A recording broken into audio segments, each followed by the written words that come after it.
Hello everybody and welcome to Chapter 1 of Python for Everybody. I'm Charles Severance, I'm your instructor, and I welcome you to this class. The basic goal of this class is to teach everybody how to program, regardless of your background. You don't have to be a math whiz, you don't have to be a computer expert, no matter how old you are or what your background is, we want to teach you how to program. So welcome to the course, welcome to Chapter 1.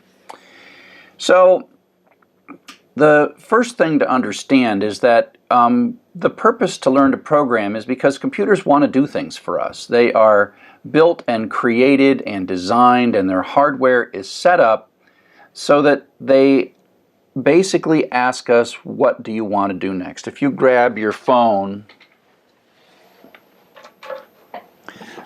sort of does nothing until you tell it what to do. It waits for you. And it's just waiting for you, and all the hardware, computer technology around you is generally waiting for you. And we can use this for useful things. We could play video games, we could have it help navigate for our cars. Someday we might even have self-driving cars. And it's really, in a sense, in my mind, silly if you spend your whole life not really understanding this technology. And I think it's important that we learn to tell these computers what to do rather than just let them increasingly control our lives. And so, as we'll see, computers aren't very smart on their own. We humans are the ones that imbue them with knowledge, but we need to learn to speak their language. It is much easier for us to learn to speak their language than it is for them to learn to speak our language. Although, with these cell phones, we're starting to see little bits where they can begin to understand, but you would be amazed at the 40 or 50 years that it has taken us to understand how to build programs to begin to understand. So I'm bringing you into something where you are going to learn the ways of programming and the ways of the computer, because it's easier to teach you how to program than it is to teach this how to work in your world, even though ultimately the goal is to get this to do work for you. So part of what I'm trying to do is move you from a user perspective where you just look at the computer as something that someone else has constructed and you are the user of, to the point where you construct new things. Now the first kinds of things that you're going to construct are actually things to solve your own problems. And it's very popular now to work on data, and Python is an excellent programming language for data mining and data analysis, and that's a lot of what we're going to do in this course, although really it's a gateway to all kinds of things like, artificial intelligence or gaming or navigation or mobile applications or entertainment, all kinds of things. But first we have to learn to program. We have to move from using the computer as a tool to using the tools within the computer that allow us to change how the computer sees the world. So there's a couple of reasons that you might want to be a programmer. Some of you are looking to improve your career, to be paid to work on programming. I've been a paid programmer most of my life, and I like it. It's a good job. You don't have to stand in the mud. You don't have to lift things. You have to use your brain. And I'll just say that it has been nice for my career to not be exposed to the elements, but to be able to work often wherever I want. But that's actually our secondary goal. Our first goal is to get you to write programs that solve problems that you have to solve. Maybe you have a job as an accountant or a lawyer or something else, and maybe you run across some data. Maybe there's some system that logs your time and it's not quite giving the report that you want to give. And so you say, could I just grab the log data myself and write a program to do some analysis to say, oh, what's the average this versus that, or the average of some other thing, right? And so that's the basic idea, that you'll initially use computers to serve your own ends. That makes it a lot easier to write programs because you don't have to worry about, a million users using your software. If it works for you, then we're happy. And so it takes a little more training to write software for other people or for thousands and thousands of other people. And so part of what I want to do is I want to change your perspective. You look at this from the outside and you see it from the outside and you click on things. I want to turn this around, and I want you to be the person inside this looking out at the world.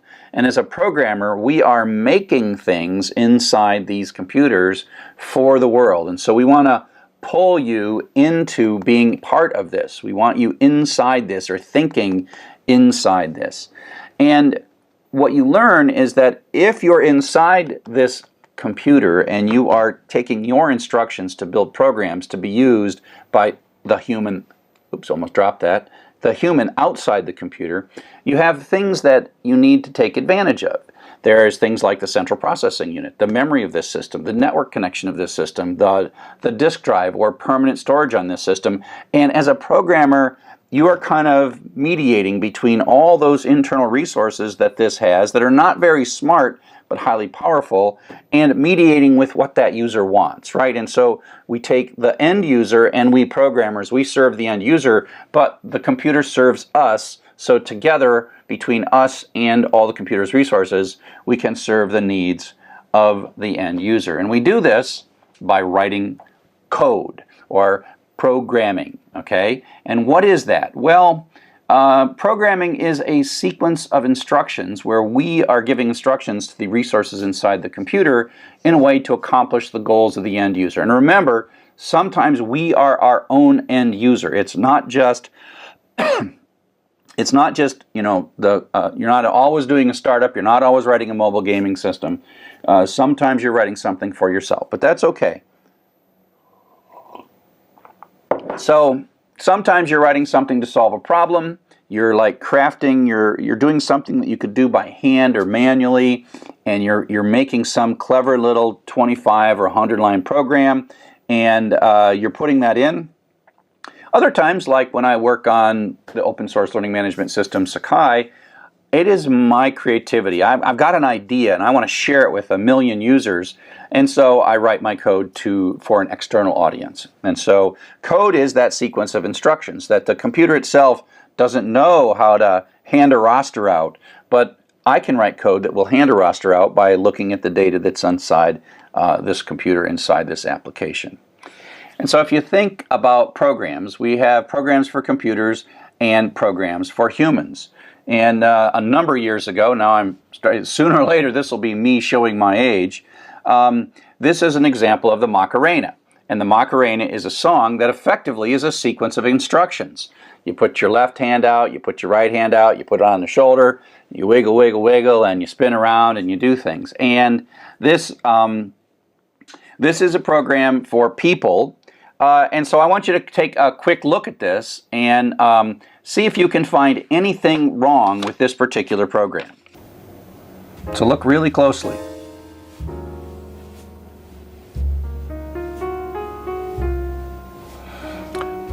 So I'll show you. It's got some typographical errors in it, and we as humans are really good at reading or hearing typographical errors and correcting them automatically and instantly. And but computers are not. Computers are extremely literal. If it saw this ham instead of hand, it would think, what's a ham? And why am I going to hit someone in the back of the head with a ham? And why would I take my left hand and hit somebody? That's, you know, these are all bad things. But the computer is going to take us very literally. And so we have to be really precise. And the computer just doesn't know the difference between what we mean and what we say. So we have to be very precise. And this is one of the great frustrations that people have when they first start using computers. And so we have to get this right. We have to get these little bits of text exactly the way they are. Computers will blow up with syntax errors, and they seem to make quite a fuss when you make the tiniest of errors, but you'll get used to that. I mean, that's not because you're bad or you're less than awesome. It just means the computers can't compensate when you make small mistakes. And so you got to get used to the fact that the computer is sort of intellectually not as strong as you, and so it gets confused really easy. Even though when it gets confused, it says seemingly mean things to you. So you'll get used to that. Okay, so the first thing I want to do is I want to throw up some text, and I want you to, while this text is up, I want you to count the number of each word in this text and tell me what the most common word is in this text. Okay? So here we go.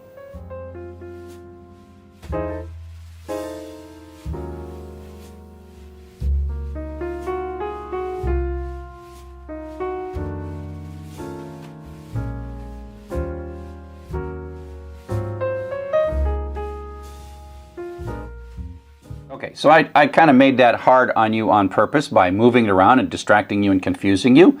But even if it's not moving at all, it's a little bit, tricky to do. You probably stare at it a couple of times. Your brain is going back and forth and back and forth. And so text analysis is one of the great things that computers are very, very good at. And some of the things that, they can translate text, and that's because they've looked at a lot of information. So looking at text is actually something computers are really good at.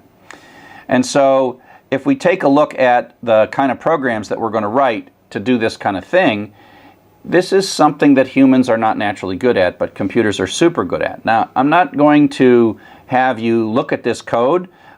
This code you will understand in a few weeks, but basically this is a set of instructions to open a file, read that file, read all the words in the file, create a histogram of all the words in the file, and then search through that histogram to find the most common word and tell us what the most common word is in the file. And in this clown file, the word the is the most common. It happens 7 times. And here's another large file called words.txt, and the word to is the most common thing. And our goal is to get to the point where you can write this on your own. So you can say, you know what, I got a problem to solve. That is, what's the most common word in this file? I know how to start, and then I know how to finish. I know how to do the stuff in the middle. And we have to learn this kind of weird language, but when we do, we can count millions of words as easily as you count 20 words. So that's the fun of all of this, is to teach you this language so that you can solve that problem so that you don't have to solve it. Because you could solve it, but it's not something that you're naturally good at, and it's hard work. So up next, we're going to talk a little bit about the hardware architecture that you're going to be experiencing as you write programs. Hello and welcome back to hardware architecture.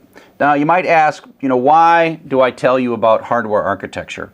Probably you're not going to build any hardware, although it's fun stuff to do, and if you're going to become a computer scientist, which most of you won't want to be, it's a great thing to study, and those who build our hardware are amazingly talented individuals, and it's a really rewarding job. The reason I like talking to you about hardware is because I want to be able to use words at some point and say, oh, secondary storage, or central processing unit, or random access memory, or peripherals, input devices. And I want to be able to say those words, and I want you to be able to understand them. And so I'll start with a little piece of hardware called the Raspberry Pi. And the Raspberry Pi is a cute little single board computer. As we go forward, these things are smaller and smaller and smaller. And the interesting thing is that the architecture of these stays the same, but the number of components drops. So I'm going to start and give you a block diagram of sort of a generic computer and tell you the major parts of it. Now, I'm going to show you some really old hardware, some really new hardware, and then some hardware that is of medium age. And the medium age hardware is probably the easiest one to see. The architecture is the same, okay? And so the basic block diagram is that the brains, if there are brains in computers, which there really aren't, the software is the closest thing computers have to brains, but in hardware, the closest brain a computer has is this, called a microprocessing unit or a central processor unit. And this is designed 3 billion times a second to ask the question, what do you want me to do next? And these little pins on the back are our instructions, like 32 or 64 of these pins. 3 billion times a second, we send an instruction into these things. Now, we can't sit there and talk to it. We can't. And so the instructions we store in what's called the main memory. And this memory is really fast. And the memory sort of feeds this. And so every time the CPU needs a new instruction, it asks the memory where that instruction is. And so the memory feeds the instruction to the CPU does it, says give me another instruction, CPU does it, gives me another instruction, and that is the basic essence of programming. This asks what's next, and this is where your program is stored, or a program you purchased or came with your hardware, where that's all stored, and those are your places. And so you end up inside, your programs end up inside this memory. So then there's so in software you tend to program the CPU.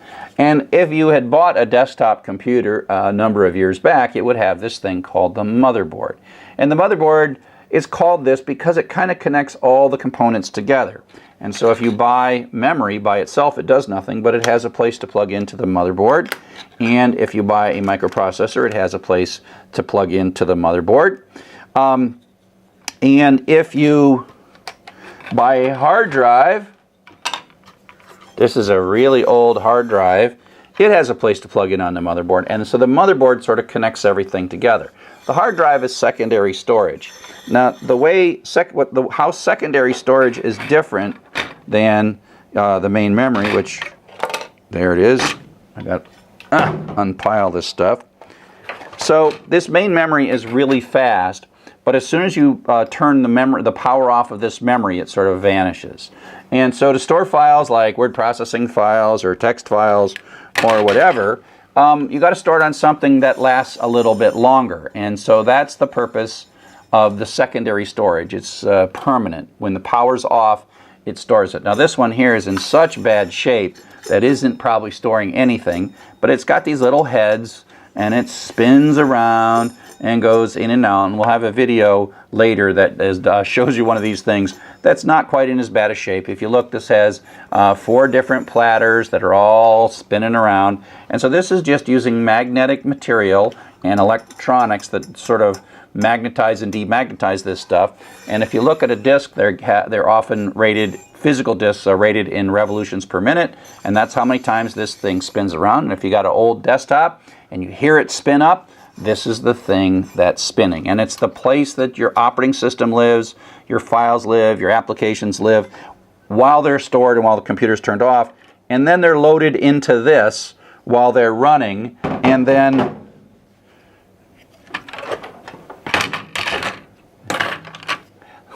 this CPU takes the data from the main memory, and your program runs at 3 billion operations per second.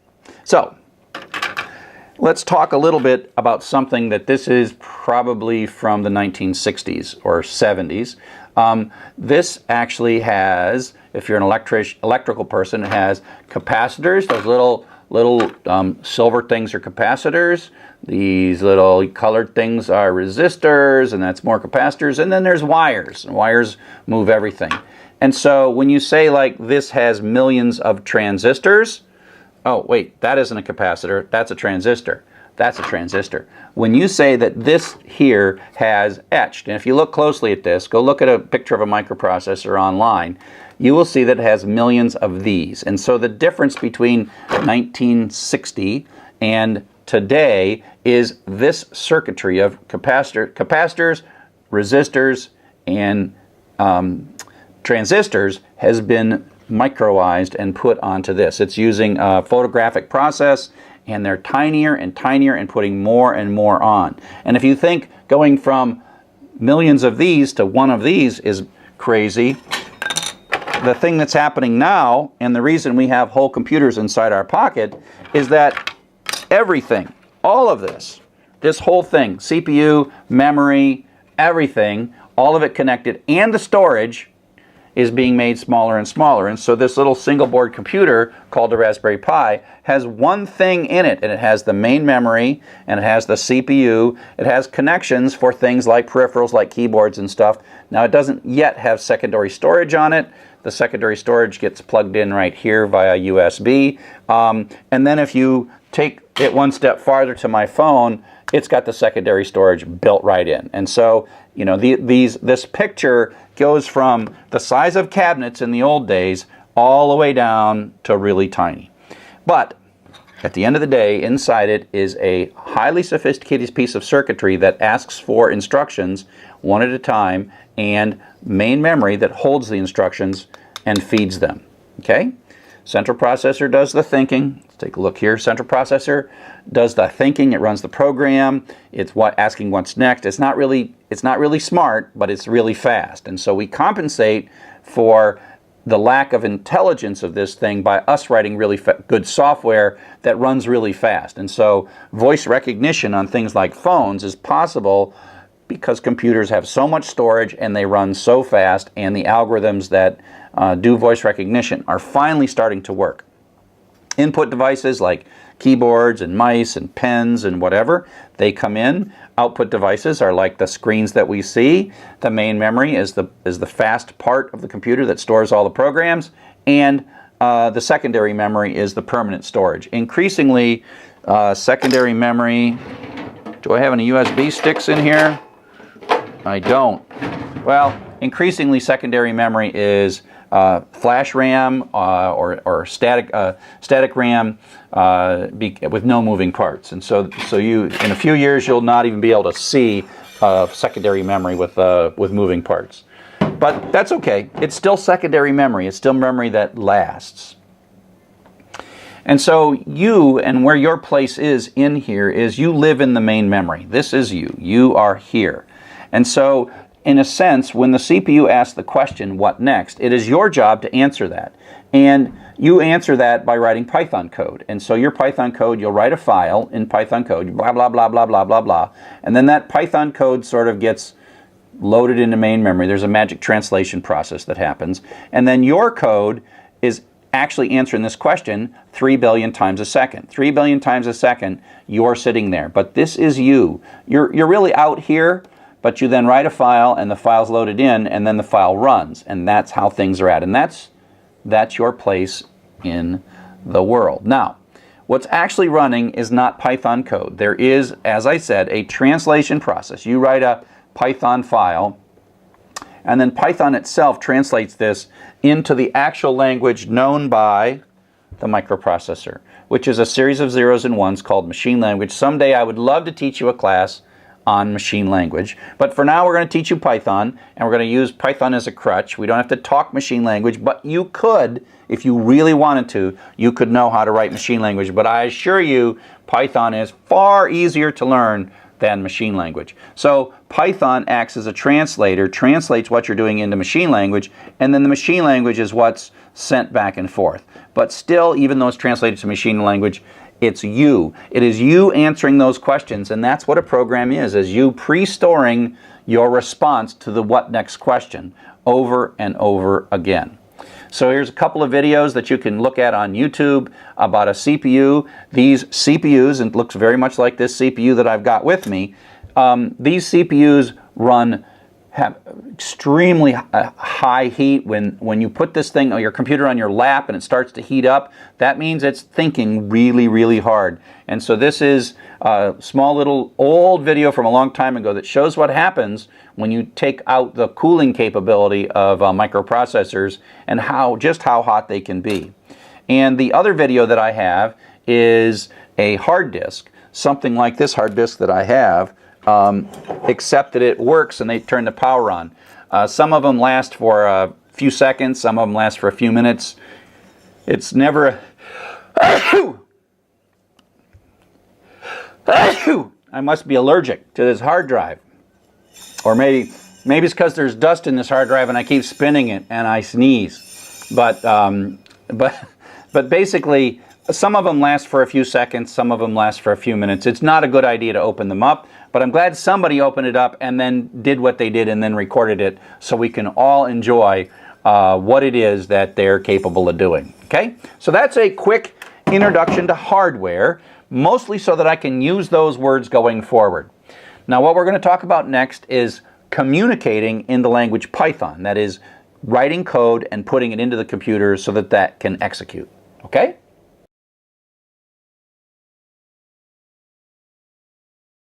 And welcome to my video that shows how to get started and install Python on Microsoft Windows. Okay? So It's not too hard. We're going to both install Python 3 and we're going to install a text editor. And so I'm just going to go into Google and I'm going to say install Python 3. And my top link is downloading Python. And there is my link for downloading Python 3.5.2. This version of my class uses Python 3. I have an earlier class that you may have seen that uses Python 2, but in this class we're going to do this. Now it might take you a while to download this. I've actually already downloaded it. Now the other thing we need is a programmer text editor. And you can really use any programmer text editor. We've used Notepad Plus in the past. We've used JEdit in the past. I like Atom, Atom.io, Tom.io, mostly because it works the same on Windows and Mac and Linux. But you can really use any text editor that you like. Just don't use Word or text edit that comes with the operating system. You need a programming editor that doesn't mess with weird characters or weird lines or strange formats. You must have a real programmer editor. And so I've already downloaded this as well. And so I won't waste the time waiting to download it, but let's go ahead and do the installation. So these things ended up in my downloads file. So I'll go to downloads and I'll start installing Python 3.5.2. Now it's going to ask me some things. Add Python 3.5 to the path. Yeah, that's a good idea. Install the launcher for all users. I'm going to add that. Maybe you will, maybe you won't do that. It's going to tell me where it's going to install it. Install now. Of course, it's going to ask me for permission to do these things. And now it's running through the installation.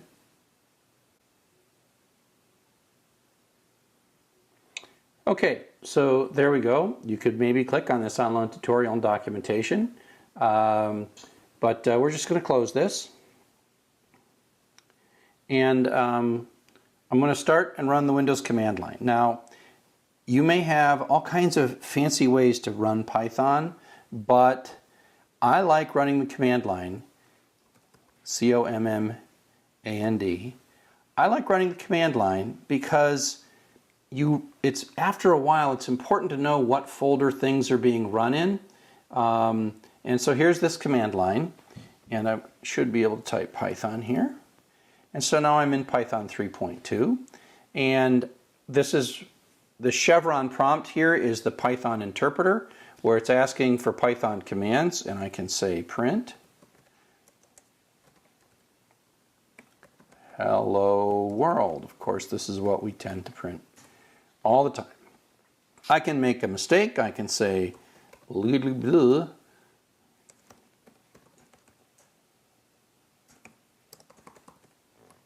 right, and it'll complain to me. Now to get out of this, I can either type Control-Z or quit. In this case, I'm going to type Control-Z, and I'm back to the prompt. A couple of things. I can do a dir to see what folders and files I have, and that is like my desktop. And then the cd command tells me where I'm at in the folder. That means I'm in the users directory, Dr. Chuck. Okay? So I have now installed Python. I ran the Python interpreter to verify it. I said print hello world. Okay, and so now what I'm going to do is I'm going to actually install Atom. I already had this downloaded, so let's go ahead and install Atom on my computer.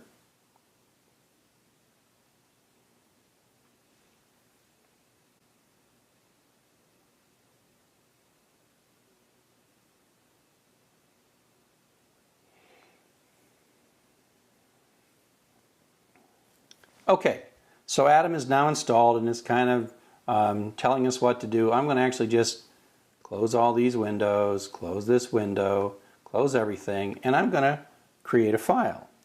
I'm going to say print, in this case, let's see if I can make this bigger. I can make it bigger. So I'm going to type print hello from a file. Okay, and I'm going to save this. I'm going to say file, save as. And what I'm going to do is I'm going to go to my desktop, and I'm going to make a folder on the desktop. I'm going to call this folder PY4E. So I now have a folder on the desktop. Move this here. I'll move this here. Oops.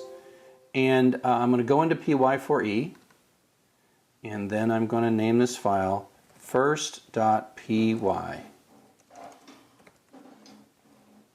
And you'll notice that when I save this,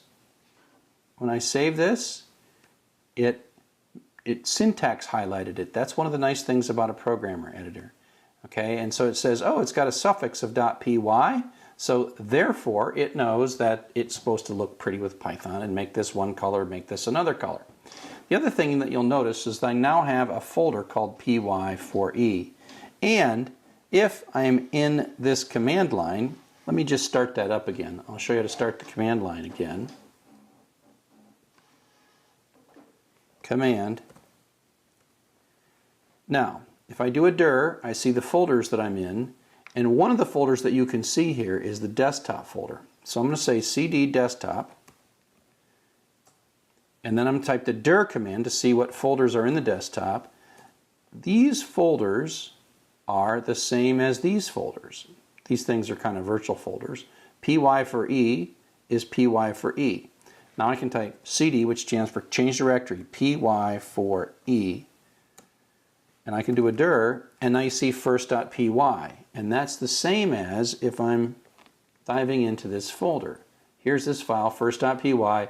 Windows hides the suffix, which is somewhat annoying and frustrating, but that suffix is there, that file is there. And so for me, one of the things you got to figure out in Windows is how to make sure that you are in the same folder, users, Dr. Chuck, desktop, Py4E, and that's the name of this file, and here as well. And now I'm going to run this program. I'm going to type Python first.py. And you see that it ran the Python code. Okay? Another way you can do this is you can type first.py. And that's because this file association has happened in Windows. This doesn't work in Macintosh. This only works in Windows. That all files with .py are expected to be Python, and it knows the Python interpreter where to run it. Okay? And so I've got Python 3.0 installed, and that gets me started. And so I hope that this little introduction about getting things started and writing your first Python program has been helpful to you.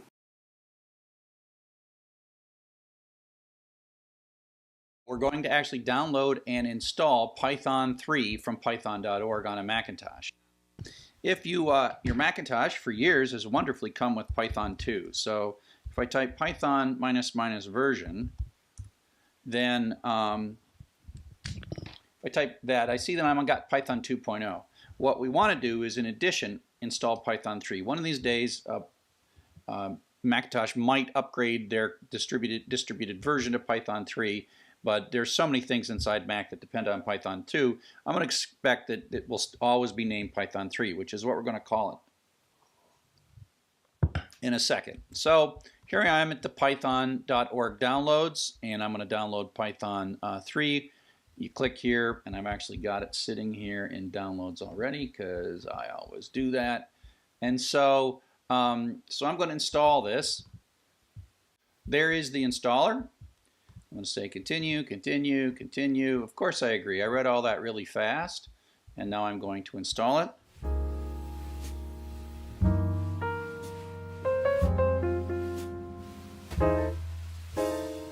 Okay. So now that means if I run a terminal, so this of course is start run terminal. So Python 2 is still there, but Python 3 is also now there. So we should have Python 3 installed. So we installed Python 3.6, and so there we go. And that's all it takes to install Python 3 on the Macintosh. So let's write our first little Python program. I'm going to, I like Atom. And so I've got this Atom editor. It's atom.io. Right here, atom.io, download and install the Atom editor. I like it because Atom works the same on both Windows, Mac, and Linux, and it has syntax highlighting, and so I really like things like that. So I'm going to make myself a simple Python program. Hello world, like we always do. Now you'll notice that it's not syntax highlighting yet, but I'm going to do a file, save, oopsie daisy, file, save as, and I'm going to go into my desktop and I'm going to make a folder called py4e. I'm just going to call this hello.py. Oh crud. Gotta rename it. Rename it. I ended up with 2 dots. Hello.py. There we are. And so now I'm here and I'm in my home folder. I can go into my desktop and I can go into that new folder I made, Python for Everybody, and I can see the files. Now there are ways to run this, and I really want you to learn the terminal so that you really know what you're doing. And so here we are in the folder that has the Python, and then all we do to run it is we say Python3 hello.py, and there we go. And of course this is Python 3 because I'm using parentheses there. So instead of double quotes. But Python 2 is still there, and of course if you just run Python hello.py, it'll be a syntax error or not. Must be they added something. Yeah, because Python is still version 2, but apparently they allowed print in the latest version of Python 2. So away we go. Okay, so again, thanks for watching. I hope this was helpful to you to get Python 3 installed on your Macintosh. Hello and welcome back to Python as a Language. You'll notice that I'm wearing a hat. Part of the story of the hat is that where I work here at the University of Michigan School of Information, my office is in this building called North Quad, and we call it Quadwarts sometimes because it's sort of got a square. It sort of imitates an Oxford quad, and so it seemed to me to evoke notions of Harry Potter. And when we first moved into the building, I joked in one of my classes that we should have a sorting ceremony for all the students as they come into North Quad for the first time.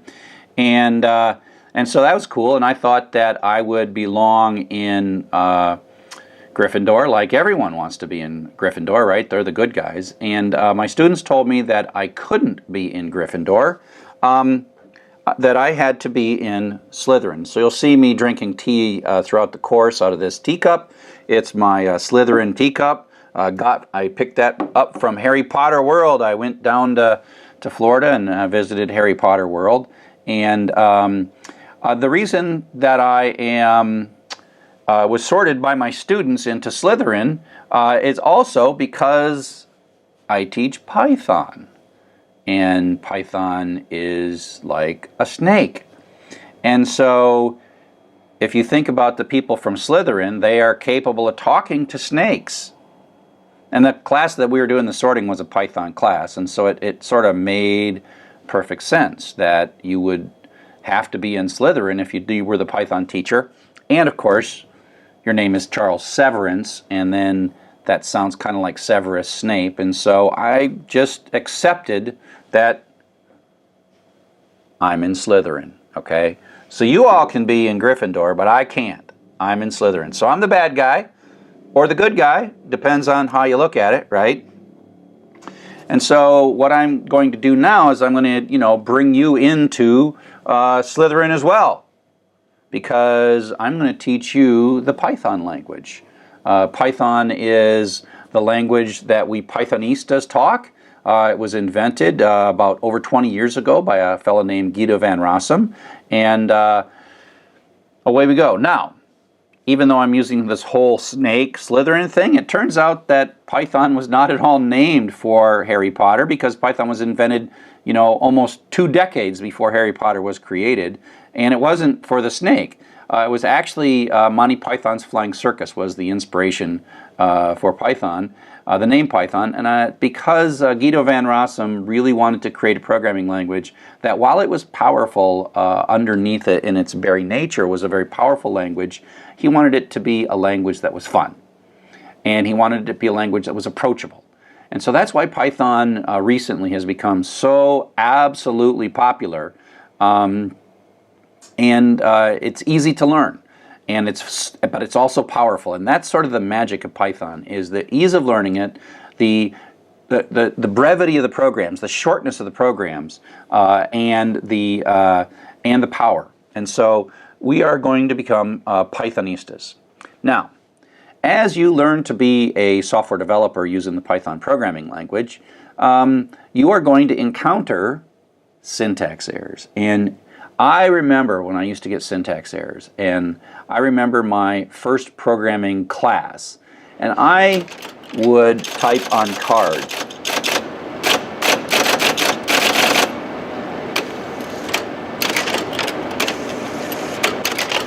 And I would upload those cards to the computer, and the computer would say, "You're not worthy." And I'm like, wait a sec, those are pretty good cards. How could you be so critical of me? I'd say syntax error. And I really got sort of a really bad attitude that somehow this computer didn't like me, and that I would make cards, it would complain, and I would make changes to the cards, and it would still complain. And I'd make changes, and it would still complain. I'm like, how can I win in this situation? And you're going to feel the same thing. You're going to absolutely feel the same thing. You're going to be struggling. You're going to be like, how come this computer hates me? Let me assure you right now, the computer doesn't hate you. The computer actually loves you. It just is not very good at showing how it loves you, or telling you how or why it loves you. And so syntax errors are not so much Python telling you that you're bad, or that you're an inadequate programmer, or you should find something else to do. It's really Python's admission that it doesn't understand what you're trying to say. And so you got to get used to that. And it's frustrating, but you got to get used to the fact that syntax errors are your friend. Python is saying, hey, I got to line 7 and I was doing fine up to line 7, but boy, in line 7 there's some little thing. I don't know what the word else means in this context, or you didn't indent it, and so I'm kind of confused. What did you mean? Please, please, please help me. And so it's so much easier for you to learn Python than it is for Python to figure out what you mean when you're writing code. So we have a number of different ways to sort of encode our instructions when we talk to Python. One is we just run Python interactively on our computer. Hopefully by now you've got it installed, and you just type Python at a command prompt, so either a Windows command prompt, or a Linux command prompt, or a Macintosh command prompt. And I got some examples of how to sort of get this all started, get Python installed, and away you go. Now you'll notice when you run the Python interpreter, the 3 chevron prompt, Python is asking you what next, right? This is you, it's saying, I want to talk to you, I want you to tell me some Python to do. If you know the Python language, you know what to say right here. Now if you know Python, you can type these languages. You can say, oh, x equals 1, which really means go find a little piece of memory, label it x, and stick 1 in it. Print x is like, go find that thing where you labeled it x and bring me back that number and tell me what I stored in there. Now why you want to do this, that's a different question. And these are very simple things. It's going to take you a while to get the big picture of why we're doing this. So just trust me that you want to learn these statements, and then later we will successfully turn those into a program. So x equals x plus 1, the third line there. X equals x plus 1 is not, as it seems in math, it basically says, hey, go grab the old value of x, add 1 to it, and stick it back in x. That's what that means. So an equal sign really has kind of an arrow to it. And then we say, hey, go look up that x thing that we just did and print that out, and then we're going to say quit. So that's us talking to Python. Now, you can type just about any crazy stuff you want in here, and Python will be unhappy and talk to you. So what we're going to do next is we're going to start talking about the actual language of Python and what it is that we have to say to make Python happy when we're talking to it.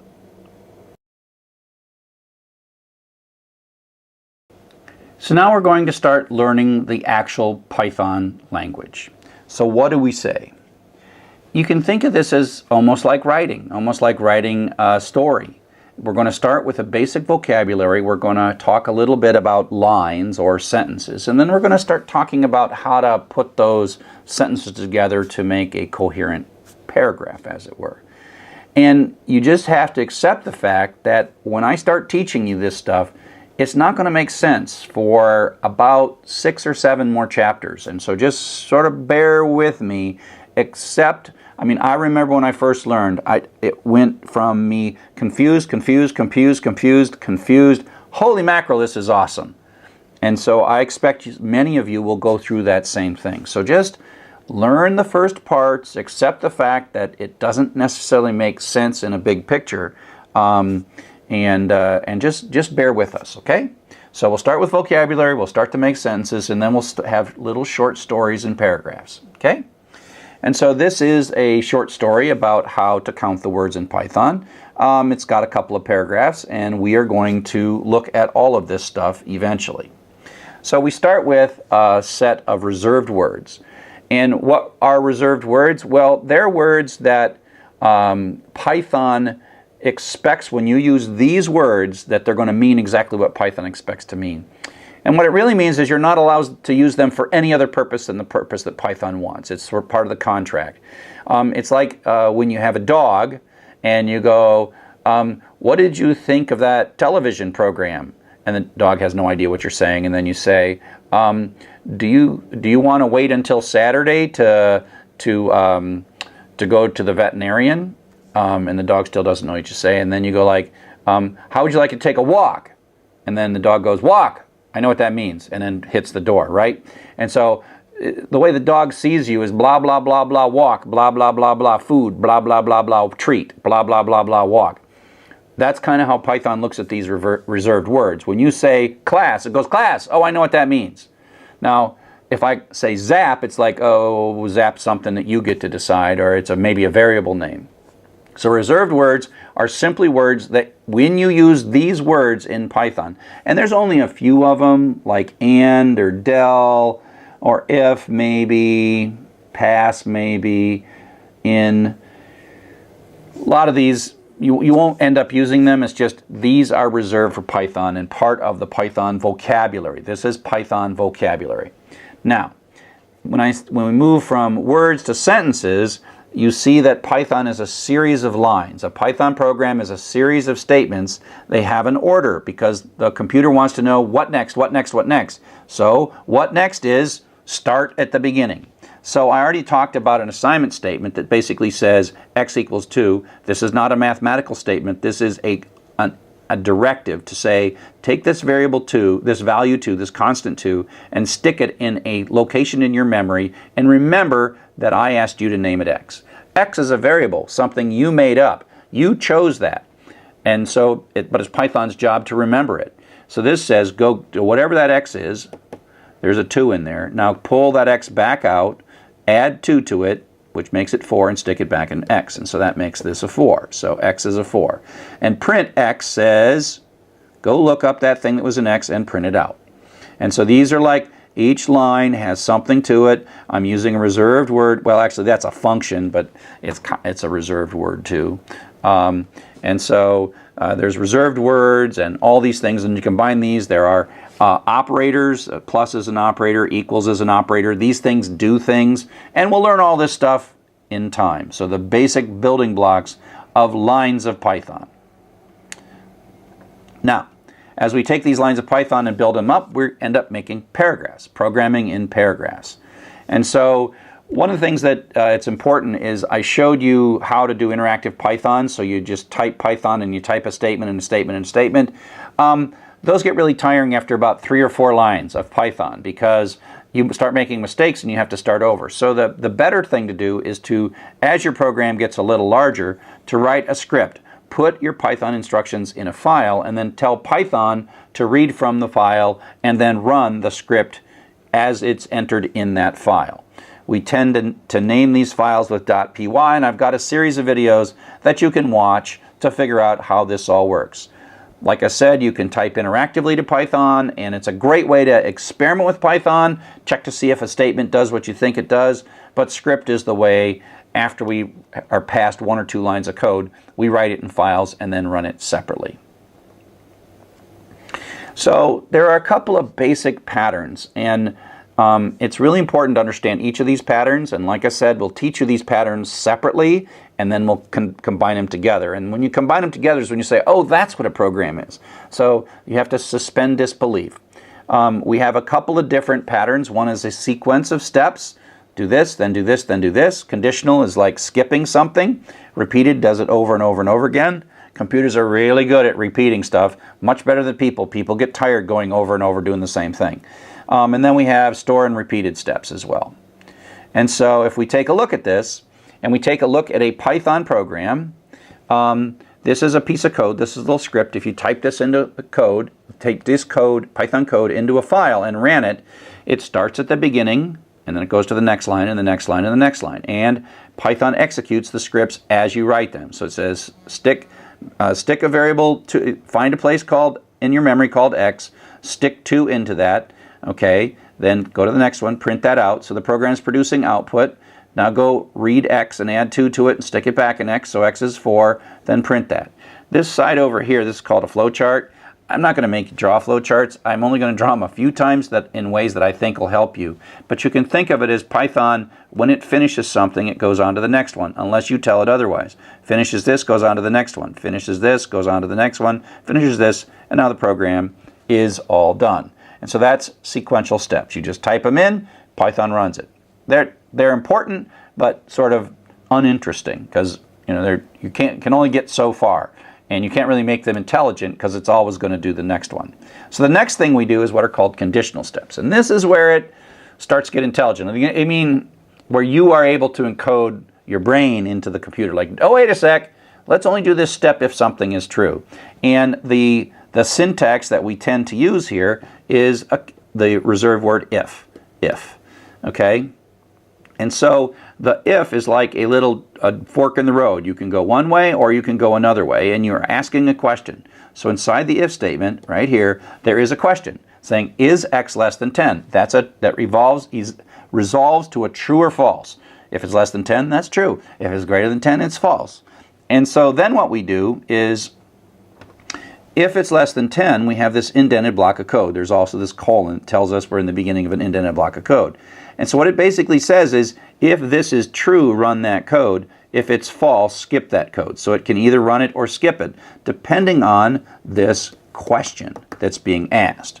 Now, if you look at this code, it's pretty obvious what's going on. It comes down, x is 5. If x is less than 10, that's true. So it runs this code and prints out smaller. And then it comes back here, it de-indents the next basic sequential. This ends up being kind of a block. If x is greater than 20, if x is greater than 20, oh, come back. If x is greater than 20, this turns out to be false because x is 5, and so it skips this. So the bigger never comes out, and then it continues on and prints fini. Oops, that's a typographical error. Make that a lowercase print, and then prints fini. So it comes in, runs this, skips this, and then finishes. Okay? So here is the last one we'll talk about, the repeated steps. We'll get back to store and retrieve later, but for now we're just going to talk about 3 of the 4. This is another program, and the key is that we're going to use this same choice where we're going to go in, but then we're going to run for a while, and then we'll have an exit condition where we get out. So this is a repeated over and over and over and over again, and this is the essence of how we make computers do things that are seemingly difficult, well, that are more naturally difficult for people. Okay? And so how do we encode this notion that we want to do something not forever, but for a while? How do we encode that notion? And so we do it in this way. So we have our statement, sequentially go to this while. While is a keyword, and it's asking another question that's a true-false question. Is n greater than 0? I read this as long as n remains greater than 0, keep doing this indented block. And you have a colon at the end, and then you have 2 lines of code that's indented. So that tells us what the loop is, and then this is now de-indented. And so it comes in, and if this is true, if this is true, it runs these two lines. Prints out n is 5, and then it says n equals n minus 1, which makes n be 4, and it goes back up, and it goes up and it asks this question again. Is n greater than 0? If it is, continue on, and prints 4, and then subtracts it, and it does that. 4, 3, 2, and prints out 1. Then it comes up, and now after this, n is now 0, and n is no longer greater than 0, so it takes sort of the exit ramp and goes down here. So it takes the exit ramp and goes to here and runs the next line. Now, we're going to cover all this again. So I'm just trying to give you the big picture. Next couple of chapters, we're going to hit all these things again, and we're going to hit them in much more detail with a lot better information. This is now sort of like combining these. And again, I don't want you to really like know this stuff. You will know this in a couple of weeks. You will see this program again. But this shows you how we combine those patterns of repeated, sequential, and conditional together. And so this is a bit of sequential code. Comes in here, runs this, which happens to ask for a file name. Then it opens the file. It creates a data structure called a dictionary. This is all sequential. Now the for is another form of loops. So this is going to loop for a while. And then this is within a loop. We can even have 2 indents, and that's another loop. So these are like repeated. And then it goes down to the next sequential bit. Then it does this. Here's another loop that's going to run, and then here's a conditional it's going to run. And then when it's all done, we print out the last thing. And this is, of course, is the program that does, it figures out the most common word and prints that most common word out. And so this is a Python short story. It reads some data. It reads the name of a file. It opens that file. It talks about how to make a histogram. And then it looks through for the most common word. So don't worry too much about this. Over the next couple weeks, we'll fill in the pieces so that you absolutely understand every single line of this code. So this is a quick overview of Chapter 1. Stick with us. You realize it will be Chapter 7 before this makes too much sense. You really have to trust that you are learning important things and that it all makes sense when we bring it together, like in Chapter 7 in a few weeks. Hello, and welcome to Chapter 2.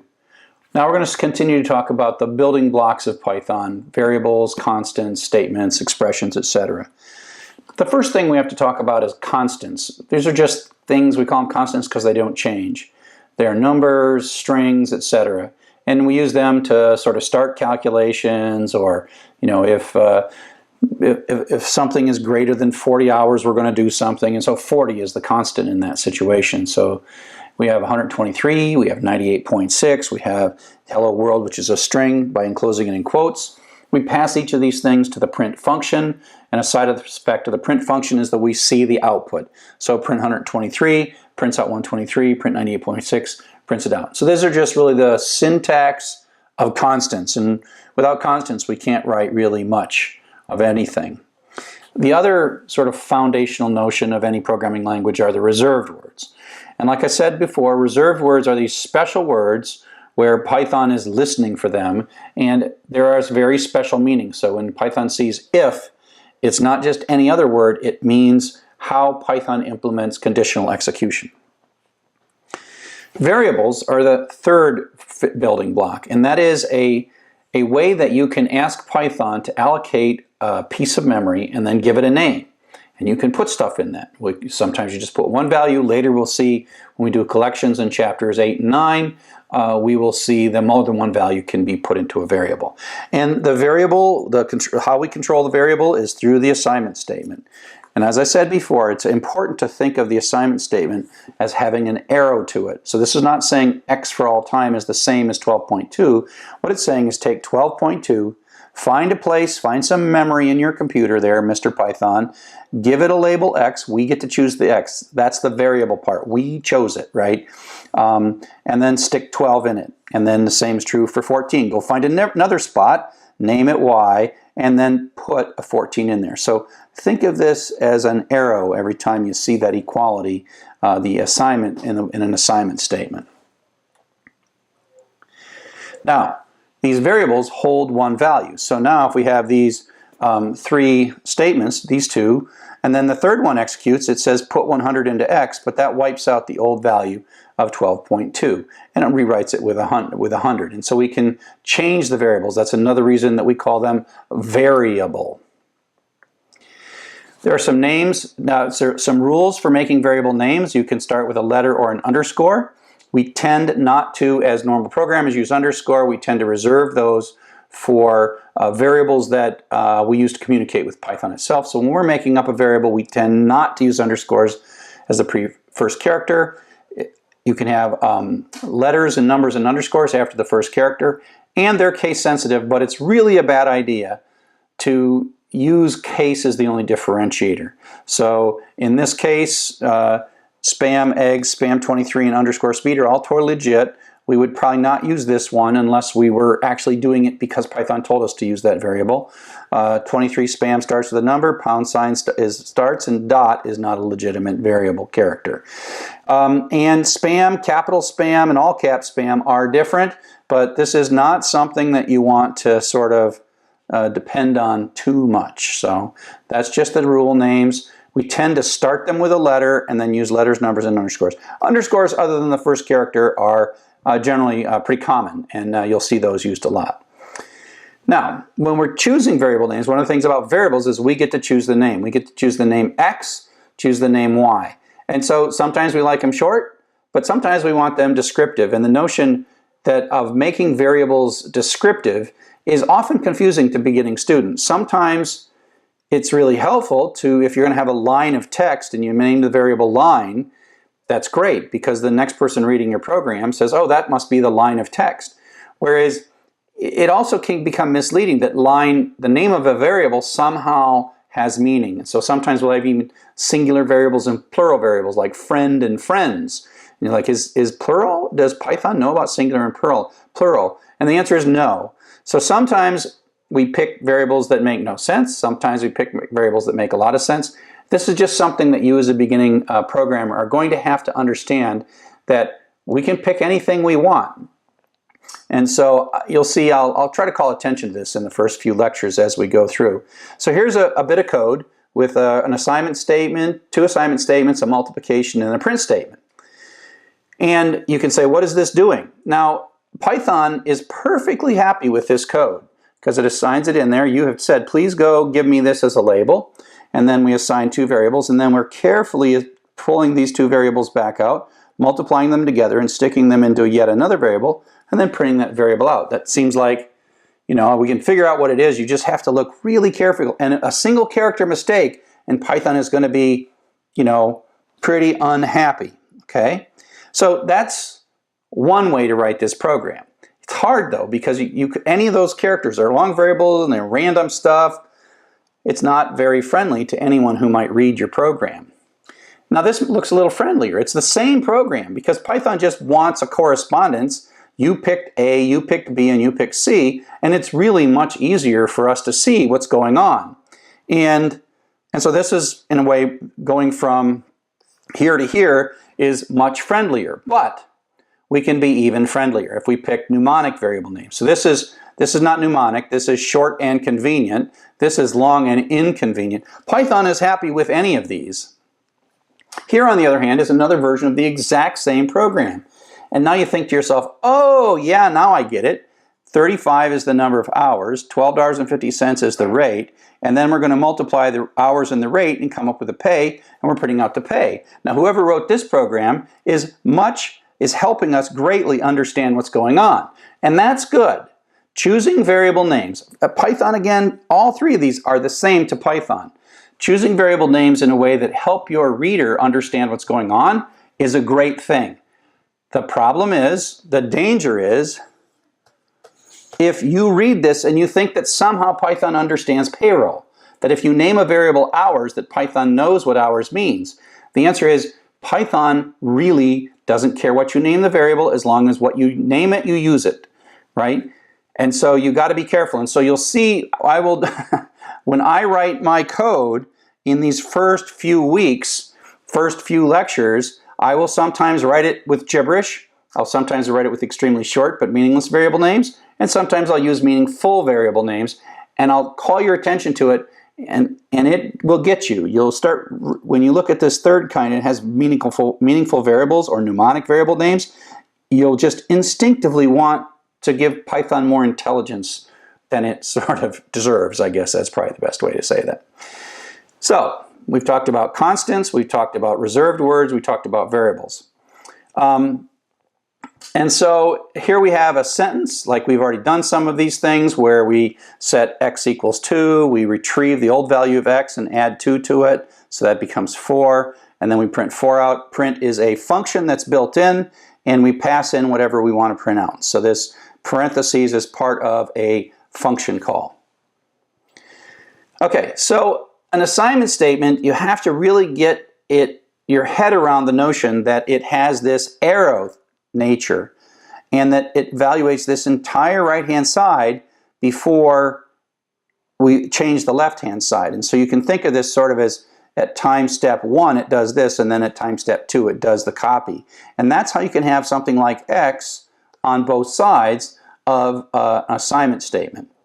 And so if, for example, we have x and x has 0.6 in it, x has 0.6 in it, what happens is that it sort of ignores this part right here and evaluates the expression. So it pulls the 0.6, everywhere x appears, it pulls 0.6 out, then it starts running these calculations, and then it has the new value. After all the calculations are done, then and only then is it going to put that back into x.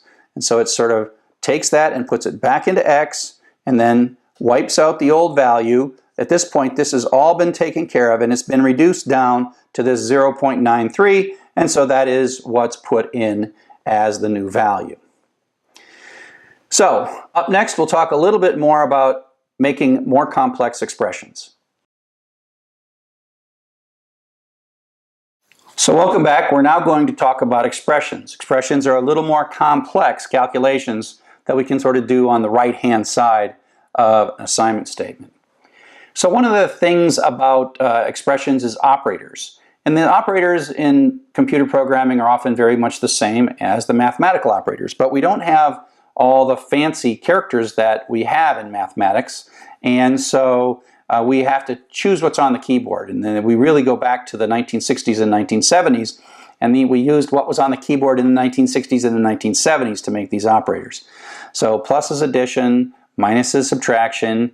We don't have a times sign or a dot in the middle, so we use the asterisk as multiplication. Division, we can't put two things over top of each other, so we use slash for division.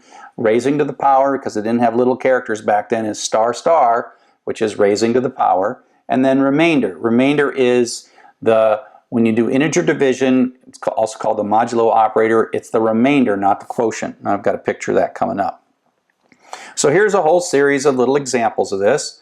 Right, so we've already seen, the plus, x equals x plus 1. Keep remembering that these assignments are arrows, basically. Arrow, arrow, they have a direction. Multiplication, 440 times 12. Dividing this by, that's division, over 1,000, 5.28. Here we're going to put 23 into JJ, and then we're going to do modulo. So that says, take 23, divide it by 5, and give me back the remainder and put it in KK. So this is the expression that evaluates like this. Take 23, divide 5 into 23, 4, remainder 3. The 3 is what comes back up here.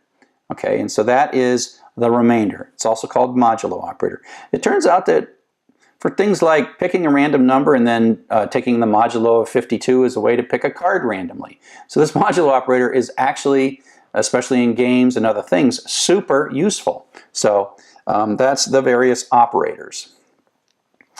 It's important to know which of these operators goes first. That's called operator precedence. Now normally we put parentheses in, like, so if I put the parentheses in here, I'd say this goes first, parenthesis, then this goes first. Oh, actually not that one. Whoops, got that one wrong. This happens first, this happens, then this happens.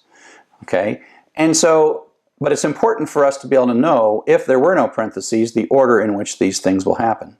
So the way things work in terms of operator precedence is parentheses are the most important thing, followed by raising to the power, all else being equal, multiplication and division are all both equal, and then addition, and then within it's adding left to right. So let's see an example of how this works. And so if we take 1 plus 2 to raised to the 3 power divided by 4 times 5, and we print out what comes out of this. So the way I did this when I was taking exams back many years ago when I was first in computer science is I'd write it all down and I'd look for the highest precedence thing. Now parentheses would make this easy, but exponentiation is the first one. So that means we're going to take this, and that's going to be 8. 2 to the 3rd power, 2 times 2 times 2, 2 cubed is 8. Then what I would do is I rewrite the whole thing with the 8 there. And now I look across and I'm looking for multiplications because the power's been done. The multiplication is what I'm looking for next. And then there is both multiplication and division. They're equal. They're at the same level. And so what happens is they're done left to right. 8 divided by 4 happens before 4 times 5. And so the fact that it's not 4 times 5 but instead 8 times 4 is because of the left to right rule. So then this gets rewritten to be 2. 1 plus 2 times 5. And this one, multiplication, is the top one. So that does this next. 2 times 5 becomes 10. I rewrite it again. And then 1 plus 10, addition, is the lowest thing. And that's how we end up with 11. And so that's how I would do these problems if I ever saw the problem on an exam. And it's a fun problem to put on exams because there is one and only one answer. And every programming class has usually at least one slide about this stuff.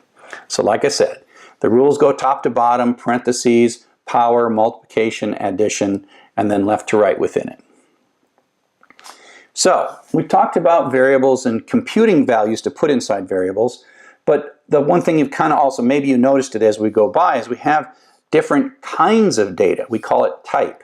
Is this of type integer? Is this of type floating point number? Is it of type string? What is going on here? And Python is pretty smart about various kinds of types of data. And so, you know, we're adding 1 plus 4 here, and Python knows as it looks at this that that's an integer and that's an integer, and we'll add it together and make it an integer. So that thing is an integer. We can also use this plus to concatenate two strings. This is hello blank plus there. And plus looks here, says, oh, that's a string and that's a string. So I know what to do with strings. I will concatenate those two things together so it becomes another string that gets assigned into EE, and it's hello space there. The plus doesn't add the space. I added the space by putting it right there. And so these operators are kind of smart in that they kind of know what they're dealing with, and sometimes they will do one thing or another depending on the kinds of values, variables, or constants that they're working with. And so sometimes type can get us in trouble. So here we have EEE, which is hello there because we've concatenated these two strings together. And now we're adding 1. And the problem now is that it looks on one side and says that's a string and that's a number and says I don't know how to do that. This is another one of those annoying errors that you think that somehow Python doesn't like you, but it just is confused. If you look at these things, traceback. Traceback always means I quit. It means I stopped, I ran, I'm quitting now because I don't want to go any farther because I've become confused. So your program stops running and you say, here's where I stopped running. Because we're typing interactively, it's always line 1 here. Type it, but if you read carefully and you don't get too stuck on too much stuff, line 1 that tells us something in module type error, can't convert int object to str implicitly. So that's an integer right there, and that's a string, and that's what it's complaining about, that little bit right there. If Python is so grumpy about types, then we should be able to ask it about types. So there turns out that there is, inside Python, a built-in function called type, T-Y-P-E. So we can pass into type. So the syntax is calling a built-in function named type, parenthesis is the parameter that we're passing to it. We're saying, hey, hello, tell me something about the type of the variable EEEE. And so this is a function, the parentheses are part of the function call, and it says, oh, that would be of class string. And then we can pass in a constant and says, hey, what about hello? The string hello, it's like, oh, that's a string too. What about a 1? Well, that's an integer. And so we are asking Python through the type function what the type of either a variable or a constant is. And there are even several types of numbers, and we'll even see Booleans and others later. Like 1 with no decimal, that's an integer number. 98.6 with a decimal, that's a floating point number. And so, you know, constants can be both integer and floating point. And I'm just asking over and over and over again, what is the type of what's in XXX, what's the type of what's in temp, and what's the type of the constant 1, and what's the type of 1.0. You can also use a set of built-in functions like float and int to convert from one to another. And so this basically says, I want to convert, oops, let's go back.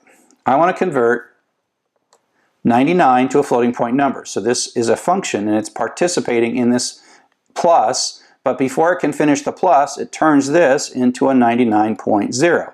The difference between 99 as an integer and 99.0 is that it's a floating point number, and that actually turns this computation, as it looks to the left and looks to the right, says, oh, I've got a floating point number on one side, an integer on the other side, and so I'm going to make my calculation overall be a floating point calculation.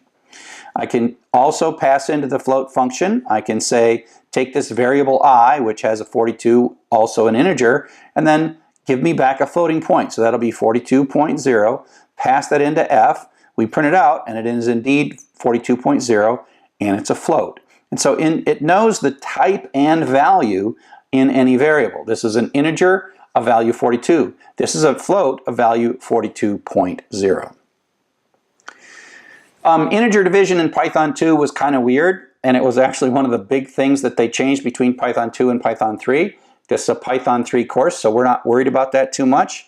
What's nice about integer division in Python 3 is it always produces a floating point result. And that means that Python 3's division is more predictable and it works more like a calculator. So in this case, I mean, you can go back and look at my Python 2 lectures and see how crazy it was in Python 2. 10 divided by 2 is 5.0. And the weird thing here is these are both integers, but the division forces the result of the calculation to be a floating point number. And this, 10 over 2 could be 5, but 9 over 2 is 4.5. And so that is accurate. In old Python 2, that would give us back 4, which is completely unpredictable and weird. The same with 99 over 100. As you would expect, if this were a calculator, you get 0.99. Actually, what you get in Python 2 is 0, because it would round it down. It doesn't round at all, it truncates it. So 99 over 100 is 0.99, and then it truncates it to 0. That's Python 2. We're not talking about Python 2. There's a good reason we're not talking about Python 2. Welcome to Python 3. Of course, if there are a floating point on either side, the result is still a floating point, and the result is still a floating point. So integer division produces a floating result in Python 3.0, not in Python 2.0. That is an improvement in Python 3.0. And that's why we're recording these lectures. I have a whole great set of lectures about Python 2, and now I'm going to have a great set of lectures about Python 3. Welcome to Python 3. Okay, so we've been talking about converting from integer to floating point, but you can also convert from string to integer or string to floating point. And so here we start out with a little string value. Now it only works for strings that are made of digits. So quote 1, 2, 3 quote is not an integer. It is a 3-character string that has 1, 2, 3 as the characters in that string, which is very different than 123. We say, what is the type of this? It's a string. We say, let's add 1 to it. And it says can't convert into string, so that blows up, right? Because this is a string. It looks to both sides. String plus an integer, not good, okay? But we can convert this. We can call the int function, which is like the float function, and pass a string in. So it says, hey, take this and turn it into an integer. So take the input of sval, which is the string 1, 2, 3, and give me back an integer representation of that, which is going to be 123. So we say, what kind of thing do we get back? Well, we got back an integer. We can now add 1 to it and get 124. And so you have to manage the type of things, and you can convert from one type to another. Now, int is not magic. If you send something into it, a string that doesn't consist of digits, then you're going to end up with another error. Invalid literal for integer with base 10, blah, blah, blah, blah, blah. So it's really complaining. It says, I want these to be numbers here, and you just gave me letters, so that's going to cause this to fail. Another thing that we're going to do with variables is, just like the print function takes something, a list of things, in this case, a string, comma, a variable, and then prints some output in the program, the opposite of that is input. Actually, input generally happens before output. Input is a built-in function, and we pass to it a prompt. a string of text that's going to be printed out for the user, and then it stops and waits. So it says, who are you? And then right here it just sits, waiting for us to type something. So we type blah, blah, blah, blah, and then hit the enter key. Right? We hit the enter key, and then this text ends up in this variable. So this is an assignment statement that Chuck is the result of the input call, gets copied into the NAM variable. So let's do that again. It's evaluating an assignment statement. Remember, it's kind of this way, or you can think of it as just do this right side first. It writes this out, writes that out, then it waits, wait, until we hit the enter, and takes this Chuck, and that becomes the result of this input, which is then assigned into NAM. Now then we go sequentially to the next line. It prints out welcome, comma, contents of the variable NAM. Now this one, this comma here, actually does put the space in here automatically. So it says welcome space Chuck. So it pulls there's no space in Chuck, just the CHUCK. And so print can take more than one thing separated by commas. As a matter of fact, print can have, you know, a whole bunch. Oops, come back. Print can have comma, comma, comma, parentheses, as many as you like. Everything you've seen up to now is kind of one thing in the print, but that doesn't mean that print only can do one thing. So I've talked about variables, we talked about constants, we've talked about input, we've talked about output, and now it is time to write our first meaningful program. And so this program has to do with those of you who have traveled internationally. If you traveled to the United States and you traveled outside the United States, you notice that there is an elevator convention that is different inside the United States. In the United States, walk in the ground floor in the elevator, that's 1. And if you walk in the ground floor in Europe or many other places in the world, in the elevator is 0. So we have written a small app that we're going to put on the App Store and get wealthy with called Elevator Floor Conversion App. And it's going to ask us, we're in Europe and we're lost, and you say, well, what floor would this be if I was in the United States of America? And so we have to read the floor that we are in Europe, and then we're going to convert it to a US floor, and then we're going to print it out. This is very silly, but it is a pure essential program that has input, does some kind of task on that input, and then produces some output, which is useful for some value of useful. Okay? So let's take a look at how we combine everything that we've learned in this lecture: input, processing, and output. It's a 3-line program, but it's sort of the beginning of something that programs do. Okay, you're going to do lots of programs that do this. So here we go. Program starts. We do the input side effect. It prints out this and then waits. We type in 0. That comes back here. And the 0, which is a string. Input gives you back a string. It doesn't give you back a number. It was a little different in Python 2, but in Python 3, input gives you a string. So quote 0 quote, which is what we typed here. We didn't type the quotes, it's a string, gets stored in the imp variable. Then we move to the next statement, and on this right-hand side, we convert that string variable to an integer, so that becomes the integer 0. We add 1 to it, and then that becomes 1, and then we assign that into USF. I've named this variable United States floor, right? So imp is the input and USF, that's mnemonic. It doesn't know anything about elevators, it's just I picked a variable that was quite friendly. And so at this point, USF has the United States floor that's equivalent to the European floor, and then I just fall down and I do a print statement. Print out US floor, comma, that's this space right here, and then whatever the contents of the US floor variable is. And you could see that I could write this on 4, and it would say 3. I could write this and say 7, and it would say 6. This is an amazing program. It converts floors in a European numbering scheme. Wait, actually no, I got that wrong. Hang on, let me clear this. I wasn't thinking clearly. I could type in 4 and it would give me back 5. I could type in 6 and it would give me back 7. See, I'm confused. Haven't been in Europe in a couple of months, and so I forgot all about the floors. But that's the idea. Now, this is a super simple program, not super useful, but you get the idea that we're going to pull some data in, we're going to do some intelligent thing. Soon this will be hundreds of lines of code instead of 1 line of code, and then we're going to present the results to our user. Now, Another element of most any programming language is what's called a comment.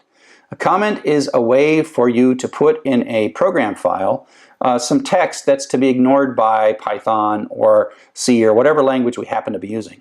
In Python, comments start with a pound sign. So what you could do is put a pound sign anywhere in a line, and then after the pound sign, Python ignores everything after that pound sign. It can be the first character. So here's our recurring concept that we talk a lot about. We're not going to cover this. Remember what this does. This is counting how many letters. There's 16 thes, and there's in that file there was 6 2s or whatever it was. This is that code. We'll get back to this code. But what we've done here is I've added some comments that are really for human consumption. So this first paragraph is get the name of the file and open it. The second paragraph is count the word frequency. Maybe I should have said histogram here. Count the word frequency and assemble a histogram. And then here I'm putting this pound sign in, find the most common word, and then I'm all done. I print the stuff out, right? And so all I'm saying is comments are for people to read. Your next programmer or the person who's going to change your program after you're done with it. And they're nice. And you don't have to use any particularly weird syntax or variable naming conventions. You put a pound sign in and you can write anything you want from that point forward. Okay, so we've talked a little bit about variables and types and mnemonics and how we would choose variable names and how expressions work and the various operators, converting between different types, printing, input, output, and comments. So that just kind of gets us sentences. And coming up next, we'll talk about conditional execution, where we're really starting to move up to paragraphs. So see you in a bit. Hello and welcome to Chapter 3, Conditional Execution. In conditional execution, we meet the if statement. The if statement is where Python can go one way or another way, and it's the beginning of sort of our way of making Python make decisions for us. Sequential code, we just do some things. Sometimes that's useful, but now we can have our code check something and then make a decision based on that thing. So the conditional steps in Python are pretty straightforward. The keyword that we're going to use is the if statement. And so if is a reserved word. And the if statement has as part of it a question that it asks. And this is asking if x is less than 10. And the colon is the end of the if statement. And then we begin an indented block of text. And the way this works in this particular thing is this line is the conditional line. If the question is true, the line executes. And if the question is false, the line is skipped. And you can think of it the way this is, right? X is 5, ask a question, is it 10 or not? These questions do not harm the value of x. If it is, then we run this code, and then we sort of rejoin here, and then we test this next if, and if that's true, we do this code, and then we do there. But in this case, it's going to be false because x is not less than 20, and so it just continues down here. So if we look at how this works, it runs this line, then it sees this question, it skips that line. So this line does not run, and so smaller prints out and fini prints out. Okay, and so that's the basic idea of an if statement. And the indentation, when we are done with an if statement, we de-indent back, and there's this little block. This is one sort of if statement, and this is another if statement. And these are the two conditional lines that either run or they don't run, depending on the question, the answer to that question. So we have a number of different comparison operators that we can use to ask these true-false questions that say, is this true? So again, we're kind of limited to the keys that were on computer keyboards in 1940s and 1950s, less than or equal to. So we didn't have fancy math characters, so we just concatenated less than and equal to be less than or equal to. This double equals is the asking, is this equal to? And so that's a little tricky. The equal sign is that assignment operator. If I was building a language today from scratch, I would probably make assignment be arrow and the equals question to have an equals. Or I might say, somewhere I would say question equals. But I'm not building this language, so it's not up to me. So this is the question. Double equals is asking the question is equal to. Greater than or equal, greater than, and not equal. So this is the exclamation point is sort of like not equal. So that's sort of not equal. So that's how we do not equal. So if we take a look at some of these in some examples, all of these are going to be true because of the way x is set. If x is equal to 5, that's the question version, that's true or false. It'll execute that. If x is greater than 4, it's going to execute that. If x is greater than or equal to 5, it's going to execute that. Here's kind of a shorthand where if there's only one line in this block, you can kind of pull it up right on the same line after the equals. If x is less than 6, which it is, true, execute that. Then if x is less than or equal to 5, do that. And if x is not equal to 6, do that. Now, like I said, all these questions have been carefully constructed so that they're true, just to kind of show you the syntax of those comparison operators. Now, you don't just have to have a single line of text in the indented block, and this will be something you're going to get used to. So if we indent more than one line, then the conditional code is actually these 3 lines. So the idea is you have an if statement, you come in, you do an indent, and as long as you stay indented, you stay in that if block. If it's false, it just skips all of those. So the way this is going to execute, x is 5, we print before 5, is x equal 5, that's the question mark, and that's true. So it's going to run all these, and then come back, and then continue on in the de-indent, so all this stuff is running, right? And then it says x equals 6, well that was false, so that skips all of them. So none of these lines of code run, so these actually don't run, and it says afterwards 6, so that's a mistake. Those don't run right there, okay, because x is not equal 6.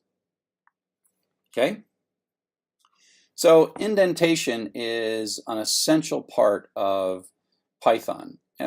We use indentation in lots of programming languages, often to kind of demarcate blocks, to show where blocks start and stop. But in Python, it's syntactically correct. You can make an error if your indentation is wrong. After an if, you must indent. And you maintain the indent as long as you want to be in that same if block. And then when you're done with the if block, you reduce the indent. In this rule of indenting, comment lines and blank lines are completely ignored. So we're going to tend to like put 4 spaces. 4 spaces ends up being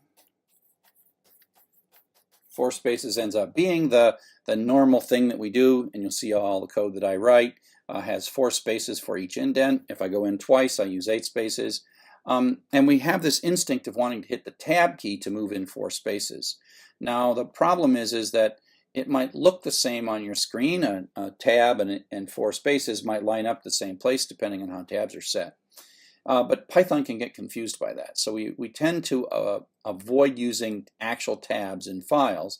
And so most programming text editors, like if you're using Notepad or Text Wrangler, there's a place to set the tabs to say don't put tabs in this document, but every time you hit a tab, move over 4 spaces. And so you hit a tab, but it's like space, space, space, space, space.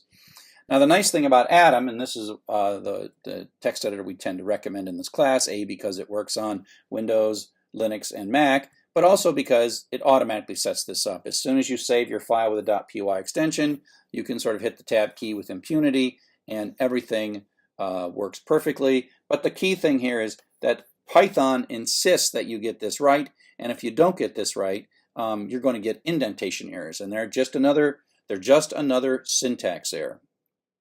So if you're using something like Text Wrangler or Notepad,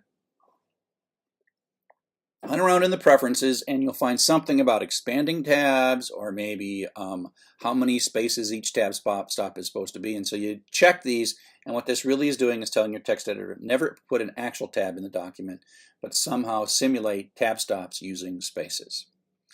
And so here is a bit of code. It's got a nested block, but it gives you this sense that you have to be very explicit when you're reading Python code of whether the indent is the same between 2 lines, the same, increased or decreased. And so every time you increase it, you mean something, and every time you decrease it, you mean something, and literally if it stays the same, you mean something as well.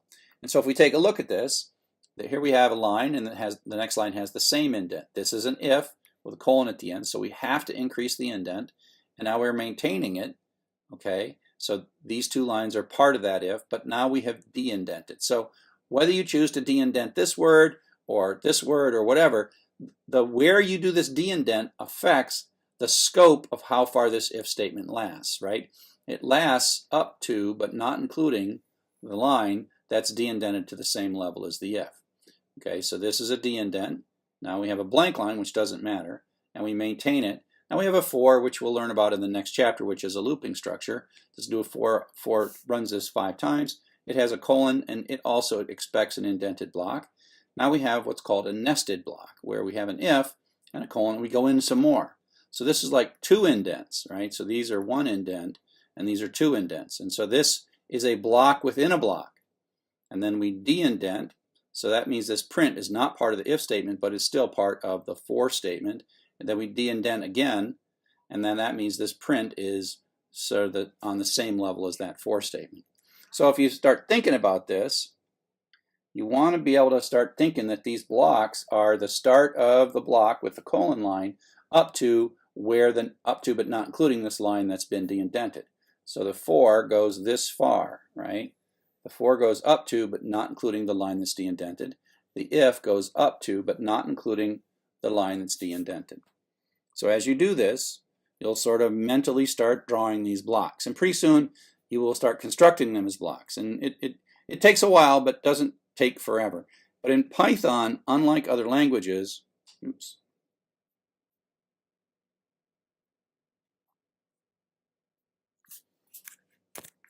in Python, unlike other languages, you have this is very important, and it matters, and you can have syntax errors if you get it wrong, because you're really communicating the shape and structure of your code using these indents and de-indents. We already saw a nested indent. This is a nested if, so you can put an if within an if, and you can go as far deep as you want to go, like Russian dolls. And so here we have x equals 42. If it's 1, we indent 1, and then with this next thing we do, these are at the same level of indent, but now we see an if, and it has to indent further. So this is like 2 in, 8 spaces, and then we de-indent back. Actually, we de-indent back 2. And so if you watch this and you take a look at how this works, it runs to here. Oops, back up. Comes in here. The answer is yes, x is greater than 1. Prints this. Is x less than 100? Well, it's 42, so the answer is yes. So it runs this, and then it kind of continues back to there. And you can also think of drawing boxes around this. This is one if box, and then within that if box there is another if box. And again, it's the indent block up to but not including where the de-indent happens. And this here is like 2 backwards de-indents. So it ends 2 blocks. So 2 blocks are ended by where we place this. We could move this in, or we could move this out. We could have it all the way into here, we could have it to here, or here. And where we put that line depends on how the ends of these blocks are going to work out.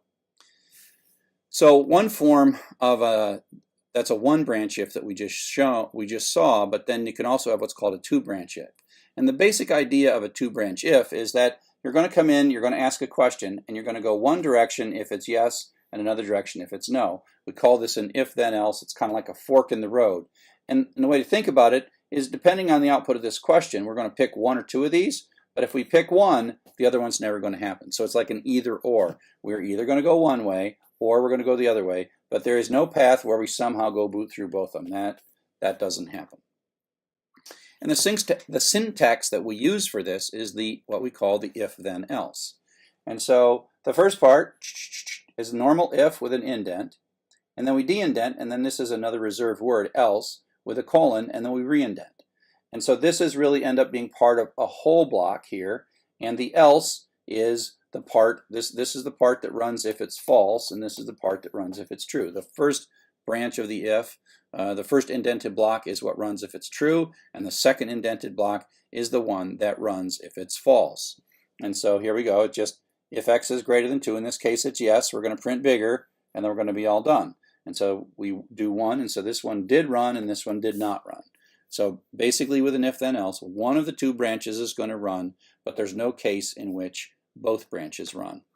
And again, you sort of draw these blocks around these things mentally, and in this one you sort of take from the if, not the else is really part of the block, up to but not including that print, which is back indented, de-indented back to the same level as the if statement.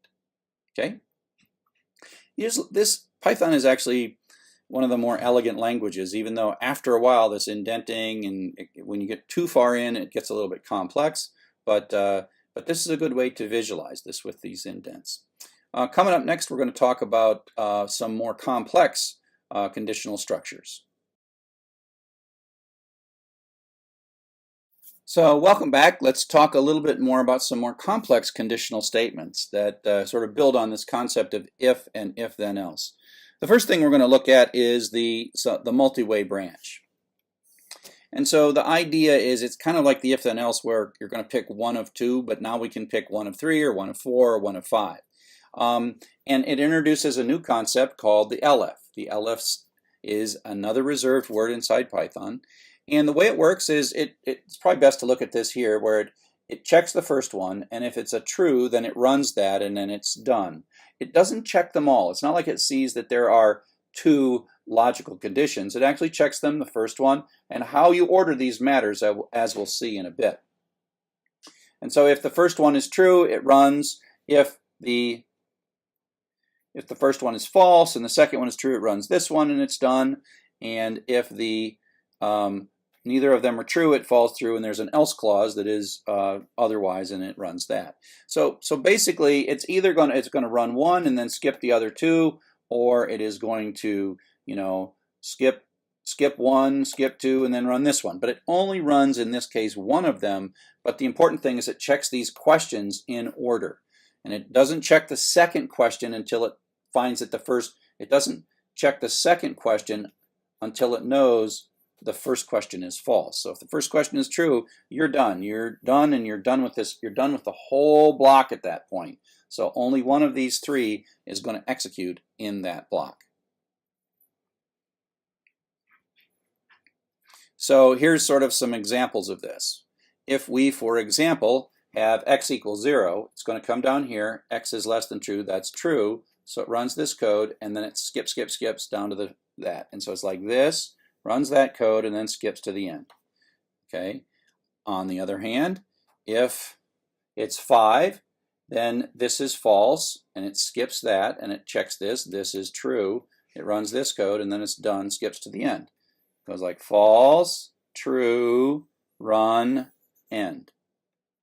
And then if x is like 20, for example, it runs, false, false, run the else clause, and you're done. So skip, else, run that code, and you're done. So in this case, we ran that, and we didn't run that, and we didn't run that. Again, one of them's going to run. They're checked in order. These questions are checked in order, not out of order. It doesn't look ahead. It just checks in the order that you wrote it. You're the one that wrote that order. And so there's a couple of variations on this multi-way. You can have no else. You can have no else, as in this case, and this just means that it might not run any of them. In this case, x is 5, so it's not less than 2, but then it runs this one. But if x was like 50, for example, if x was 50, then this would be false, then it would skip, and this would still be false, and it would skip, and neither of these two would run. So if you don't have an else, you're not guaranteed that one of them is going to run, because else is like the catch-all. If the other ones are all false, then the else is the one that runs.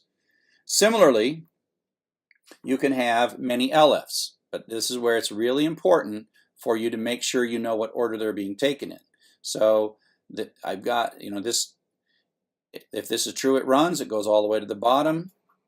If, if it's false, false, false, true, it runs this one and it's done. If, on the other hand, it looks at it as false, go back. If it runs false, false, false, false, they're all false, then it runs the else. Right? This one has an else, this one didn't have an else. They don't have to have them. The key is you can have more than one of these LFs. Okay? So I got a couple little things. I'll let you pause right now and look at, the question is, are there, looking at the 3 lines or 4 lines of code, x equals something. Are there lines of code that will never execute regardless of the value for x? And I'll let you pause and think about it, and then I'll explain it to you. Okay, hopefully you paused and thought about it as long as you like, but so let me now explain it to you. So we come in here, And if x is less than or equal to 2, it's going to run this first thing. And if x is greater than or equal to 2, it's going to run this. And if neither of those are true, then it's going to run this. Well, the weird thing is, all numbers are either less than 2 or greater than or equal to 2. I carefully constructed this to the point where it would never run this line of code. It is either going to run this one or run that one, but it's not going to ever run this one. So that was kind of like a weird dysfunctional one that I constructed. This other one is a little different. If x is less than 2, we do this. If x is less than 20, we do that. If x is less than 10, we do that. And if none of those are true, we do that. Well, the problem here is between these two lines. The problem is if something's less than 10, like 6 for example, it's also less than 20. So even though there might be values for which this is true, those also are going to have this true. So for something like 6, it's going to run here, and it's not even going to look at this. That's the point. It doesn't even look at this. And so I could have made this more sensible if I'd have moved this little block of code up to there. So this is where the order in which you choose your questions, the way you put these LFs together matters, because it doesn't look at all of them. It only looks as long as it can. As long as it sees falses, then it keeps on going to the next one. But as soon as it doesn't see a false, it doesn't continue. So the last conditional structure we'll talk about is the try and except structure. And if you know any other languages like C++ or Java or JavaScript, you're like, whoa, that's kind of an advanced concept.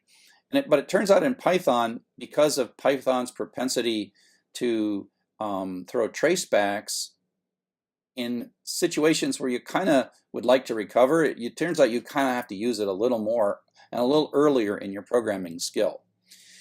So the problem is what if there is a line of code and you absolutely know it's going to make a traceback, it's going to blow up, but you don't want to blow up. I mean, I don't want to have code blow up. If you're using my autograder and you see a traceback in my autograder, that's kind of like, I consider that a failure. I could put an error like, hey, you entered blank data, or you didn't enter a number, but a traceback, that just seems like I'm too lazy as a programmer. So we as programmers are supposed to anticipate parts of our code that are going to blow up potentially based on perhaps the user's input, and then do something about it. And that's what the try and except are for. It's you take this little dangerous piece of code that might break and might blow up, and you surround it with a try and says this might blow up, and if it fails, run this code down here. Okay, so that's the try, and if you get an exception, the except is kind of like if you get an exception. And the problem is if you are running code, here's a little bit of code, we put hello Bob in, and then we convert it to an integer, and we know from past experience that this blows up. Right? You can't take hello Bob and convert it to an integer. It's just going to blow up. The problem is, and here we are, it says, oh, you blew up on line 2. That's great. And I'm not very happy with hello Bob and whatever. But the important thing is your program stops. These other lines, they don't, oops, these other lines, they don't exist. Right? It doesn't go any further. Remember the traceback is Python is really confused and I don't know what to do next. So Python is just going to be conservative and stop. So Python stops and your program stops. No matter how much error checking you put down here, it doesn't matter because it's gone. It's all gone. And like I said, we take this kind of personally because the code that you write is like you being put into the computer, giving it instructions. And if the code blows up, well, that sort of wipes you out. You're not in the game anymore. You're not able to do anything. So we want to be able to, especially in these situations where we can anticipate that an error that might happen in the normal course of your program's execution might be something that you want to compensate for. And that's what the try and except does. So here's a bit of code for the try and except. And we just have two little bits of straight line code. And so we put a string in here that's hello Bob, and then we're going to convert it to an integer. This is the dangerous code. This code in this case with hello Bob is going to do a traceback. And so we say try, and then we indent the dangerous code, and then we add this little except bit. If it works, the except is ignored. If this blows up, it runs the except. So in this code, it's going to come in, it's going to try this. This is going to blow up, but instead of giving a traceback, it's going to say, oh, I've got an available except. I'm going to run this except code, and then I'm going to continue on. And so that prints out first -1. So because we set this variable ister to -1, like a little flag telling us that something went wrong.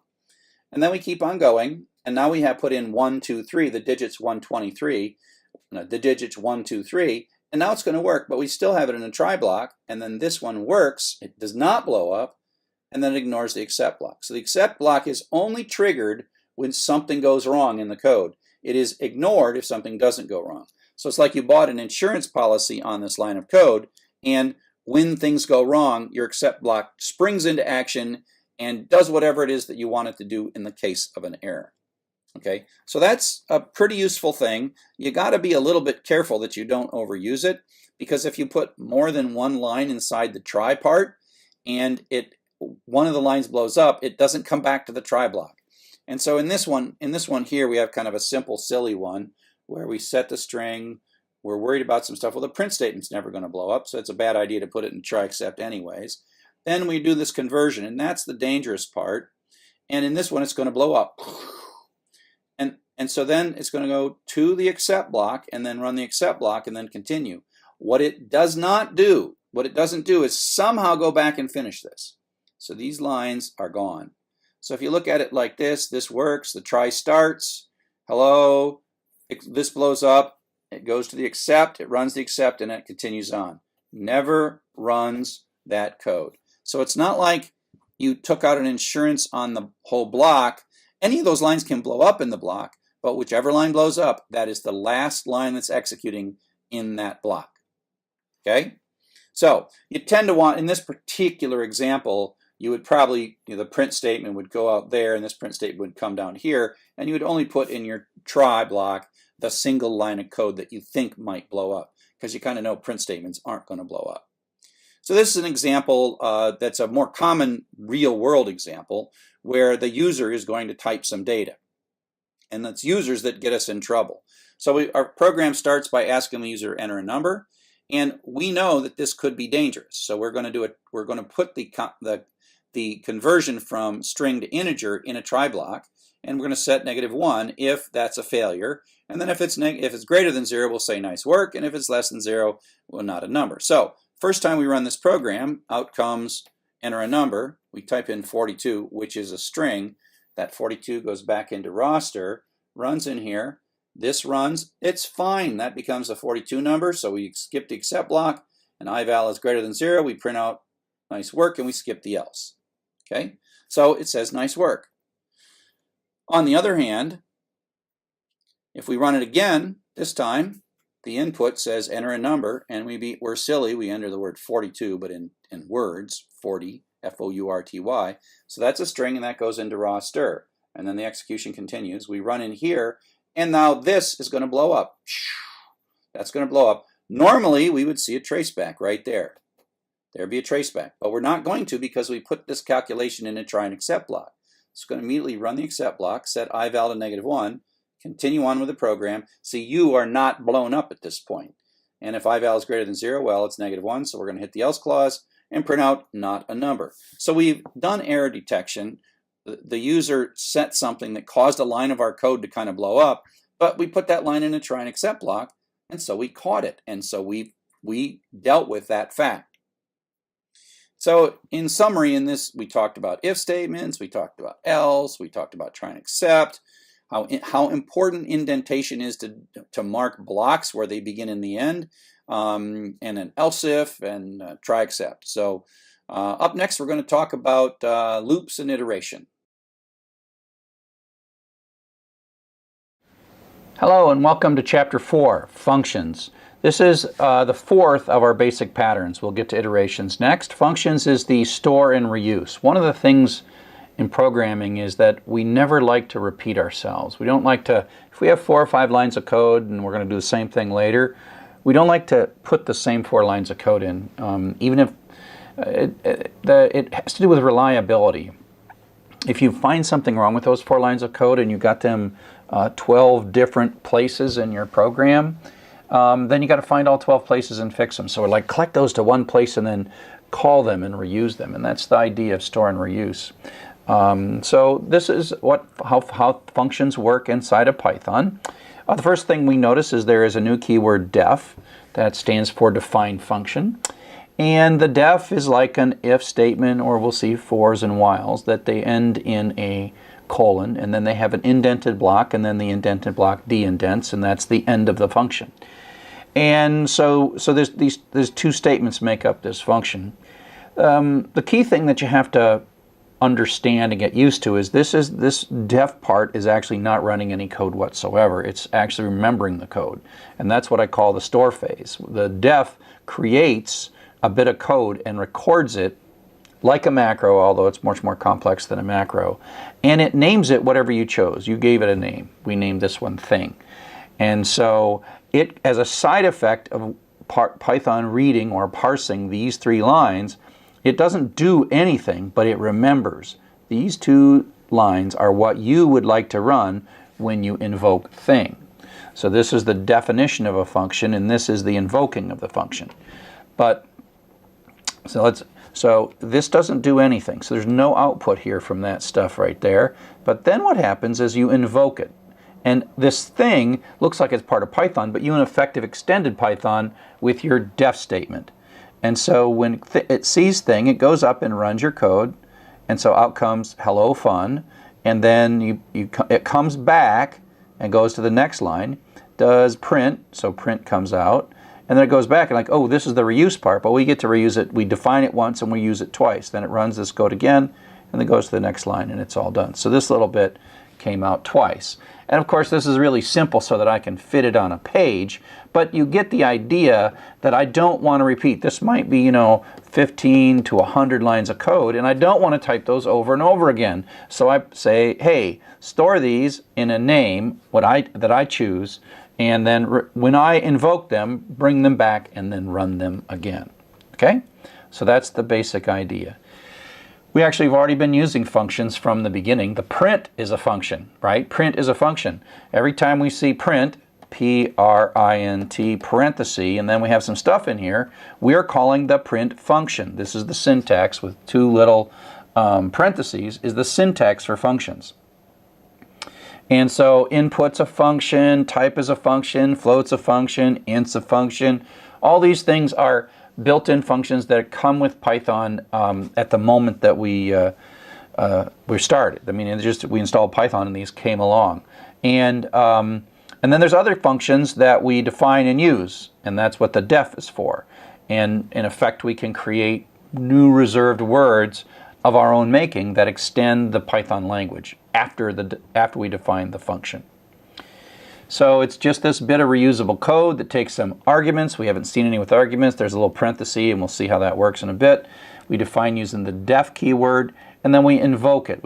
There's the defining phase, which actually doesn't run the code, it just remembers the code, and then there's the invoking phase. You define it once and then invoke it 1 or more times.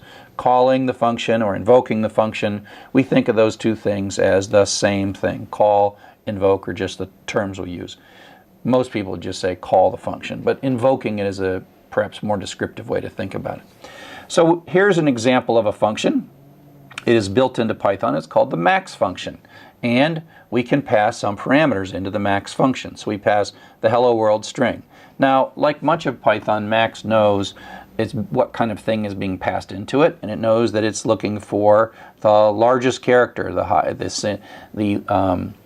lexicographically largest character, and in this case it scans this little, that's inside the max code, it scans through and finds the largest character. So apparently lowercase letters are higher than uppercase letters because in English we get back a W, and so this is what's called the return value. So this is an assignment statement. Let me clear this and start over. So this is an assignment statement, so it has to evaluate this right hand side. And a function call is nothing more than like x plus 1. It's something to evaluate. It runs the function code, passes in this argument, and then this residual value, this is called the return value, we'll look at this in more detail, becomes the result of this little bit in the expression, and there's nothing else. We could have, w plus 1 or something, and then the w is what's stored into big. Okay, so we print big, and big is a variable that has the letter W inside of it. And then we ask what is the smallest, and that finds the blank, and so we get a blank to see this. There's a min function and a max function. Both of these are built in. These are built-in functions. They're always there for us. Okay, so here is another example of the max function, and so we can think of this as invoking or calling this function as this right-hand side is being evaluated, we are passing this variable in, and there's some code in here, and it's going to do some stuff, yada, yada, yada, and then it's going to give us back a bit of stuff, and that's its return value, and then that goes up into the big, right? And so that's how this works. And so this is actually built in or burnt in, I guess I can't draw. And so you can think of this as sometime a long time ago when Python was being first formed, somebody wrote some code.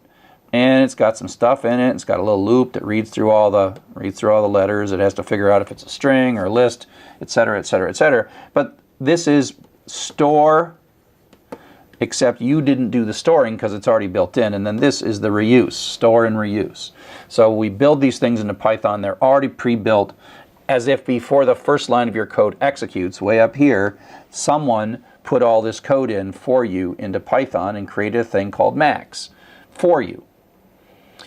Now we've been using this already, built-in functions, we've got type conversions, we've got like the float that takes a integer and returns a floating point version of that. And again, this is kind of like an expression. So it's like I want to divide this by 100, but before I do that, I've got to convert it to a float. So it has to sort of do these function calls as it's evaluating the expression. Okay? Sometimes, like here, we just have a prints out the return value. That's what this is. This is the return value. If you just type a function in a parameter, it can be in a constant or it can be a variable. And as we'll see in a second, we'll give you many of these if you like. So you can either just run it or take the result of this. This passes an integer in, converts it to a float, and then puts the float into that. Type tells us what kind of thing that is, and you can use this inside of an expression. And so it's like, what am I going to do first? Oh, I've got to do 2 times this thing. Oh, wait a sec. Pause just briefly for a moment. Call out to some float code. Pass a 3 into it, and then something comes back, the return value, the residual value comes back, and then that participates. In this case, it's going to be 3.0, participates in this 2 times 3.0. Okay? And so 2 times 3.0 then ends up being 6.0, etc., etc. But you can see as it's like, oh, wait a sec, I got to figure out what this is, call the function, get the return value, and then continue processing this expression. We've also done this with string conversions, partly because, just as an example, the input always returns a string. The input function returns a string. And so, you know, here's this string, could be coming from input, but we'll just take 1, 2, 3. We know that that's a string. It's not the number 123. And if we try to add 1 to it, we get a trace back. Cannot concatenate string and integer. Trace back. But we can't convert that string to an integer. And so int can take like a floating point number or an integer or even a string, and it says, oh, I know what I'm supposed to do with a string. I'm supposed to look at this, interpret these as numbers, and, you know, multiply by 10 and figure out what the hundreds place is and all that stuff. There's a little bit of work to that, and it does it. But then it gives us back an integer, and we say, oh, what is that? That's now the 123, but it is of type int. And now we can add 1 to it and get 124. And as before from this example that we're kind of reusing from a previous chapter, you don't want to try to convert, oops, sad face, sad face. Sad face. Don't want to try to convert something that doesn't have digits using int, because it'll say, I don't know what to do, and then your program quits, right? You don't want your program to stop, tracebacks, and you can, of course, deal with that with try and accept, but that's like a previous lecture. Okay, so up next we're going to talk about building our own functions, not just using the predefined ones. So welcome back. We're going to continue and start talking about building our own functions. So again, we use the def keyword to define a function, and then later we're going to invoke this. And there's a bit to it. We are defining the name of the function. In effect, we're extending Python and creating new predefined things that we can use, except it's our code. It starts with a def keyword, has some optional arguments, which we'll see in a bit. That's what the parenthesis is. And then the name, and the function names follow the same rules as variable names. And then you have an indented block, whatever code you want to do, and then you have a de-indented block, and that sort of defines the essence. The key thing here is this is not calling It's not invoking, it's not executing, it's remembering, it's storing, it's figuring things out. So here is the output of a program that defines a function but then doesn't use it. So this is a sort of broken function. So here we go. We start x equals 5, print. You don't have to you have all the defs at the beginning. The def runs whenever. So, out comes hello. And then we define a function, and this says, oh, you want to make a new thing here. So I'll make a new thing. It's kind of like a variable in a sense. And then it copies this stuff, copies it up there, and says, later you probably are going to want to use this, so I'm going to remember it. So it doesn't do anything there. No output comes out. Then it says print yo, and out comes yo. And then it adds 2 to x, so x is now 7, and then it prints x, and there's no 7. There's 7. These print statements never ran. They never ran. Why? Because we did not invoke them down here. We defined them, but didn't invoke them. So let's take a look at how you invoke a function, right? You define it, and then you use it. Sometimes you define it once and use it once, but more commonly you define it once and use more than one time. Again, the store and reuse pattern. The def is the store, and the invoking is the reuse. So here's just a slightly different version of that last program, and so now it's going to actually invoke it. So x equals 5, print hello, def, so out comes hello. This produces, the def produces no output, right? But because there's a D indent here, that is the entire blob of the code that is part of print lyrics. So it prints out yo, and now we're going to invoke. This is the call. We're going to call the function. Now the function goes up. Let's clear this. So we're down to here. Now this like suspends at this place. It's like remember to come back to here when we're done. Go up, run this code, and then come back, and then continue on. So it like leaves like a breadcrumb of where it's supposed to come back to, and then it runs. And then the print lyrics, of course, produces the 2 lines of output. And yeah, that should probably not have, that day should be up there. And then x equals x plus 2, which makes it 7, and then prints out 7. Okay, so this is the invoke or call the function. Okay, you defined it, and then later you called it.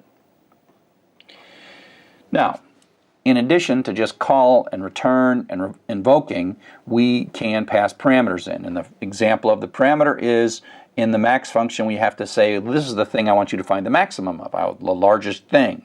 And part of it is in the whole store and reuse pattern, we have a few lines of code, but sometimes we want to do ever so slightly different things in the different invocations. And so we use the arguments to subtly adjust, like finding the maximum is a general thing, but what thing to find the maximum of, that makes a function that's much more useful and reusable in a lot more situations.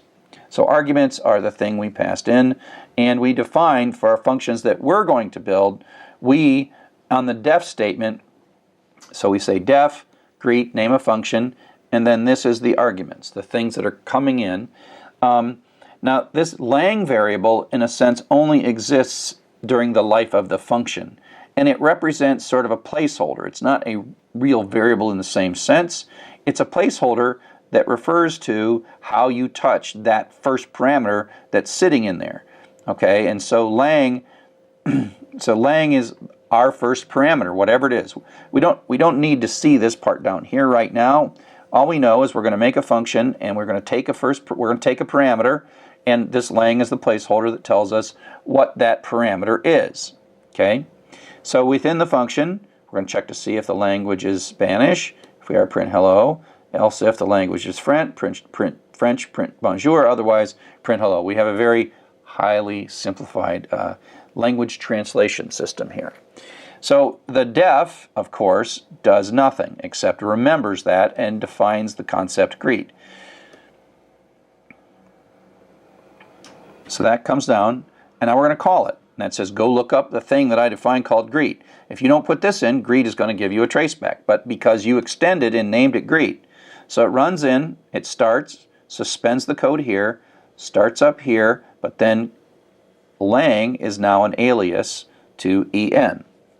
So now we can run if that is yes, else if, I'm getting it all wrong now.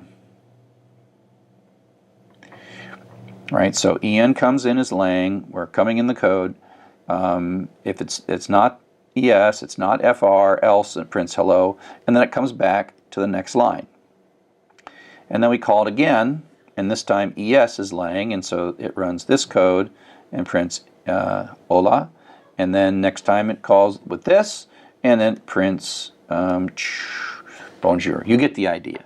So this is a placeholder so that on the successive calls or invocation of the function, we can get at whatever the programmer put in as that first parameter. And so we are saying in this definition, we are ready to receive a first parameter. Please call us with a parameter, and then we will be able to do something slightly different for the different values. So this is a reusable bit of function that prints hello in 3 different languages, and then we tell it what language at the moment that we're actually invoking it.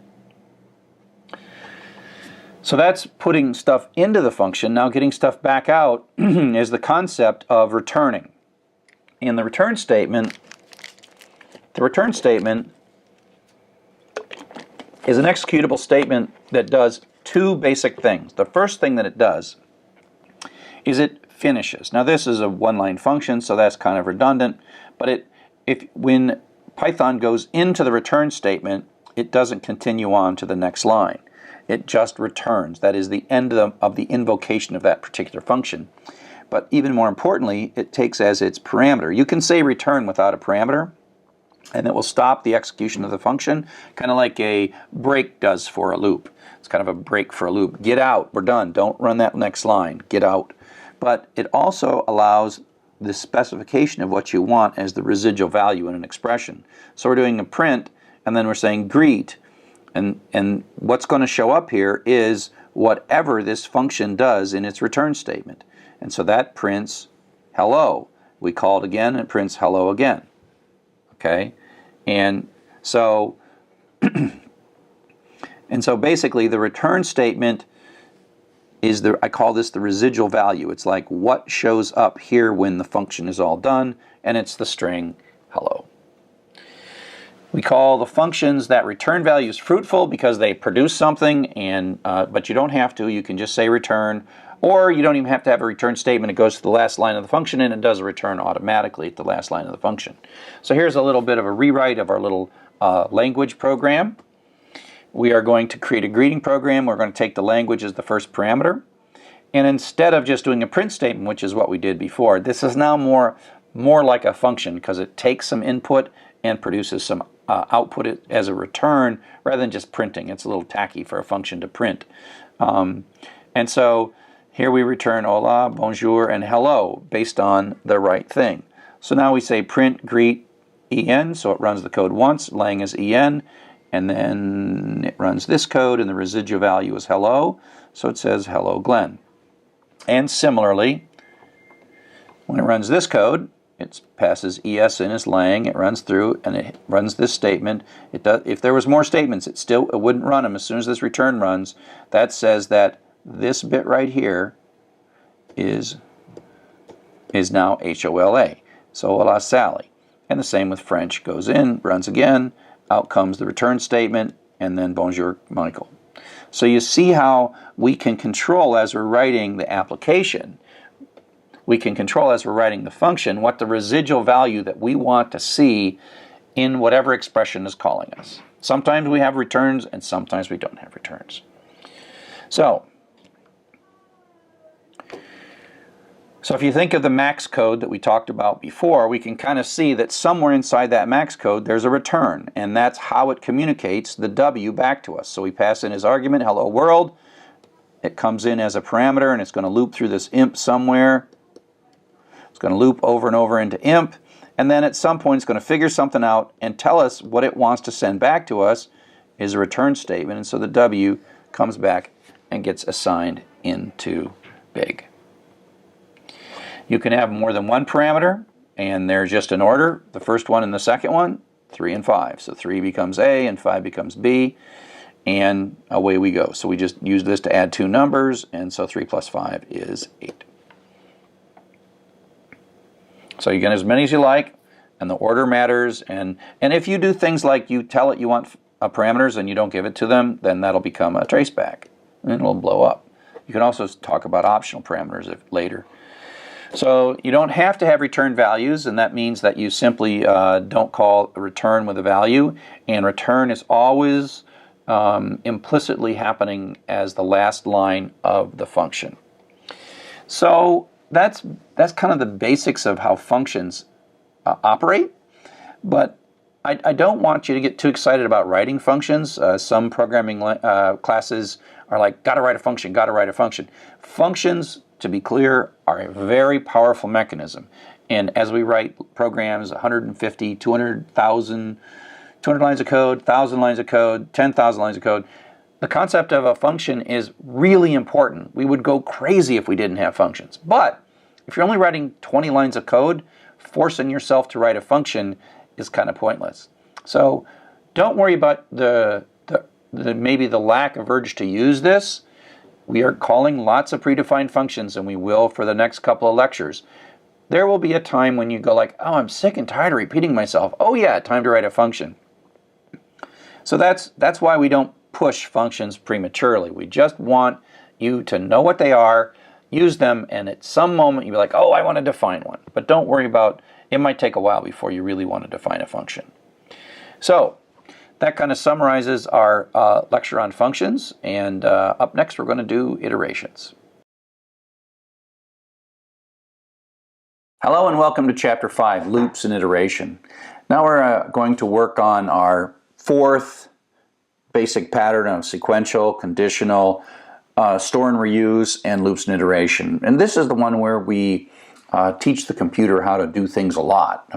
We can tell it to do something a million times. And so that's where we get the doggedness of computers, or the fact that they're so good at doing work for us because we can set them off to a task and they'll do it until it's done. So here's a very simple loop. Let's put the coffee over here. The keyword that we're going to start using is the while loop. We're also going to use the for later on. And the while loop functions very much like an if statement. The while starts it, and then this is just like an if statement. It's a question that leads to a true or a false answer. And then there's a colon, and then there's an indented block, and then we use the de-indent to determine how long the loop is, and so this print is de-indented, so that indicates the end of the loop.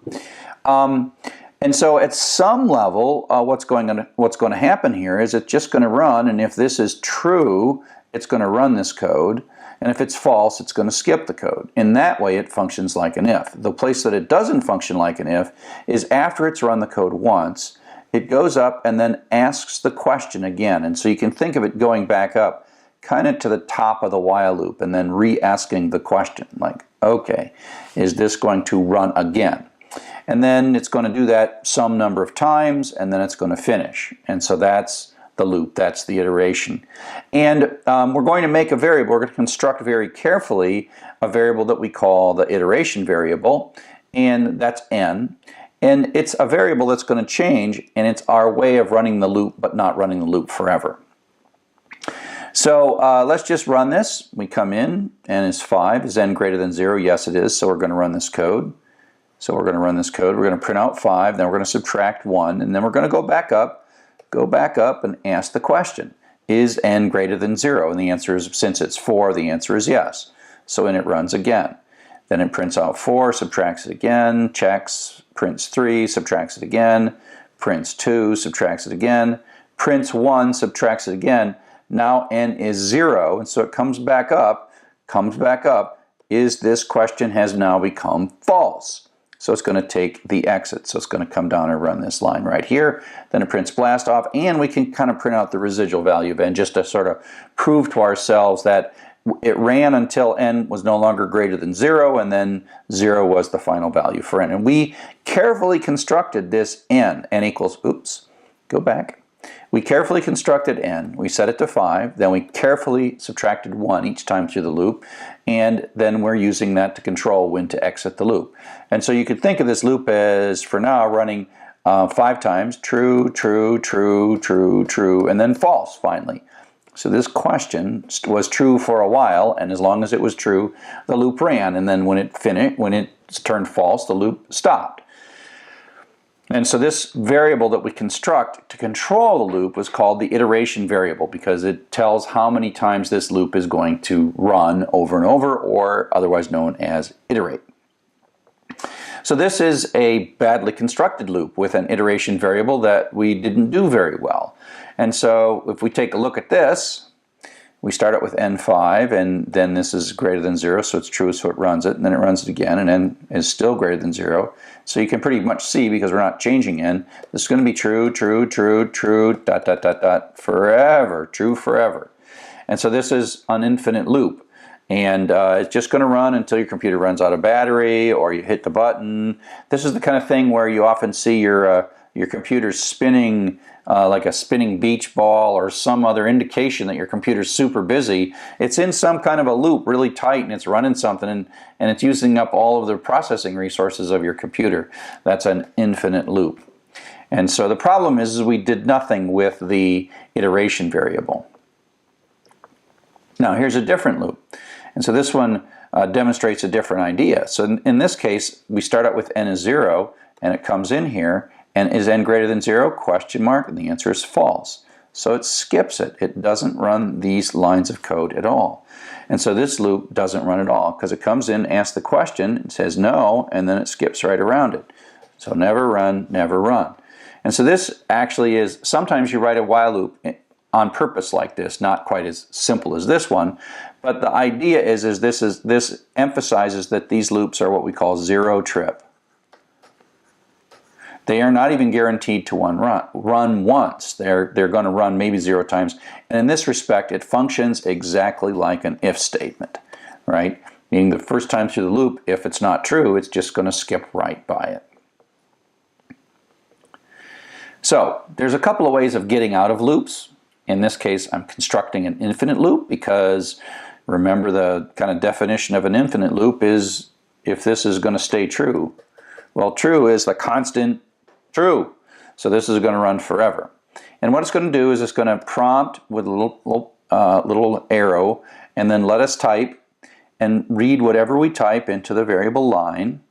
And then if the line is done, we're going to break. Now break is an executable statement, and if you hit the break, it exits the innermost loop out to the place beyond the end of the loop. So when this runs the first time, and we say hello there, line is not done, so it prints it. So it prints out hello there, and then goes up. And then we type in again, we type finished, and so it's not done, so it prints it. So now comes that print statement. And then we type in done, and now this becomes true. And it comes out and runs the code beyond the end of the loop. The key is it doesn't go back. It's like once you've done a break, that loop is done. And so you look at basically, the block that is the loop. So here's kind of the loop block, and then the break goes to the line after the end of the loop block.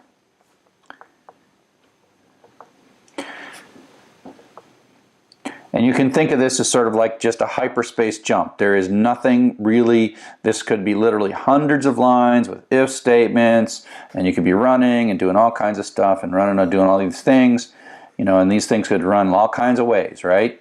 The point is as soon as you hit a break statement, however much stuff is down here, however much stuff is up here, it exits to whatever the next line is beyond the end of the loop. Continue is another loop control statement, but it works differently than break. So break says get out of this loop. Continue effectively says stop this iteration. We're done with this iteration. And so continue says go up back to the top of the loop. Oops. Yeah. Go up back to the top of the loop. And so here we read a line. If the first character is a pound sign, line sub 0, if that first character is pound sign, we're going to skip it. And this is a way for us to make like little comments in our typing. And then we print, if the line is done, we get out, and otherwise we print it. And so that's why there is no printout here, because it comes in, runs, oops. It comes in, this is true, and then it goes back up. But it comes back and prints out the next one and does another thing. And so the loop continues, whereas the break ends the loop. And so again, the same kind of notion that you're sort of doing all kinds of complexity. Wherever you're at in this loop, you hit continue, and it doesn't go any further. It goes back up and runs the question mark. It asks the question mark. And so, I mean, asks the question, and it might exit the loop in that particular case. But this one here is this is an infinite loop that I've constructed. This is not an infinite loop because at some point the break gets us out of the loop. And so it's an infinite loop with break to escape it. And that's another common way to construct a loop. So these loops that we've been drawing so far, the ones that use while as their keyword, are what are called indefinite loops. And that's because they kind of go for a while, till a break hits or until some value becomes true. I mean, as long as that value remains true. So all the ones we've done so far are easy to look at and know that they look pretty good and they're probably going to finish. But there are sometimes, if they're long and complex and their exit or termination conditions are a little more complex, it's not clear that they're really going to terminate. And so we can use while loops for a lot of things, but for most of our looping, we're going to use what are called definite loops, and that's what we're going to talk about next. So definite loops use the for keyword, and the idea of a definite loop is it's going to loop through some set of things. It might be a set of lines in a file, it might be a set of characters in a string, it might be a set of strings in a list of strings, but whatever it is, it's sort of going to run a finite number of times depending on the thing that it's looping through. And we like this, and it's an easier way to construct it, and we actually don't have to deal with the iteration variable. The for loop includes a mechanism to construct the iteration variable for us. So it's definite loops iterate through the members of a set. So here's a very simple for loop. And so you see the for keyword, and in is also a keyword.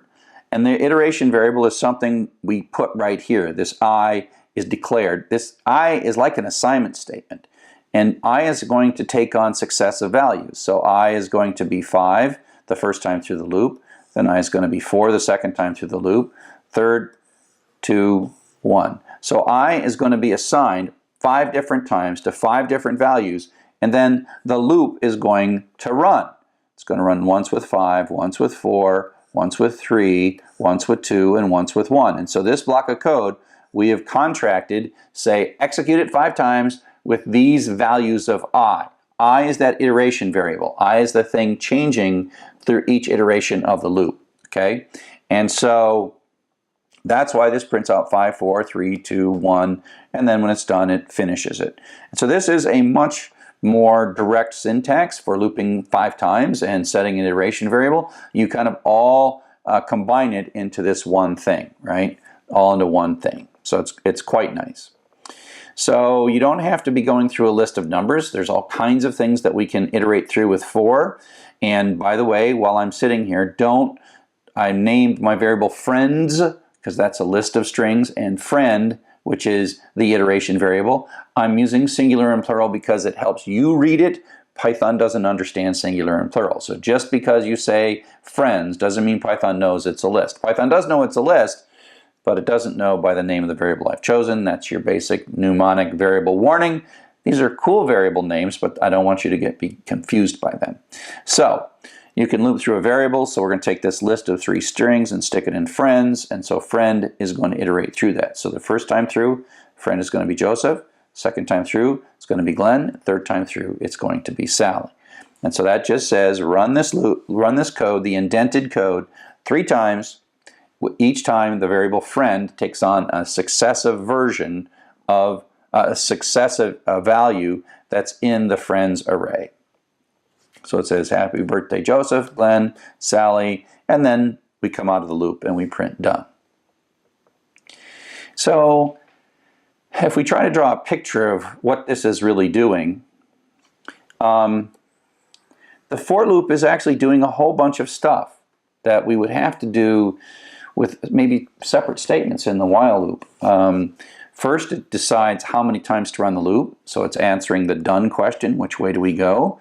And it is also then moving I ahead. It's managing the iteration variable. If you go back to it's initializing it too. If you go back to the while loop, we had n equals 0, while n greater than 0, n equals n minus 1. So we had like 3 lines to control the loop, to manage the iteration variable.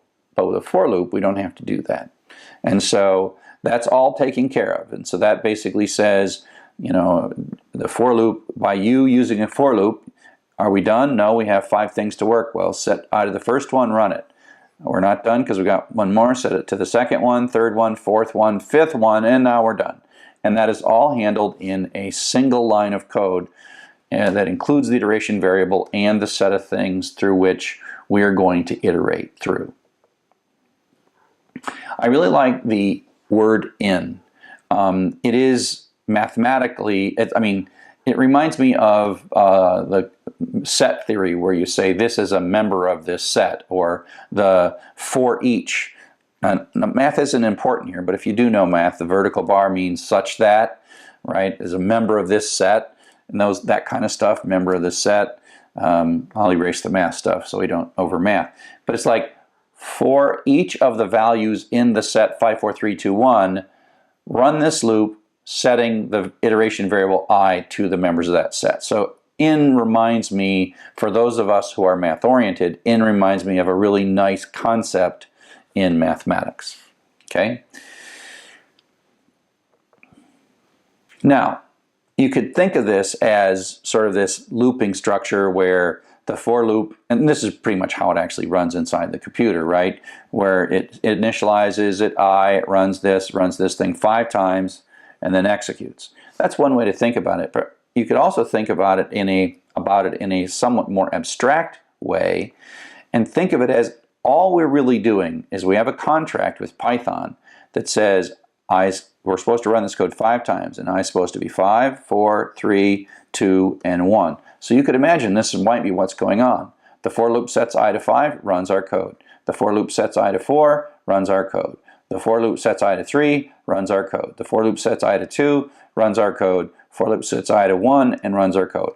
All we know is our code was ran 5 times, and by contract, each successive time, we're get a different value for I, and the value for I is taken from this set. And so this is just one way to think about it, to say to yourself, oh yeah, this is one way to think about it as it's actually, and this is how it really works. But this is also kind of logically the contract that Python is making for us. So up next, we're going to talk about taking this notion of doing something to a lot of items, but accomplishing something with that, and I call these loop idioms. So now we're going to talk about loop idioms, and loop idioms are patterns that have to do with how we construct loops. We have the mechanics of fors and whiles, but ultimately we want to get something done. We want to solve a problem with a loop. And often what we have to do is, if we have a set of things, whether it's lines or strings or characters or numbers, we're looking for something like the largest or the smallest, or we want to add them up or something like that. And so we can't just say add them up. We have to say go through each one and do something to each one and somehow achieve adding them up. And the pattern that we're going to follow is we're going to have this loop that's going to do run once for each thing, right, in some chunk of data. And then, but we're going to set something at the beginning, and then we're going to do something to each one. And at the end, we're going to kind of get the payoff. We're going to get the result. So if we're doing sort of summing things, we're going to have a running total. And so this will be like t equals 0. And then this will be t equals t plus the thing value. And then, but this is not the real total. It's the running total during the loop. But at the end, it is the real total. And so we're gonna look at what you do at before the loop starts, during the loop, and then what you get after the loop and how you can use that. So we're going to use this loop. It's just going to loop through a set of 6 numbers over and over and over again, right? So we're going to do something before the loop, we're going to do something after the loop, and then we're going to run the loop some number of times. And in this case, thing is our iteration variable because I'm using unmnemonic variables now. So this is going to run, 9, 41, 12, 3, 74, and 15. So it's going to run and print these things out. So it runs this loop 6 times, and away we go. Now this loop does nothing except print stuff out. Of course, I like to do that first, is always print things out to make sure that sort of my brain is functioning. So to kind of understand how these loops work, I'm going to ask you to function as a program. And I'm going to show you some numbers in succession, and I want you to mentally figure out what the largest number is, but more importantly, think about how your brain is solving this problem of what is the largest number, given that I'm only going to show them to you one at a time for a little while, and your brain has to do something. And imagine I was going to show you thousands of numbers. I'm not, but imagine I was. How would you organize yourself in a way so that for like an hour and a half you could sit here as I showed you numbers and you keep track of the largest number that you've seen of all the numbers? Okay, so here we go. Here's your first number, second number, third number, fourth number, fifth number, sixth and last number. What was the largest number? What was it? Well, it wasn't too hard. It was 74. But that's not the question. How did your brain arrive at 74? So here's all the numbers. If I'd shown you all the numbers and asked you what's the largest number, your eyes would have sort of gone, and then you got to 74. And you wouldn't do it in any particular order. Your eyes would just like see the 74 and it would just throw smaller numbers away, and it would move really quickly to what the answer is. Even if there was several hundred numbers on the screen, your mind would sort of move fluidly wherever it felt like moving and then arrive at it. And probably what it would do is it would do something like, kind of move like this, find this, and then sort of check to make sure that it's okay, and then say like, okay, I got 74, I'm done. That's not how computers do it. That is not how computers do it. They do not move fluidly. But they are highly dedicated. They're going to do something, 74. But how would you construct a loop to achieve this? So let's take a look. You could create a variable called largest so far, and this is the largest variable, the value that you've seen in the list so far. Now I haven't shown you any numbers yet, so we'll just set this to -1 to get us started. So now we see 3, and we're like, oh, that's better than -1. It's our first number, so it's probably the largest we've seen so far, right? Great. 41, oh, that's bigger than the largest we've seen so far, so we'll keep it. 12 is not bigger than 41, so we're not going to keep it. Notice this keeping thing. 9 is not bigger than 41, so there's no point to keeping it. 74 is bigger than 41, so we'll keep it. Is this the largest number? We don't know. We don't know until we're done. 15, not better than 74. So now we're all done, and hooray, hooray, hooray, we have the largest number. And we had this variable that we kept, the largest number that we'd seen up to this point. And then when we know that we're done at the end, then that becomes the largest.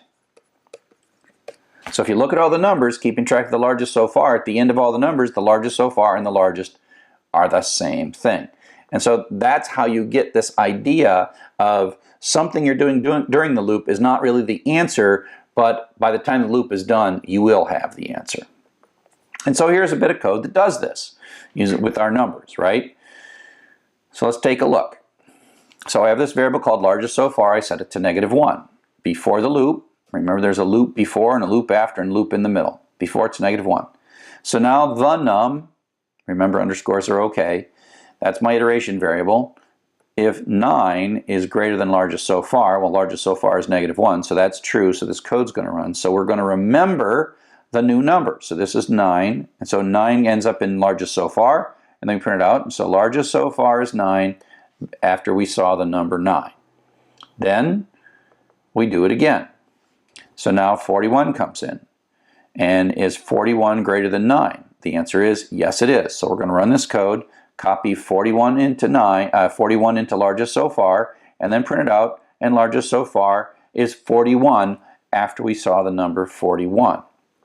Now we're going to run the loop again with 12, okay, And you get the idea, I hope. Is 12 greater than 41, which is the largest we've seen so far? And the answer is no, it is not. So we skip. So the largest so far stays 41, even though we saw 12. Meaning we're sort of like ratcheting up, but we never ratchet back down. So we run it again with 3 and 41. And we skip this. And then the largest so far is 41, even though we just saw 3. And now we see 74. Is 74 greater than 41? See, we never are looking at all the numbers. We're only looking at the window on the numbers of the current number that we're looking at. So is 74 greater than 41? The answer is yes. So we run this code and then we capture the 74. So we just saw 74 and it is the largest so far. And then we run it again with 15, but 74 is our largest so far, and so it skips. So 74 remains largest so far after 15, and now we're finished because we just ran the last thing. The for loop takes care of everything and jumps to this print statement and says afterwards, largest so far is 74. But at this point, it's also the largest, right? So largest so far became largest when our loop finished. So that sort of gives you this notion of how we construct, something at the beginning, some kind of thing that we're going to do over and over and over again, and then something at the end. And we put some print statements in just so we can watch it and see what's going on. So coming up next, we're going to talk about some more loop patterns, some counting, totaling, averaging, and finding the smallest number.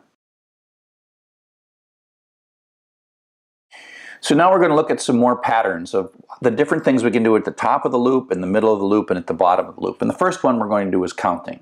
Now we're going to take a look at the number of something, the number of things in our list. Now we could just inspect it and see 6, but you will have for loops like you're reading through a file or scanning through some data. And so the notion of counting, you have to assume that you don't really know, that there's going to be a lot more than just 6. But for now, we're just going to do 6, and we're going to count how many things that we see in this loop.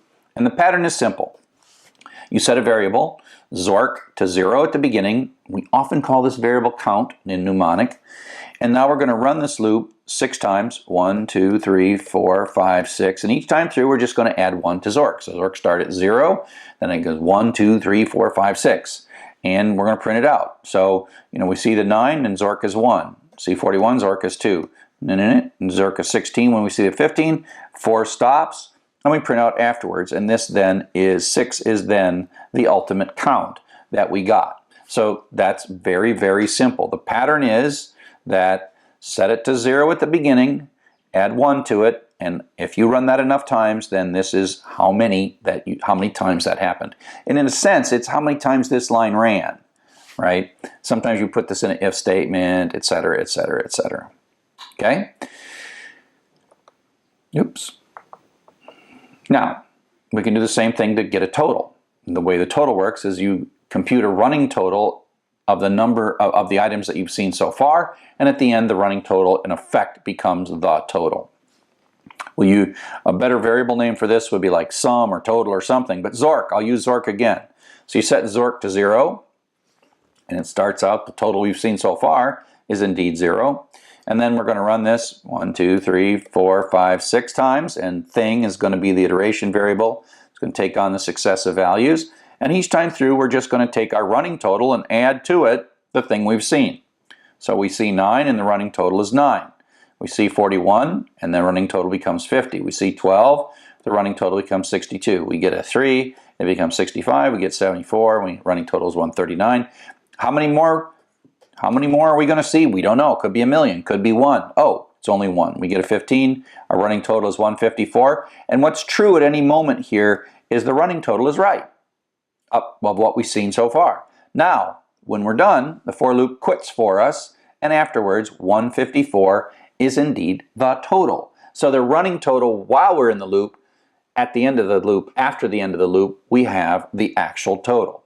So it's not very difficult to convert this to the average because we've calculated the count and we've calculated the running total, and now we're going to have the average by simply dividing those. Okay, so now this time I've used mnemonic variables Don't get confused by this. Mnemonic variables are just friendly names I chose for you to read the code easier. I am not communicating to Python in any way by naming this count and sum, but count and sum is nice. Okay, so I set count to 0 and sum to 0. Oh, go back up. I set count to 0 and sum to 0 at the beginning, and the count is 0 and the sum is 0. And then I'm going to run this loop 6 times. 1, 2, 3, 4, 5, 6. And each time, value is the iteration variable. I count, every time I run the loop, I count equals count plus 1, sum equals sum plus value, so I have a running count and a running total, and they show up here, 1, 2, 3, 4, 5, 6, and then the running total. And then at some point, the for loop, we do the last one, and the for loop jumps out, and it divides 6, 154 is the count and running total, and then it divides the average sum over count. Okay? So that's just, again, a pattern of something in the beginning, something in the middle, something in the end.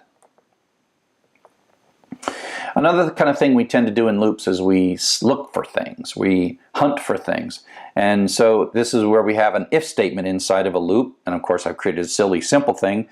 In this code I am looking for large values that are greater than 20. And again, don't think of this as just 6 numbers, but I'm looking for all the values and I'm going to print them out. So, it says before, it's going to run this 9. Well, if 9 is greater than 20, it's false, so it goes back up. 41, true, so it prints out 41, then goes back up. 12, false, goes back up. 3, false, goes back up. 74, true, so it runs this, so out comes that little print statement. Goes back up, and then 15 is the last one, and that's false. It goes back up, and the 4 says, we're done, and then we do afterwards. And so this is just the notion of having an if statement inside of a for loop, where we're sort of picking or choosing or selecting or looking for something in a large set of things that we're looping through. We can also say, I want to know if a particular value is there. And so we're going to use a Boolean variable. And we've talked about integer variables like 1, 42, and then floating point variables like 98.6, and then string variables like hello world that have quotes in them. This is a fourth type, a kind of variable. It's called a Boolean variable, and it only has 2 values. It has true and false. Matter of fact, these if statements, they return Boolean values. Value equal 3, that is returning a true or a false based on the value of value. There's a mnemonic confusion there, right? But I'm using it. So I'm going to make a variable called found, and that's a decent name for a variable, so don't get hung up on that. And I'm going to initially say found is going to indicate to me whether or not I found a 3 in my list. And I'm going to start before the loop starts, say false, because we haven't found anything yet. So found equals false. And so at the beginning of the loop, found is false. Before the loop starts, found is false. And now we're going to run this loop a bunch of times. 9, is that true? No, skip. 41, is that true? Skip. 12, skip. Right? So 9, 41, 12. And found has remained false because we haven't done anything to it. But now in comes a 3. And this becomes true. So it runs this code. So found becomes true. And then we print it. And you'll notice that when we see a 3, we get true. And then it runs again. We get 74. It's still false. 15. It's still false. Run, run, run, quit. And the residual afterwards is true. And in fact, if you didn't know any of this and you don't print that out, all you know is that afterwards we loop through all those things and we know that there was a 3 in there. That's what we're doing.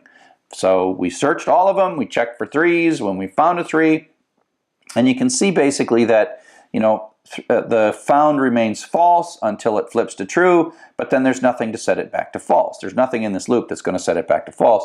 So once it sort of catches the 3, then it remains true for the rest of the loop, and then it just finds its way out. Now, if you want to think about it for a moment, ask yourself, how might we make this loop more efficient by putting a statement right in here? Think about a way to, once you've found it and it's true, there is sort of no reason to keep on going. So what would you put there to perhaps make this loop to look for 3s, just to tell you whether or not there was at least one 3 in there, how to make that more efficient? Just think about that. Okay, So now let's look back at the largest value that we started out with, right? And so if you think about this, let's kind of give it a sort of a rough look here. Largest so far is our kind of like a running total, but it's our hypothesis is the best large number. And we have this if statement that says if the number we just see right now is greater than the largest so far, then capture it, right? Take whatever number we saw and capture it. So when we see 9, it's better, we capture it. We see a 41, it's better, we capture it. We don't capture this, we don't capture this, we capture the 74, and we don't capture the 15, and that's how we do it. So you could think of this as better. When the number we're looking at is greater than our working hypothesis of the largest, we grab it because it's better. So this line right here is the grab line. Grab it. Okay? So then the question is, how would you modify this code to teach it to find the smallest value in this list of numbers? Think of it as you have a starting number, you have a sort of what's better in this grabbing notion. How could you do that? Take a look.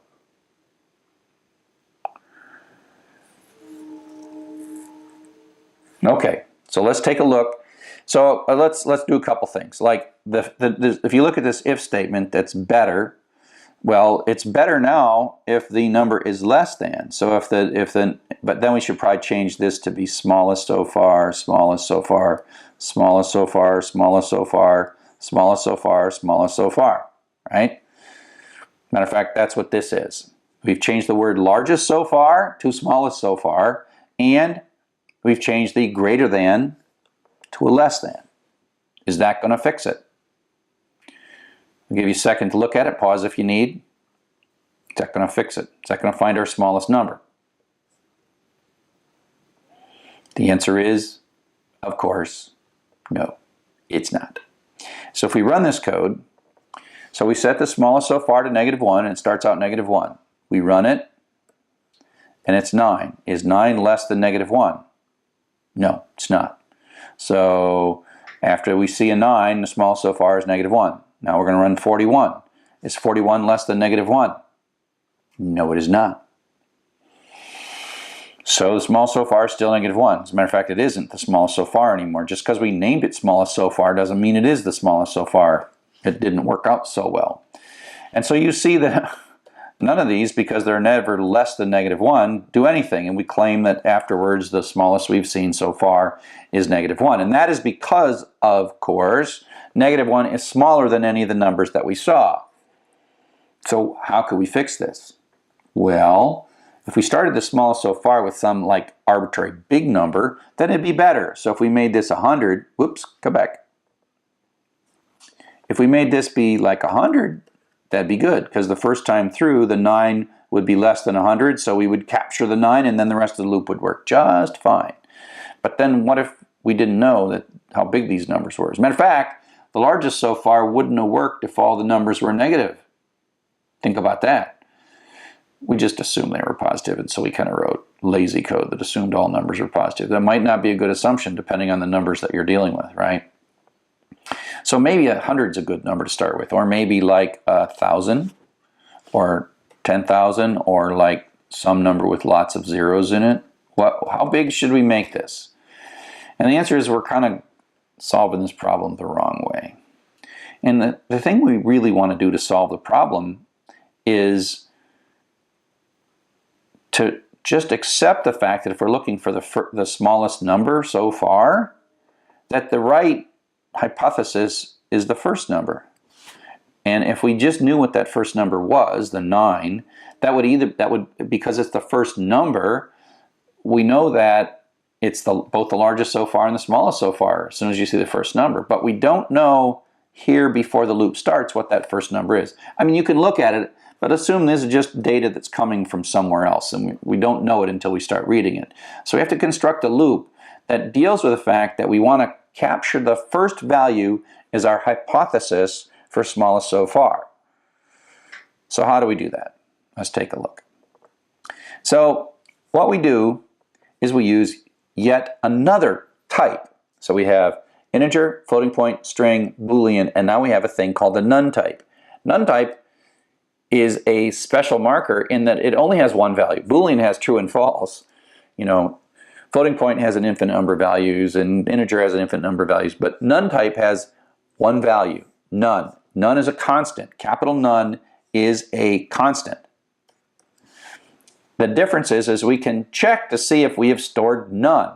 None is often used to indicate emptiness, not non-existence, because smallest doesn't exist until we assign it, but we're going to assign it to like a mark, a flag, a marker, some way to say, oh, this is not even a number, it's nothing. And so we're going to, and you can do this. So that's like makes a variable called smallest, and in it puts none. It sticks it right in. It's not a string none, it's like a special type. Okay? So that actually captures the notion that before the loop starts, the smallest number that we've seen so far is none.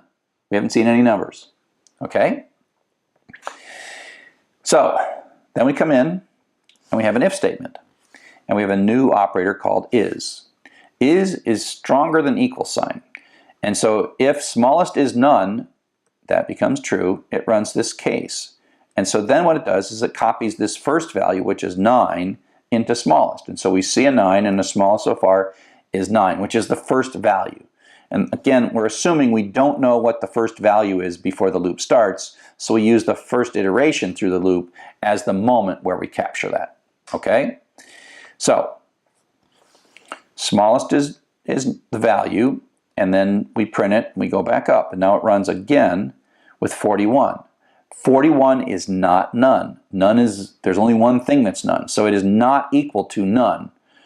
Smallest is not equal to none, or is not none. So this is false, so it skips over here. Then it asks the question, is the value we're looking at, 41, less than smallest? Well, smallest is 9 in this case, and this is 41, so that's false, so it skips that and goes on. So we see 41, we don't take it, and then you can see that this will never become true again. This is pretty much false for the rest of the iterations of the loop.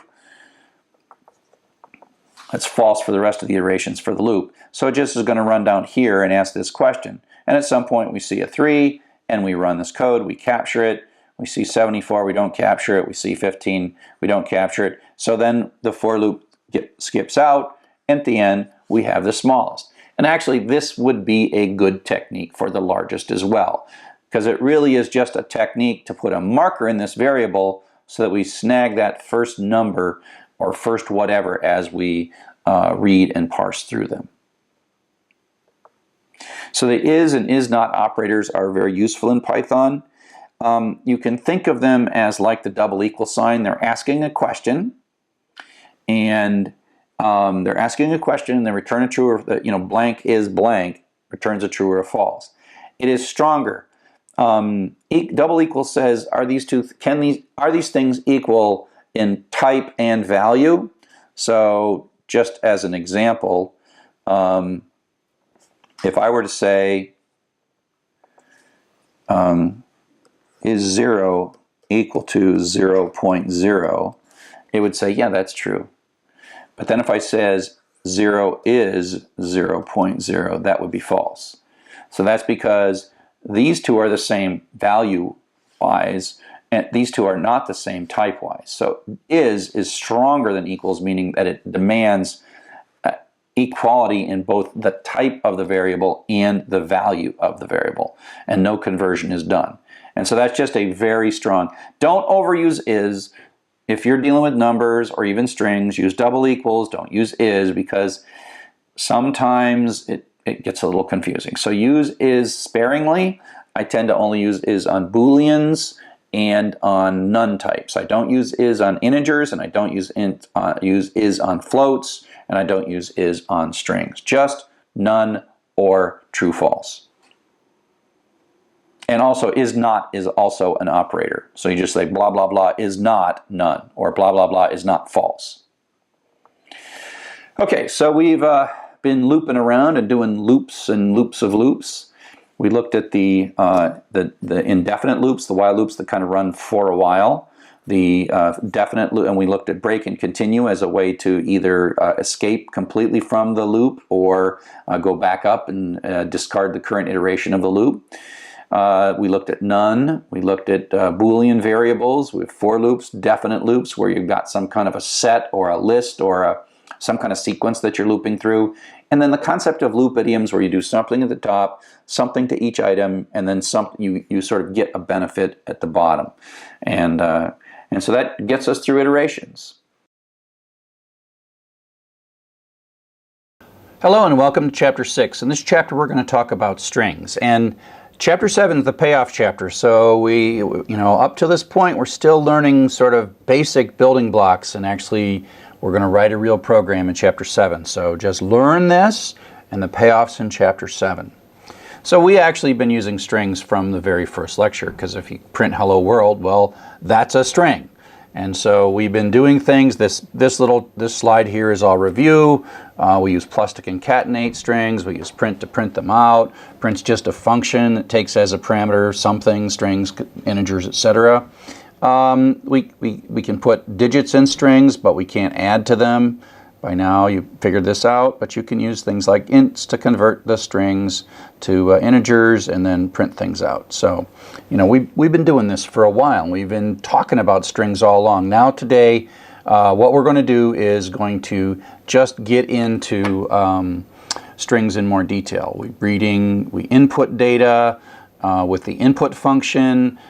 Input returns us a string.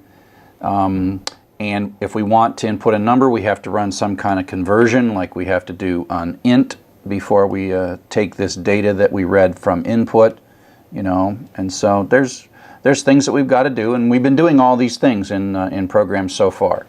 But if we look in a little more detail inside strings, we can index within strings each character. So each character has a separate position and a separate index, and they basically, the letters have positions, and the positions start at 0, and the best way I explain this to remember this is it's the elevators, as we used in one of our examples a long time ago. Elevators in Europe start at 0, and so strings start at 0 as well.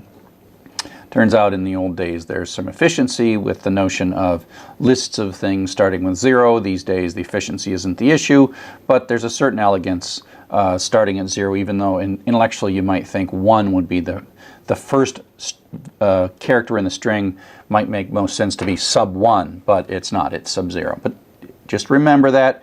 And so we have this operator called the index operator, and it's square brackets. So, fruit is a variable that contains the string banana, and then fruit sub 1 is the character that's in position 1. Now that actually is the second character. I'll keep reminding you until I get tired of reminding you. And so that assigns A, the letter A, into the letter A into the variable letter. Of course, that's a badly chosen. It's either a well-chosen variable name or a badly chosen variable name. And the thing that goes inside this can either be a constant or it can be an expression. So this is x equals 3, and then fruit sub x minus 1, well, that means 2, which is position 2, which is an n, and so that gives us an n. So the index is an operator, and you can add this bracket syntax to the end of a string variable. You can't index beyond the length of the string, so if I say zot sub 5, well, there's only 3 characters, which means 0, 1, 2, but sub 5 doesn't work, and of course we get a happy little trace back. So you have to be careful when you're starting to pull stuff out of strings. Although some of the things allow it, some of them don't, and then you'll kind of get used to that. We can ask how long a string is. And so we use the len function. We pass the string variable, and we pass it into len as parameter, and len gives us back the length of the string, not the position. So it's 0 through len minus 1. So it's 0 through length minus 1. So length is just another function that we've been doing functions now for a while. You pass in a parameter, and then len does some work, and out comes 6, and that goes back into x because the function has a residual value. It just happens to be a built-in function. And so, somewhere deep inside Python there is code that takes this, and somebody wrote a loop or looked something up and then returned a return value and sent back a 6 to go into our x variable. And so a function is there, and like I said, we've been using this for a while. Another thing we tend to do is to look through strings and look at strings and dig data out of strings. Python is excellent for doing sort of these kinds of lookups. And so we can write a simple loop. We can write a for loop that creates some kind of a iteration variable like index. And given that we know that these positions are 0 through 5, we can set this to be 0. And then write a while loop while the iteration variable is less than the length of fruit. And remember, this is 6, so it's going to be 0 through 5. 0 through 5 are the values we want to generate. And then we can look up one at a time, pull out fruit sub index, so fruit sub 0, fruit sub 1, 2, 3, 4, 5, and then print out the position and the letter index, and then add 1 to index, and it runs. This will run 6 times, 0 through 5, and out we go to produce this output right here. And so that's one way of looping through strings. That is a basic indeterminate loop, but we construct carefully an iteration value, and work our way through that loop data. The other way is to use a determinate loop, a for loop. And generally when we are able to use a while loop or a for loop, all else being equal, we generally prefer a for loop. And so here we have the for keyword and fruit, and it's an in. And so for letter in fruit, well, that just says letter is our iteration variable, and it's going to take on the successive values of each of the characters. So this loop is going to run 6 times, and letter is going to be B-A-N-A-N-A, banana. I'm always terrified when I make these slides that I'm going to misspell banana, because somehow I always think that there are 2 N's somewhere. I don't know. It's not one of my favorite words to spell. I actually didn't choose banana as the constant. The author who I borrowed the textbook from, Alan Downey and Jeff Elkner, they used banana, and so I'm still using banana. So some of the jokes in the book aren't my jokes. They are the jokes of Jeff and Alan. So here are just 2 equivalent, so you can have the while loop. They sort of both do the same thing. They both just print the letters out one time through. Each of these loops runs 5 times. But you can see how the determinate loop, the for loop, is a prettier loop, unless you truly somehow need to know this number as you're going through the loop. But if all you're doing is going through and you want to touch in order each of the characters of the string, you then simply write a for loop, because it's more elegant. The less code you write, the less chance there is for you to make a mistake. And so the fact that these are equivalent, this is 2 lines of a loop, and this is 4 lines of a loop. That's twice as many places as you could make a mistake, because you might, misspell index or something. I mean, why even make an iteration variable if you don't need to make an iteration variable? And so we can do things that harken back to our iterations and loops chapter, where anything that you can do in those things, like look for the largest letter, look for the smallest letter, search to see if a letter exists, or say count the number of A's in the word banana. And so that's what this is doing. And so we we have a counter. So again, we do something at the top of the loop, we're going to do something in the middle loop, and then we're going to print it out at the bottom. So we start our counter at 0, we're going to loop through all the letters, and then if the letter is A, then count equals count plus 1. This is kind of a pattern in a loop where we're noticing something, and instead of like we did it earlier where we said found equals true, well, we're going to count them this time. So if we have 1, we'll get 1. If we have 0, we get 0. And how many ever there are, but there should be 3, because it's going to run 3 times, and there's 3 A's in banana. And so this is a conditional within count. We've seen counts, we've seen conditionals in loop in prior chapters. And so again, I love the in keyword in Python. It again reminds me of set notation in algebra. If you're a math whiz, if you're not, don't worry about it. Or maybe you will be a math whiz and you'll say, whoa, this set notation reminds me a lot of the in keyword in Python. So again, it's for iteration variable letter. Again, don't get stuck with letter. I just happen to be using it here in banana. And that is for each character in the string banana. Run this loop once, changing the variable letter to be the particular character that we're pointing at. And so it's taking care, for is taking care of a lot for us, right? And so this is sort of this really smart for loop. The for loop is, both deciding how many times to run the loop, in this case 6, and it's advancing the letter. So advance, print, decide whether you're done, advance, print, decide whether you're done, advance, print, decide whether you're done, advance, print, decide whether you're done, advance, print, decide whether you're done, advance, print, decide whether you're done. I am now done because we're done with that particular string. And so you can think of the for as, magically doing all of this for you, of both deciding how long to run the loop, when you're done or not, and moving down through all the successive letters in the loop. So up next we'll talk a little bit about additional things that we can do with strings. So now we're going to dig into strings a bit, and we've already looked at how you can pull out a single character in a string, and now we're going to look at what we call slicing, and that is pulling chunks of a string out. And again, we're going to use the square bracket operator, and so S, and the way I say it is sub, S sub 0 through 4, that's how I read this. S sub 0 through 4. So I look at the colon as through, I look at the brackets as sub. And so S sub 0 through 4 says start at position 0 and then go up through, but not including 4, right? So we don't include 4. So that's probably the hardest part of this. Up to, but not including. Up to, but not including.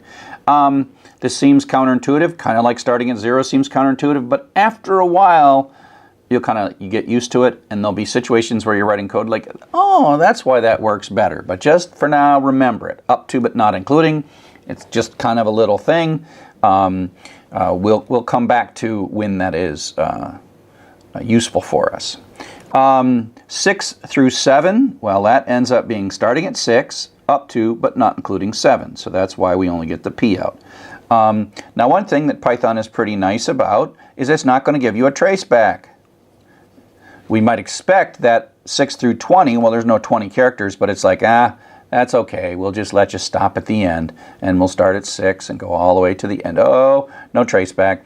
It's almost disappointing sometimes when Python doesn't trace back, when you think, if you're so obsessed about everything, I would have traced back in that situation. But hey, I guess if you're allowed, you're allowed. And so there we go.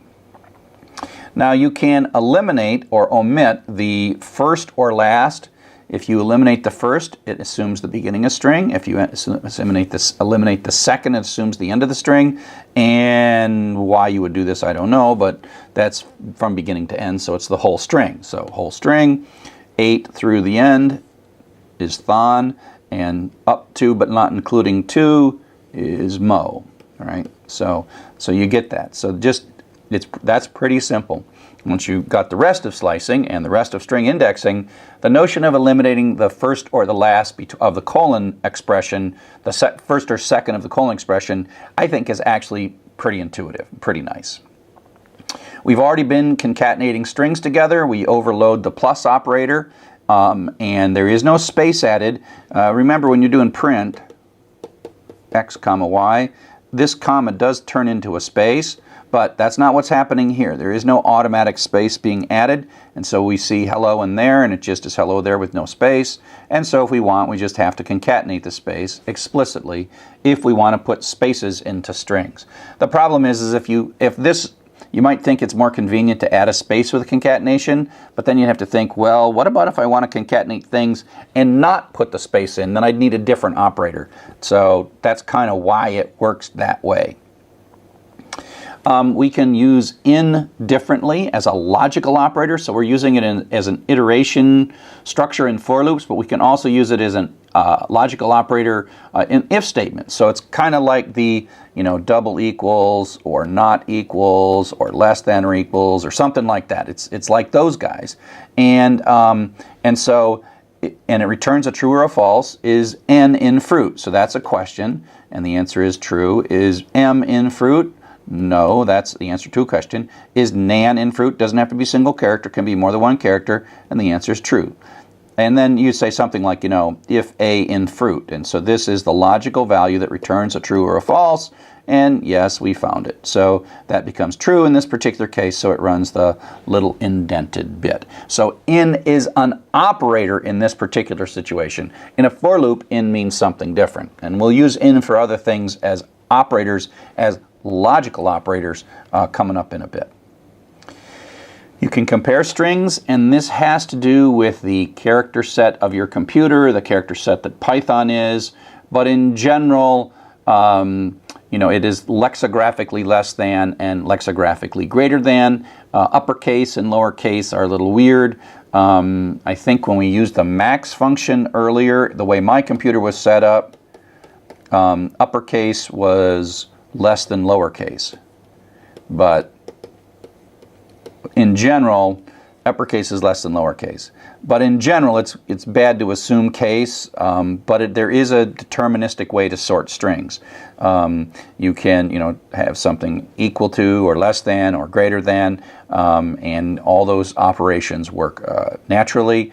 The less than and greater than, you have to kind of be aware of uppercase, lowercase, things like where you know, punctuation sorts less than or greater than letters. That's kind of unpredictable and depends on the character set of your computer, and something you just play with and figure out. If you're doing sorting stuff by first name and last name, as long as the case is kind of the same, you know, if you were sorting Chuck with an uppercase and Glenn, the fact that these uppercases, they'd sort right and these lowercases would sort right, but if you were to subdue instead lowercase Chuck and uppercase Glenn, then that would sort weird. As a matter of fact, the G would come before that. And so case can mess this up. But in general, other than case and special characters and other things, it technically works. It's just hard to kind of predict it. A lot of what we do is use the string library. And so the strings are objects, and we'll talk later about what that really means. And objects have these things we call methods.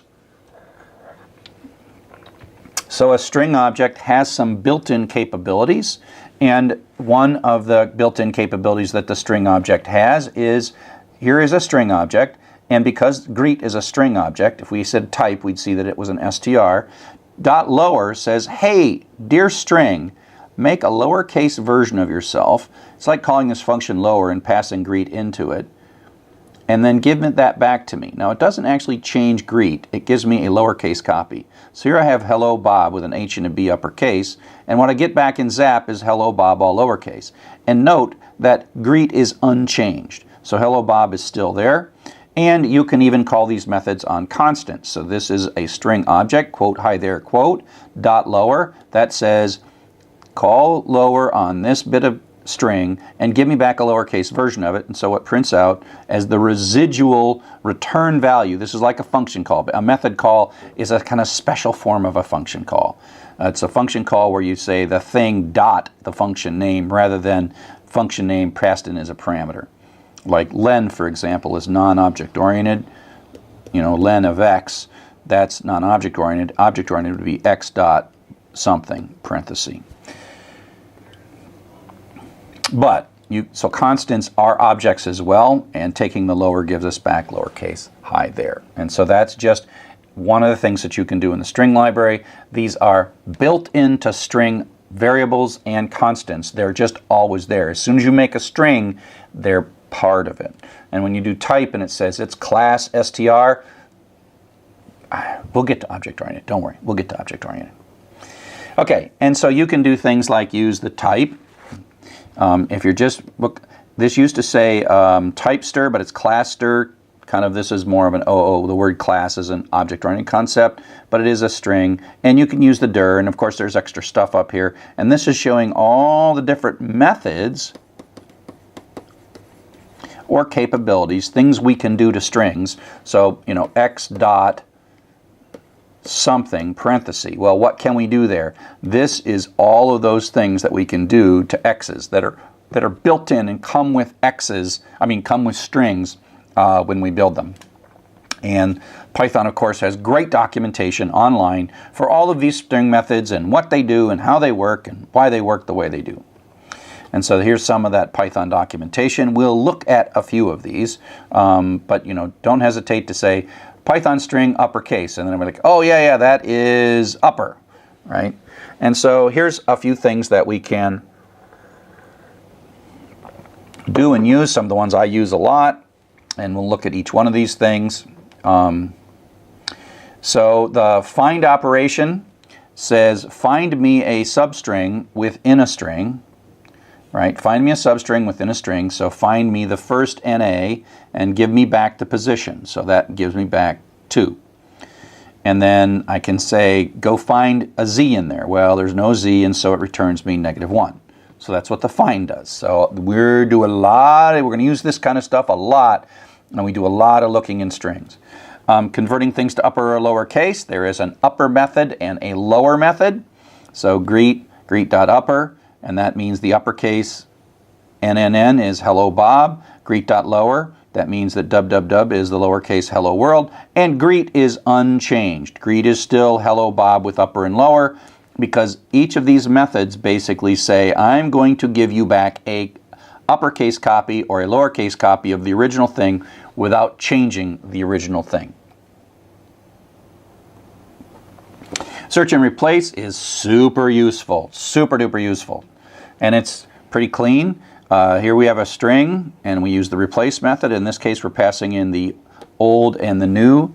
Bob, replace all Bobs with Janes. And so that takes this hello Bob and turns it to hello Jane. Again, greet is unchanged. Greet is unchanged.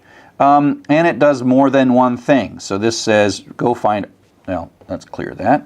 This says go find all the O's and replace all the O's with X's. And so it goes and finds 2 of them, and then out come 2 X's. And so that really is replace is not just replace the first one, but replace all of them. White space, as we'll see, is a big deal. And white space is not just blanks, although the most common thing, but it's also sort of non-printing characters like tabs and new lines and other kinds of things. And so we have a number of different ways to strip white space. So here we've got some spaces at the beginning and spaces at the end. And we do an L strip, and that throws away the spaces at the beginning. That's the left, so that's a left strip. It all takes if there's nothing there, it doesn't harm it. R strip means throw away all the blanks on the far end. And then strip says go take both sides for strip, and so that pulls out all the spaces on both sides.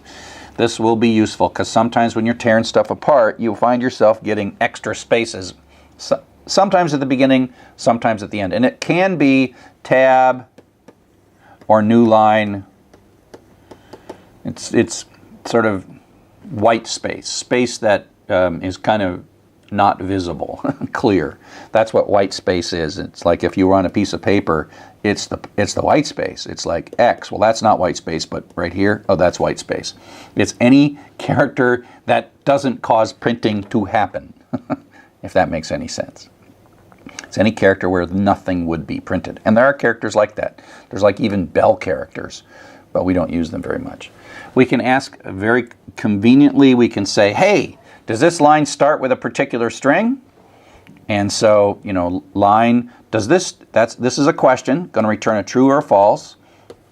Does this line start with please? And the answer is true, it does start with please. Does this line start with a lowercase p? No, it does not. And so again, you'll use this in the context of if something, colon, some block of text, some block of code. So we can combine these things to tear stuff out. And so let's assume that what we want to do in this case is we want to take a from line. This is from an email format from a mailbox. And this has got the from with a space and the person's email, and then @ sign in the school they're from, and a space, and then the rest of the stuff like when this mail was sent. And this is a real mail message from this guy, Stephen, from the University of Cape Town in South Africa. And it's really Stephen, and this really is the first line of a file that you'll get to know pretty well by the rest of this course. Hi, Stephen.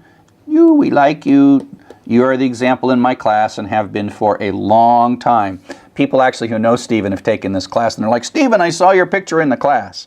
So if you're ever in Cape Town at the University of Cape Town, say hi to Stephen and tell him that you saw him in the class. But okay, that's neither here nor there. What I really want to do is I want to extract his school from this email line. Okay, so now eventually we will do things like the data will come from files, but this is still chapter 6. So this is the data we're going to search through. And so we can say, hey, let's go find the @ sign. Search up to this position and find the @ sign. So data.find @ sign. And give me back where that's at. That's in position 21. It's position 0. Then what we're going to do is we're going to look for the next space after the @ sign. So we're going to start at the @ sign and tell find to start here and look forward until it finds a space. So data.find, look for a space starting at the position of the @ sign, and then that'll be in position 31. So 31 is what we get in the space position. So now what we have is we have in two variables, we have position, the position of the @ sign and the position of the space after the @ sign. Now what we really want is this bit right here. So we have to go one beyond the @ sign, and we don't want the space. So we say, we're going to use slicing here, data sub at position +1 up to but not including the space. Oh, smiley face, because we didn't have to say space -1 because that is up to but not including. And so we get that little bit right there. So we don't have to say -1 there, because this is not actually included. The thing that's at the position of the space is not included. So that's already a little benefit for the up to but not including. And so when we print this variable out, host, we get exactly just the school that Stephen works at and probably went to, as a matter of fact. I don't know if he went there or not. So this is just kind of a note for non-Latin character sets. All programming languages from the 60s on tended to work in what we call the Latin character set, which is United States and England and Europe, and lots of places use this ABC character set and the special characters. But it's really common to want to use different characters. And so if you're going from Python 2 to Python 3, and we'll talk about this a little later when it matters more. Luckily, we're in Python 3, and so one of the big things about Python 3 is that all the internal strings are Unicode.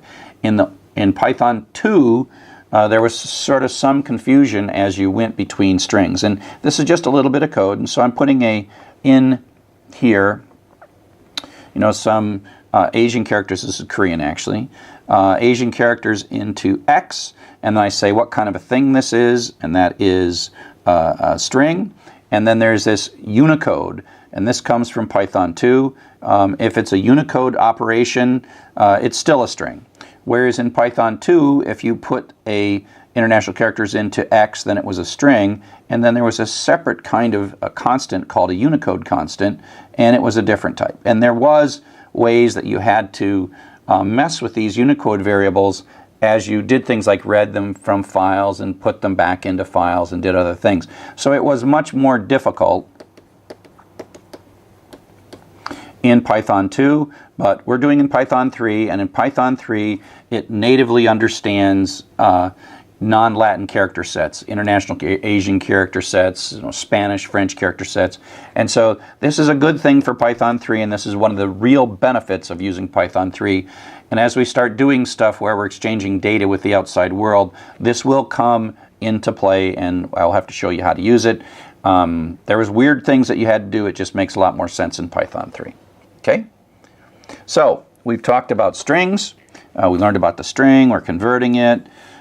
We've done a whole bunch of stuff, and this is again, we're not yet doing anything super useful. We're learning sort of how to slice and dice, even though we're sort of not making the meal yet. Up next, we're going to talk about files. We're going to read some data, and we're going to slice and dice and use all the things in the next chapter that we've learned up to this point. So see you in a bit. Hello, and welcome to Chapter 7. This is the chapter where it all really starts to pay off. We have been learning bits and pieces and doing little 2 lines, 3 lines, 4 lines of code to learn the basic building blocks of Python and learn some of the syntax and define lots of terms. But now we're actually going to start doing something. So if you look at what we've been doing so far, you know, we're inside this little computer, and you type up, the Python says what next, and you give it its command and it does something, and you do something else and does something, and you do this 3 or 4 times, unless you write a loop, and then it goes like 10, 20 times, and that's it. And then maybe we write a thing that reads something from our keyboard, gives us something back, and then we write something that prints something out, print a few things out. And so we've been pretty much using the keyboard, the screen, the CPU, and the memory. That's kind of where we've been living. And while it's important to talk to the keyboard and the screen, the real world is things like databases that live out here, files that live on our systems, and connecting to the network and reading data from the network. And so that's what we're starting to do right now, is we're starting to be able to work outside kind of our code and create things that are permanent. And so we're going to be talking, initially we're going to work on files. We'll later talk to databases and the network and other stuff, but for now we are talking about files. And so really we're stepping out a little bit and reading things that are permanent and creating things that are permanent. The kinds of files that we're going to talk about mostly are text files, and you can think of these as a sequence of lines in a file that are easily read by Python. You've been making text files all along. Your hello.py, that file's a text file too. You're using a text editor to create that file. You put your Python commands in a file, you run those files, and that's what it is. And so a file can be thought of as a bunch of lines, 1, 2, 3, 4, 5, 6, 7, a blank line here. That's possible. And but the reality is that these are actually just lines, and we have a special character called the new line that we'll talk about in a second. So to read a file, you have to call the open function. And open returns what we call a file handle. Open doesn't actually read the file. Open makes it possible so that you can read the file. So the parameters to open are, it takes one parameter that's required, which is the name of the file, another parameter that's optional, whether or not to read it or write it. If we're reading the file, it doesn't harm it. You can read it over and over. If you write it, if there's already data in that file, it truncates it and writes something. And we're not going to really write files, we're mostly going to read them. And so open you pass it in a file, it gives you back this file handle, and then you have a variable in which you store it. I often call it fhand to be mnemonic. You'll see my code, I use fhand all the time to indicate that that is a file handle. And so if we were to run this in interactive mode, we'll open mbox.txt, and that is a function built into Python, and then it gives us back a handle. It does not give the data. And you can kind of see this when we print out the file handle using the print statement. It doesn't print the lines that are in the file. The lines that are in the file are sort of out there. There could be like 10 million lines for all we know, lines in the file. The handle's like a little opening outside of your program, and you can talk to the file by opening it, then you can read stuff, if you're writing the file, you can write stuff, and then you close the file to shut the handle down. But handle is a thing that allows you to get to the file. It is not the file itself, and it's not the data in the file. It's just a wrapper that kind of allows you. So this, if you print it out, it's like, that's the file we opened, we're reading it, and encoding has to do with the different kinds of character sets, which we talked about at the end of the last lecture, that Unicode character set, etc. UTF-8 is a great character set. It's probably the most typical character set that you will run into, although you can have different character sets of files, but most of them are UTF-8. So, of course, this is Python. If you make a mistake and there's a file that doesn't exist, we get a traceback, and it blows up. We'll show you in a second how to deal with that. Now, the new line character is an important part of file reading.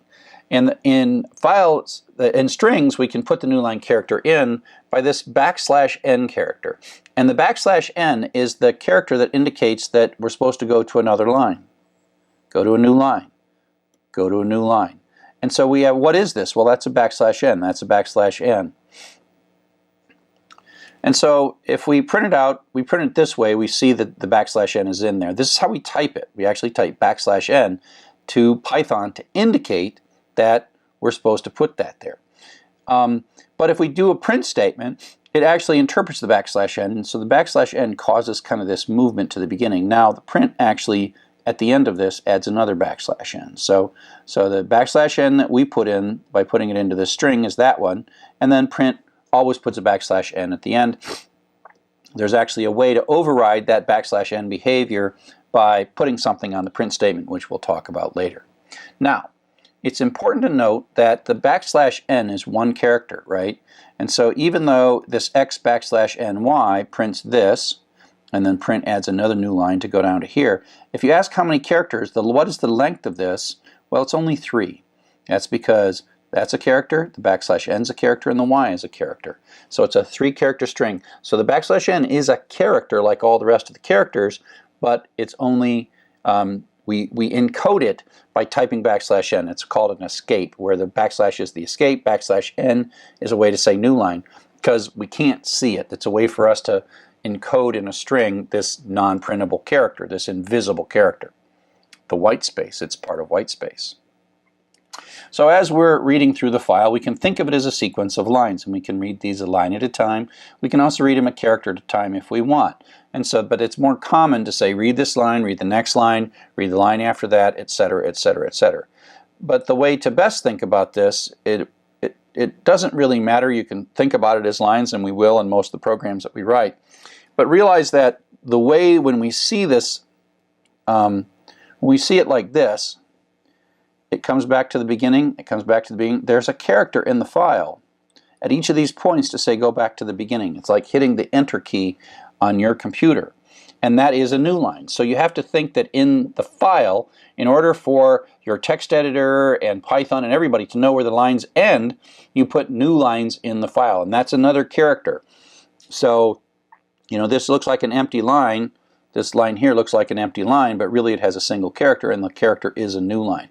And it turns out that in a bit we're going to need to keep track of the fact that every line is ended by a new line. So up next, I'm going to talk a little bit about how to read files in Python.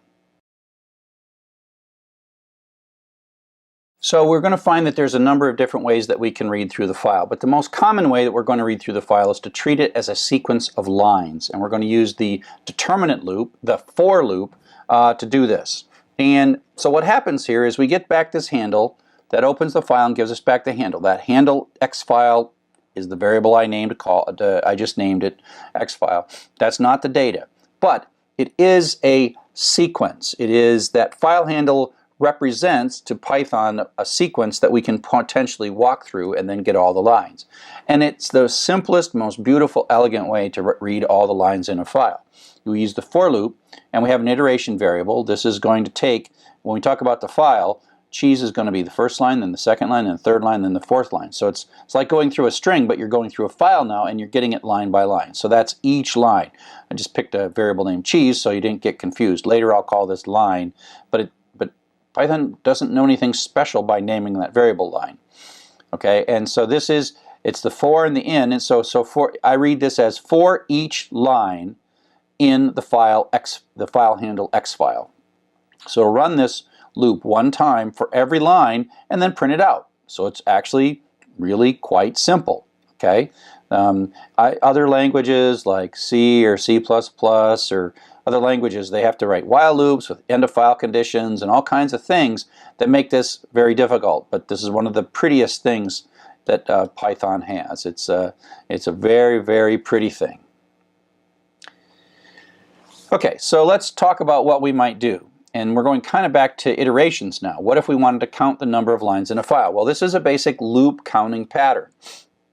So we open the file, and then like in all these loops, we do something to sort of prime the loop to get it started, set a variable count to 0, and I'm going to use the variable line that's going to go through each of the lines in the file, for line in fhand, down the file, and it's going to run this loop once for each line in the file, and the variable line is going to change. But all I'm going to do is add count equals count plus 1, and so that's just like from counters, that's just how you detect. So every time we see a line, we're just going to add 1 to the counter. We're not printing the line, we're not even looking at its data at this point. And then when the line is done, however many times it has to go, out it comes, and we print out line count equals count. And so if we open inbox.txt, This is going to do all this work and then print this line out and say line count is 132,045. So this is a little 5-line program that shows you how to count the lines in a text file using Python. Again, simple and elegant and not too much syntax for you to have to learn. Now it's also possible to read the file as a series of characters all in one go. Read the whole file in. Now you got to be careful depending on the size of the file. This is going to lead to a string variable with a lot of data in it. Now if it's 100,000 characters, that's actually kind of a small thing. But if it was 10 million lines, that would probably not be good. You'd want to read it one line at a time and process each line and then do something. But mboxshort.txt is a small little file. So we open it and we get back a file handle object, and we call the read method, and that says go through and read all the text and give it back in one big blob, one big string, and I'll put it in IMP. And so that's where you have a line, a new line, a line, a new line, a line, a new line. It's not really lines, it's just a sequence of characters with new lines in there to punctuate them. And now you can split that, later we'll see how to split that into separate lines if you want.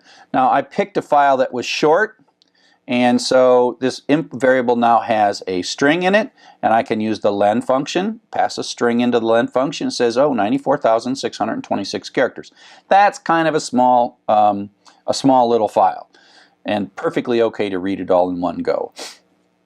And so now I say just print the first 20 characters. That's beginning to up to but not including 20, and so it shows the first 20 characters of that little file is a from line, because this is a mailbox file.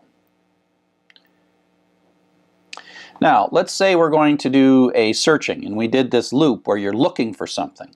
And so we're going to search for lines that have a prefix of from. Okay, that's what we're going to do, and we're going to print those lines out. So there's lots of lines in this file. Line, line, line, line, from. Line, line, line, line, from, right? On and on and on. And we only want to show these lines, the ones that match, right? That's what we want to do. And so we are going to write an open statement, and then we're going to loop through, and we're going to ask the question, if the line starts with from, print it. So sometimes it's going to skip, skip, skip, skip, and then it's going to run it, and then skip, skip, skip, skip, skip, and it's going to run it, skip, skip, skip, and then it's going to run it. Okay? So that's the basic idea, and then it'll finish when it's all said and done. And so this is like a criteria. This is like a search. We're looking for lines that match the string, that have the string from as their prefix. Now, when we look at the output of this, it's kind of weird. We see kind of these little blank lines that show up. Blank, blank, blank, blank, blank, blank, blank. What's going on here? What's going on? So let's take a quick look. The problem is new lines. Well, I mentioned that the file has new lines in them. And so when you do the for loop, it doesn't throw the new lines away. As you might expect, it would be kind of nice if it did, but it doesn't. It actually shows you when you read, it reads that first line up to and including the new line and gives you that back as the variable. So that is the first new line, so that means it's going to go down. And then the print statement actually adds another new line. So that's the second line of the file has a new line at the end of it, and the print statement adds another new line. So if we take a look at the code, there is a new line. Oops, come back. If we take a look at the code, this variable line has a new line in it. Oops, where am I at? I'm in the wrong slide. There we go. Yeah, this is the one I want to do. If we look at the code, there's a new line in here, and then the print adds another new line. So the print adds a separate new line. And that's how we get two new lines. The print statement's new line and the new line from the file. Here's how we fix it, and you're going to write this code a lot because when you're reading text files, you end up with a new line, and often you don't want the new line. But thankfully, as we saw in the previous chapter, there is a nice little function in Python for strings called strip that allows you to throw away white space. And to review, remember white space is anything that doesn't print. And this new line is not a non-printing character. So rstrip gets rid of it. So it's a way to get rid of white space. And rstrip does it from the right end. So it's the right end of the string. And so if we just are going to loop through all the lines in the file, we say line equals line rstrip, and then this variable no longer has the new line at the end of it. We have our little if statement, and if we print it, then this line, the data has no thing, and then the data has a no new line in it, so the print only goes down one. And so now we have single spaced output. And so you're going to be doing that a lot. It's really common to read through a file and then just strip the new line or any trailing space off the end of that. Now, there's a couple of ways to do a loop like this, and let's just think of this as we're looking for a file with lots of different lines in it, and we want to ignore all the lines except some, say, good lines, and we want to do something with those good lines, or the lines we're looking for. Needle in a haystack. This is like searching for a needle in the haystack. So if you look at this code at a high level, we're going to loop through everything, and then we're sort of picking which lines are, and these are the good lines down here. Now often we have a bunch more code that we want to do, and we're not just printing them, but we're going to do a lot of code. So sometimes you actually structure the loop a little bit differently. And so the way to do it, and this is going to do the exact same thing, it's just a little different way of thinking about this loop. So the top part is the same, we're stripping it, and what we're doing here is everything's the same here except we add this not. If the line does not start with from, that's the translation of that. If the line does not start with from, continue. So basically we have a skipping pattern. So the lines we're not interested in, we skip. So we come down, we skip a lot of lines. And then we find a line that's good, and then we fall through. So this is the good code, and then we have all the other good code that we want to do to that line. We have that showing up down here. And so there's just two patterns, two ways to do the exact same thing. So another way to select the lines that we're interested in is to use the in operator. So we talked before about the in operator and how that works. So we're basically going to use the continue skipping method. So we're going to read all the lines, these first few lines. If uct.ac.za is not in the line, skip it. And so this is going to print out all the lines that have the string uct.ac.za in them. And so you see this is the output of the program, ... Sometimes you'll have programs that want to read different files. Often I give assignments where I say, show me how this program runs on the short file, and then show me again how it runs on the long file, just like this. And so the way we do that, to input the file name, instead of making the file name be a constant to the open call, we make the file name be a input. So we just run an input statement, which gives us a prompt, and then we type mbox.txt, and then that shows up in this variable f name. It's of course a string all the time, and we pass that into open, and then we open it, and then we do the count operation. So if we enter mbox.txt, it counts 1797 subject lines in mbox, and if we give it mbox short, it says there are 27 subject lines in mbox. And again, this is another one of those ifs, and it's just counting, but only counting lines that match a particular pattern. Okay, so now the user can also type bad file names, and we need to be able to deal with that as well.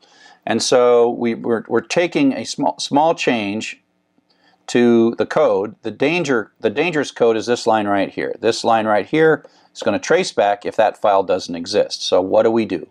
Well, we're going to just expand that. The rest of this program is exactly the same. The only thing's different is we've got this line. We took out insurance on it, and we know that it might blow up, and so we have it in a try and except block. So here's how the code runs. So the input runs, we type in a good file name, it comes in here. This works, and so it skips the except, and so it runs the code and prints out the count. So that's the good pattern. The bad pattern is here, where we type in a bad file name, it comes in the try except, this file name is nanaboo, and it's going to blow up, so this line blows up, so it jumps down into the except code, prints out, file cannot be opened, so it prints this out.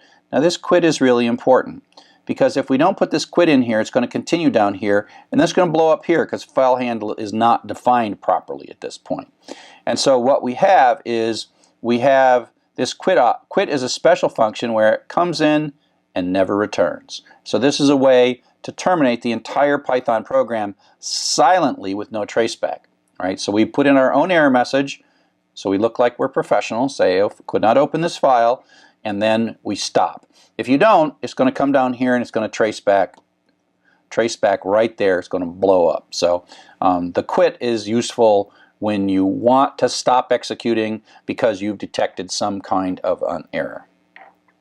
So that's a quick zoom through opening and reading through files and doing some patterns. Most of the rest of the programs in this course are going to say open for rstrip, look for, and then do something interesting. That's going to be our loop that we're going to do over and over and over again. And now we see how this looping and if and iteration and variables are starting to come together, and you can actually sort of do a program that does something useful. But before we get to too many more programs, we got to switch a little bit, switch gears, and talk up next about data structures, and that is the shape of data and how we can use more intricate and complex variables to help solve our problems.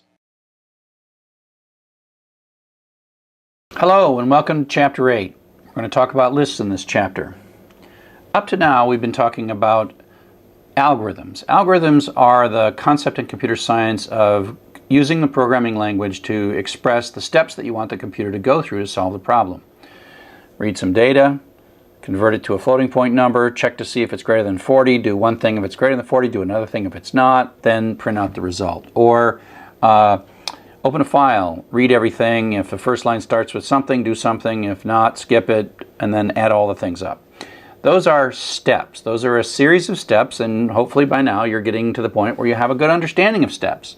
But there's a whole other side of computer programming, and we call it data structures. And data structures is not the steps, but instead clever ways that you lay out the data and clever ways that you make sure that the data does what you want it to do. And so that's what we're going to start talking about now. Lists are the first and the simplest data structure. Strings are kind of like data structures, but lists are probably our first real data structure that we're going to think about and design and make use of effectively. But before we talk about what is a collection, we should talk about what is not a collection. So we're familiar with what a variable is. We know that a variable is a little piece of memory that's got a label on it. And then an assignment statement, sticks a 2 into X, and then and then 2 is in this little cupboard. And then it goes to the next line, and then 4 goes into X, and so the 2 goes away and the 4 is there. Now, a key thing is you can't have more than one variable at any given moment, right? And more than one value in a variable. So when we move to collections, collections are more like suitcases. We can put lots of things in them. We have ways of organizing them, and as we go through lists and dictionaries and tuples, we'll see how there are different ways to organize them. And as a matter of fact, we've been talking about lists for a while. Every time we use one of these square bracket syntaxes in earlier programs, we've been working with lists. And so this is technically a 3-item list with 3 strings, got commas here. Joseph is one string, Glenn and Sally are another string. And here's another one that is another thing. And the list is basically, it's a list constant and it's being assigned into a variable. So this friends variable has 3 things in it. So that's different than what we've been talking about before. So these bracket structures with square brackets are those lists. And so the print is just a print with parentheses to get the print to work. But 12476 is a 3-item integer list. Red, yellow, and blue is a 3-item string list. But it doesn't all have to be integers or strings. Python can handle different things and different kinds of data in different positions in the list. So red, 2498.6, a 3-item list with a string, an integer, and a floating point number. And while we're not going to use this too much for now, this outer list is a 3-item list, and the second item is another list. So this is kind of alluding toward what we'll do when we start talking about data structures, and that is we have a structure and then we have another structure inside of it, and sometimes this can get quite complex. And we're doing this for a reason. This here has no reason, just to show you that it's possible that lists can be made up of lots of things, including other lists. And of course there is also the notion of the empty list. And like I said, I have had to be able to tell you about lists all along. We use them in for loops. We can put lots of things here. We can put file handle here, we can go through the file, we can put a string there, we can go through the characters in the string, and then a list. And the iteration variable then goes through the successive elements of the list, and that's why this prints out 5, 4, 3, 2, 1, and then the loop is done and it prints out blast off. So we've been using them, and we've been actually iterating through lists with for statements all along. So the for statement, has been something we use with lists, and when you just need to go iterate through the list and go through every item in order, the for is a great way to do that. So friend is our iteration variable, friends is our list variable, and so that says friend is going to successfully take on the value Joseph, Glenn, and Sally, and print out, Happy New Year, Joseph, Glenn, and Sally. It runs 3 times, once for each of the values, and the iteration variable advances. Now, I do want to make it really clear that the choice of friends and friend singular and plural is arbitrary and capricious. It happens to be convenient and intuitive that the iteration variable is 1 and the list variable is more than 1. But Python has no idea about singular and plural. As a matter of fact, Python would care. It would be totally equivalent for Python to do the same thing, to have the list variable be z and the iteration variable be x. X will take on the successive values of these 3 things. Now, am I being nice to you by calling this list friends and this iteration variable friend? I am, but I also don't want it to confuse you if you're just a beginning developer. So, just like strings, we can sort of look within lists. Part of the thing is when you put more than one thing in a data structure, you need to get them out. And so lists have positions, they maintain order, and so the first thing in the list is the sub-0 position, sub-1, sub-2. Just like strings, they're zero-based, just like European elevators, they're zero-based. So if we take a look and we say, oh, friend sub-1, that's how I read that, the little square brackets, when you take a variable here and you say friend sub-1. Remember, singular and plural don't matter. Friend sub-1 means Glenn, because this is the 0 and that's the 1, and then Sally's the sub-2, and so that's what prints Glenn out in this particular thing. Now, lists are mutable. Mutable is another word for changeable. They can be changed, meaning that a list has 3 things. You can change the thing right in the middle if you want. To take a look at what's not mutable, strings are not mutable. So if I take a look at assigning banana into fruit, well, fruit sub-0 is a capital letter B. Could we imagine for the moment that we could change fruit sub-0 to lowercase b? Well, the syntax would be how you would do it if you could do it, but it turns out that strings are not mutable, meaning they're not changeable once you create them. And that's why when we do things like lowercase or uppercase, we take a look at the fruit and we say, give me a lowercase copy of that, and then we take the return value from this and we store that in x, and that's how x becomes a lowercase banana. But fruit is still the original one, so fruit has not changed. Compare and contrast that with a list, though. Here we have a 5-item list, 2, 14, 26, 41, and we're going to do the sub-2 position, and the sub-2 is 0, 1, 2, so that's that one right there, and we're going to assign a 28 into it.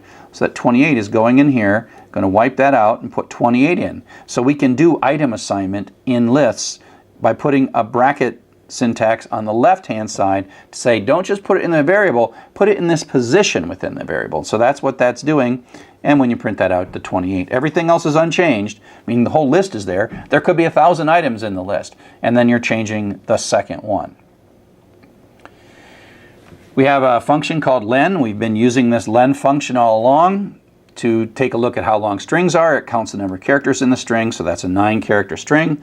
If we have items in a list, len tells us how many items there are. It's not like how many characters there are, it's the number of things.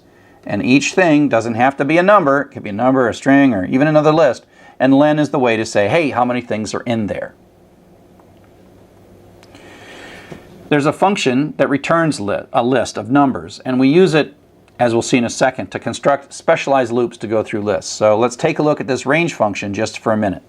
So range takes as its parameter the number of numbers that you want returned. So I'd like a 4-item list with the numbers 0 up to but not including 4. And so it just turns out that that is really useful for constructing for loops that are counted for loops that go to 0 to the 1 to the 2, as compared to the the definite loops that go each way, go through each one. And so it's a common thing to say, okay, we know how many things are in this list. There are 3 friends, and if I combine range and len, so I take len friends, which is 3, and then I take range sub 3, I get 0, 1, and 2. And so the interesting thing is this 0 corresponds to the first one, 1 corresponds to the second one, and 2 corresponds to the third one. Okay?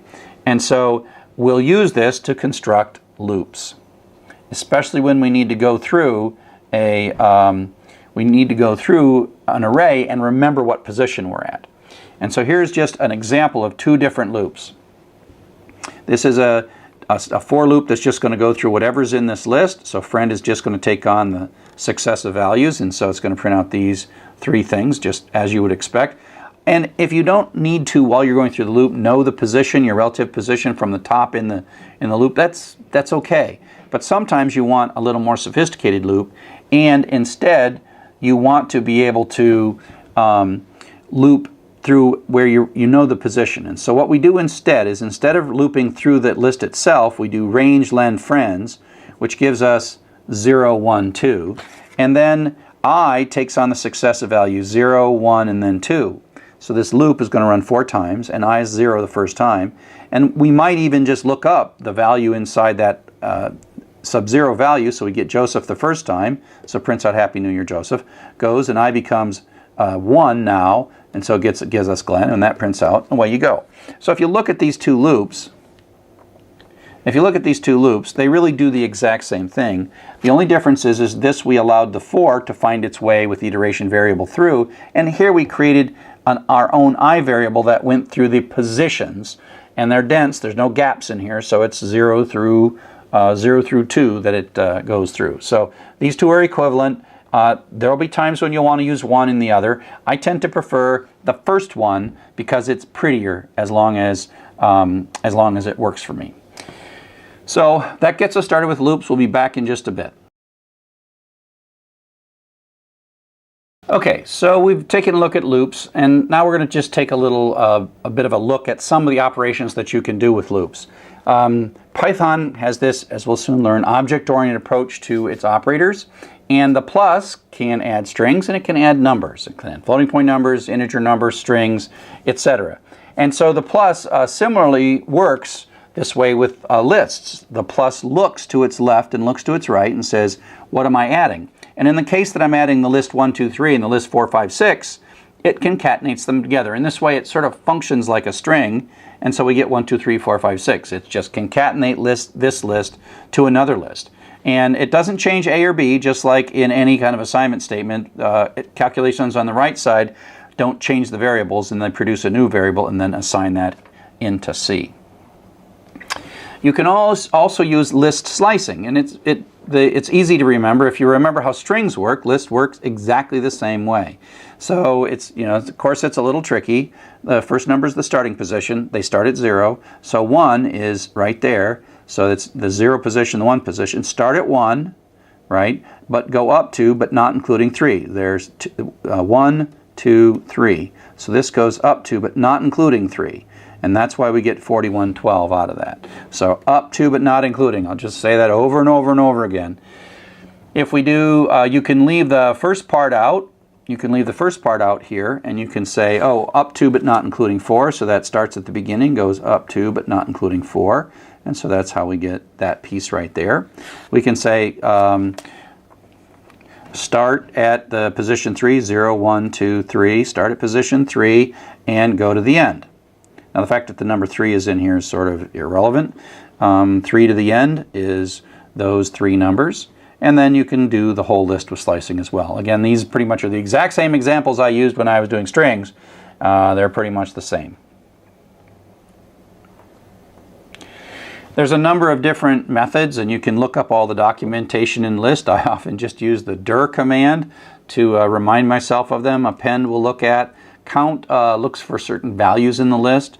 Extend adds things to the end of the list. Index looks things up in the list.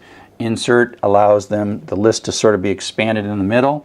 Pop pulls things off the top. Remove removes an item in the middle. Reverse flips the order of them, and sort puts them sorted order based on the values. So let's look at a couple of these.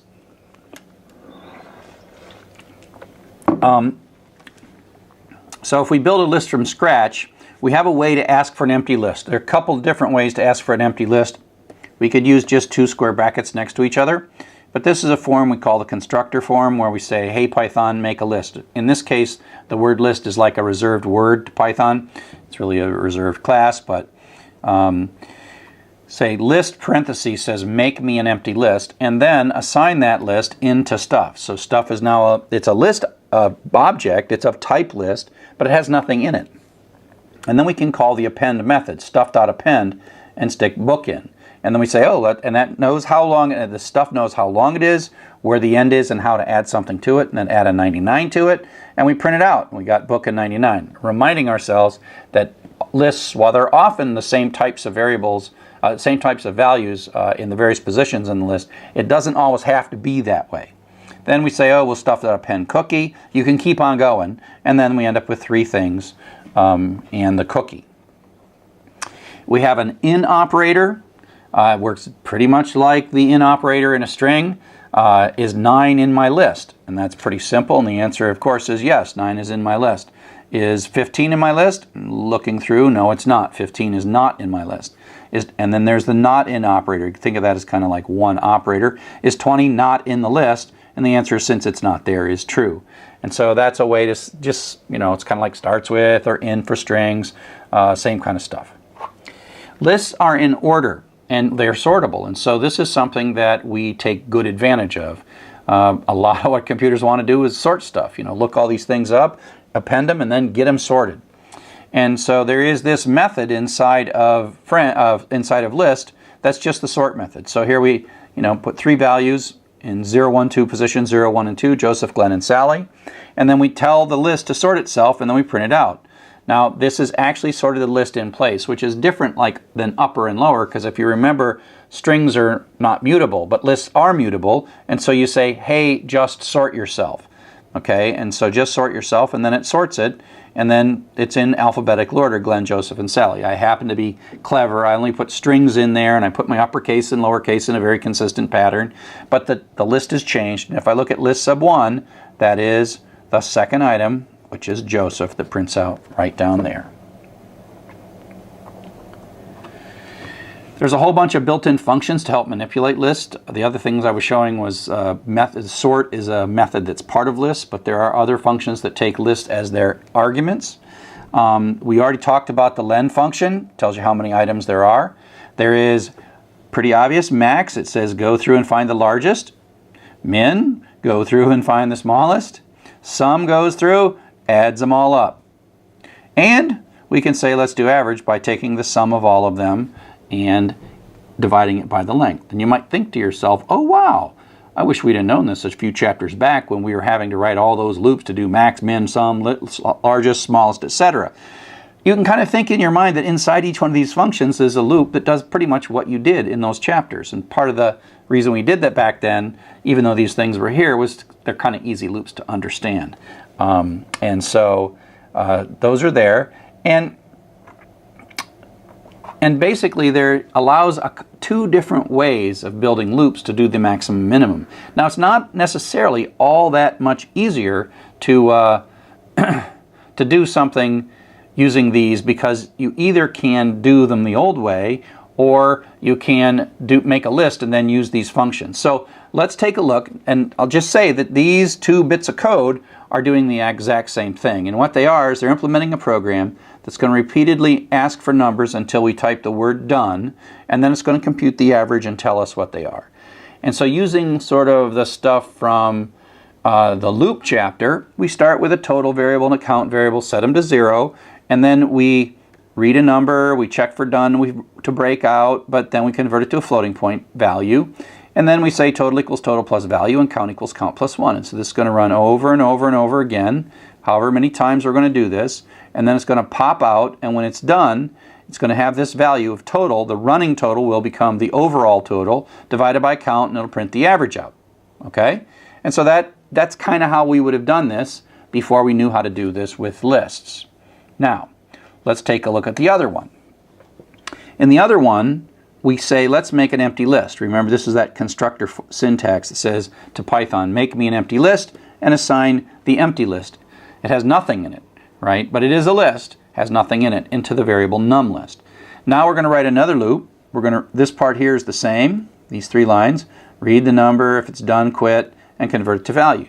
But instead of doing the actual calculation right now, what we're going to do is just append it to the list. So the list will start out empty, then the 3 will be in the list, then the 9 will be in the list, then the 5 will be in the list. So we're appending, each time through the loop, we're appending into the list. So we're just growing the list every time I read a value, instead of actually computing something with the value that we've got. So in either case we get value, and in one case we append it to the list. And then finally it finishes, the break happens, and then we just say, oh, hey, Python, sum up everything in the list, add these 3 numbers together, and then divide it by the length of all those things, and you'll have the average. And so these 2 things give us exactly the same output. Now there is one difference. If there was like 1 million or 1 billion numbers, they actually have to all be stored in the memory simultaneously, whereas here it's actually doing the calculation of the billion numbers and not using up so much memory. For most of the things that you're going to be doing, the difference in memory, there is a difference in memory. This one here uses more memory, but I can't draw very well. More memory. It uses more memory, but it doesn't really matter by the time it's all said and done. And so for you, the difference between these things is not all that significant, but it's important to understand that they're just 2 techniques to accomplish the same thing with lists. So now we're going to wrap up and talk a little bit about how strings and lists are related. They're sort of related in that they both have zero-based things, and we use the square bracket operator to do various things. But there's a lot of situations where we're looking at our data and we're combining the use of lists and strings. So let me show you the first thing, probably the coolest thing. We're going to use it a lot the rest of the class, and that is the split function. So let's take a string. We've got ABC here. It's with 3 words. What we're interested in, the fact, is that there's spaces in this word. And what split does is says, you know, I'm going to look through this thing, I'm going to find this, and I'm going to break this into pieces, and I'm going to return you a list of the separate individual pieces. So look for blanks and break it in pieces and give me back the pieces. So I'll print these out, and now you see that it's a list with 3 items, with 3 words. The spaces are gone, but it's given it to us. So it's like, split this into words, please, and give me the individual words, and give me a list of individual words rather than a big long string with spaces in the middle of it. And that is a quick way to go from a line, and it's really common.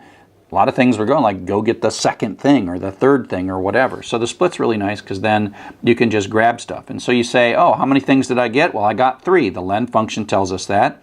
And I can print the first word I got, which is with the sub-0, and that'll be like with, will be the first word because that's the sub-0 position.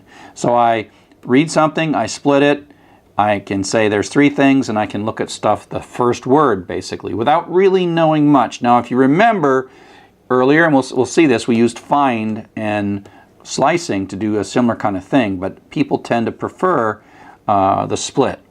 And you can, you know, oops, go back. You can also then loop through them, so you can split these things into stuff as a word, and then go through with W, and then it's going to go through. W is going to take the successive with 3 words, and so you can make a loop by reading some data, splitting it, then writing a for loop, and then it's effectively going through the words in that line of data. And so that's a really powerful concept that we'll use in a lot of the programs that we're going to write. Just a couple of bits about this and how it works. Split with no parameters here, it looks for spaces, but it also treats a bunch of spaces as a single space. And so it's pretty smart about that. And so even though this has a lot of spaces between lot and of, you only see lot, of, all the spaces are gone. It does something special about spaces. It's really white space, so tabs or new lines or other characters would also qualify in split, basically. Now, you don't always have to split based on spaces, and a lot of data that you're going to run into, you're going to want to split on something else. And so here's some data that looks like we're using colons to separate the first, second, and third piece. Now if you just call split, split's looking for spaces. And so split gives you back a list of the things broken apart with spaces, but there's not a single space in that line. And so we get a list, see it's a list, but there's only one item, and the semicolons are sitting there. Split doesn't go like, whoa, this looks like it should be semicolons.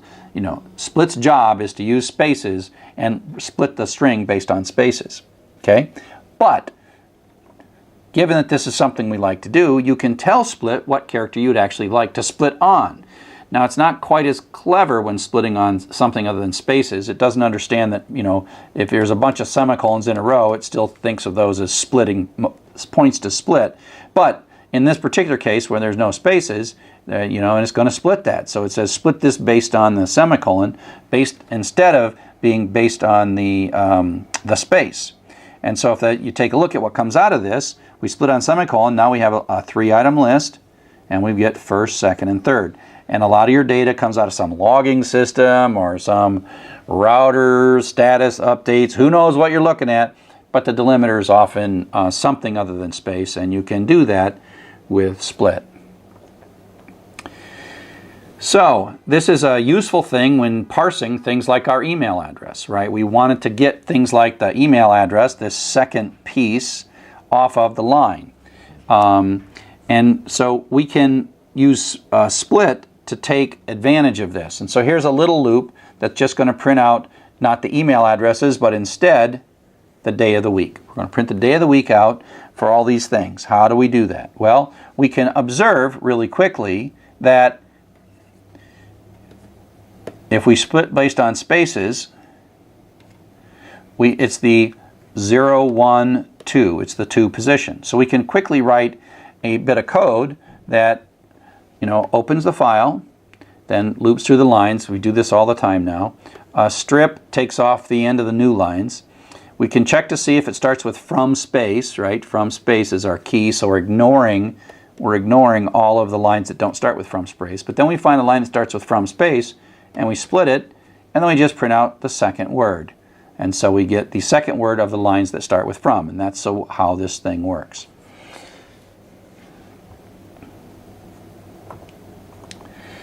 Now, sometimes we want to dig into it deeper, and we will take something, split it, and then split another piece of it again with a different delimiter. And so let's just say that the thing that we want to achieve is getting the part after the @ sign for email addresses. And we did this with, again, find and pose and stuff like that, but you can use split to do this as well. So the first thing we're going to do is we're going to take this line, we're going to split it based on spaces, right? Chop, chop, chop, chop, chop. And the fact that there's an extra space there doesn't matter. Split happily just like zooms through that. And then words sub 1, 0, 1, 2. Word sub 1 is this email address. So we'll put that in a variable called email. And so email will be a string that's just this. So in 2 lines, we've pulled out this second address into a variable. Then what we're going to do is we're going to re-split that. We're going to take this string we've got and split it based on @ sign because we know it's an email address. So we get a new set of pieces. The first part is the person's name, and the second part is the host name that their email is hosted on. And then what we can do then is we just happen to know that this is the 0 item and this is the 1 item, so we can get at that. So the interesting thing of going here, if you think back to how we did this before with find and pose and all that stuff, it's really a lot cleaner. And we don't, for me, I can look at this after you understand it, and it's easy for me to understand that it's correct. Whereas that pose stuff, you got to add one and start the second find after. Just remember that. And this is a lot cleaner way. And this is a more typical way of pulling this kind of information out of a line. So in this chapter, we've talked about lists. We've talked about the concept of collections. That's our first data structure. We're not just doing algorithms. We kind of know algorithms now, but now we're going to do data structures. And this chapter and the next 2 chapters are our foundational data structures. And then we'll, like everything, we'll make more complex data structures by composing those data structures together. We've looked at how strings and lists connect together and how split works. And these are all really powerful tools that we're going to use going forward. Now we're going to take a look at how we would write some code to do some parsing, read some data. As a matter of fact, we're going to read through our famous mailbox data, look for lines that begin with from space, and extract the third word. As a matter of fact, we already have some of this code already written. We're going to debug it. We're going to look at code and we're going to debug it. And so here we go. Here we have it, and it's a pretty basic program. It opens a file, loops through the file, throws away the white space, splits it into words and checks to see if the 0th word, the first word, is from, and if it's not, we skip and read the next line. And otherwise, if we find a line that starts with from space, then we print the third word, which is word sub 2. Okay, so this is what we've got, and we carefully saved this file into the same folder that we've got, ex08. And so let's go ahead, cd desktop Python for everybody, ex_08. And so this is some files. We got our day of the week Python in our inbox short, so that's sitting there, okay? And so let's run this program. This is the program that we've got right here, Python 3 dow.py, and it doesn't work. Now, by now you've seen a few tracebacks, and there you go. So, you know, when you look at a traceback, you think to yourself, well, I made a mistake, and you've gotten pretty good at looking at that line. So there you are. You're like, this is the line. There must be something wrong on this line, and you want to change it. But that line's not actually the problem in this particular thing, and so you got to be careful sometimes. And one of the things that you didn't notice in this one right away is that it actually worked. It printed the first line out. So if we take a look at our data set, it found the line started with from space, it split it, and printed out the third word. And it blew up later. And so part of the problem is that we don't know what it was doing when it blew up. And so the first thing I'd like to do in this kind of a situation is find the line and make sure there's a print statement right before it. And so I'm going to print words colon and then comma WDS. I want to print right before the line that blows up so that I know really when this finally does blow up what was going on in that line. So I'm going to run it again. And oop, did I forget to save it? No, I forgot to save it. Look at that. See the little blue dot? Forgot to save it. So now we see a whole bunch of output, and we see that it's actually doing a whole lot of work before it's blowing up. And so you see that it prints the words out from that first line and prints out Saturday, which is exactly what we expect. It's the third word in the line. And then reads a whole bunch of stuff, and it's actually, what's doing now is ignoring. Let me just put something here. I'm going to say print ignore, so I can keep track of when these lines are being ignored. So let's run it again and have the word ignore pop up, right? And so it's doing a lot of ignoring. It finds these words, prints out Saturday, reads this line and ignores it, reads this line and ignores it, reads this line and ignores it. So a lot of stuff's going on here that you might not realize. And so we have to take a look at what the problem is. And so it is now blowing up word sub 0, and now we can scroll down and we can look at exactly what happened right before the traceback. So we really now know exactly what happened before the traceback. And the interesting thing is that there is an empty string. I mean empty array. There's an array with 0 items. So I'm going to print the line out too. Print line colon. Now I haven't changed my program at all. I'm just trying to figure out what's going on here. So I'll save that and I'm going to run it. And we've got a lot of stuff and it's still working. It reads a line. It reads a line, splits it into words, and then prints out Saturday, which is the third word on the line. Now here it reads a line, and this line is a blank line. And it has, because it's a blank line, the split returns no words, and that's what blows up. And the problem now is, oh wait a sec, list index out of range. So word sub 0 is not valid, which is the first word, when there are no words. So this is a statement that works most of the time. Now you might think, oh, I want to just put a try and except in there. Well, the right thing to do is to say to yourself, oh, wait a second. If I don't have enough words, if the length of the words is less than 1, continue. So basically it's going to come through here, it's going to split it, and if we don't have any words, meaning it's a blank line, then we're going to skip it. So let's run that. So now this ran all the way to the end. It did a lot of stuff, and it did not blow up specifically, didn't have a traceback. Another way to protect this would be to, we'll take this part out. This is called a guardian pattern. Right, guardian pattern, because this is dangerous. This could blow up, but it won't blow up if it makes it past here, and it won't come through there under the conditions that are causing it to blow up. Another way to do this might be to protect it as follows. To say, oh, wait a sec. If the line is a blank line, no, continue. So now what we're going to do is we're going to skip blank lines. I even say this. Print, skip, blank. So if it's a blank, we're going to skip blank and keep going. This will skip blank lines. It'll come through here, and this will skip lines that don't have from. But because we're not processing blank lines, word sub 0 always works.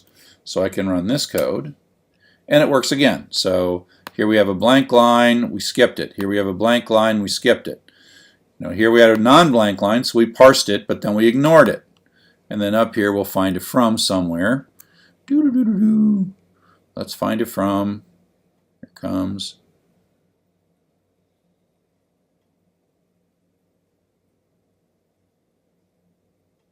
Oh, no, there's ignore, ignore.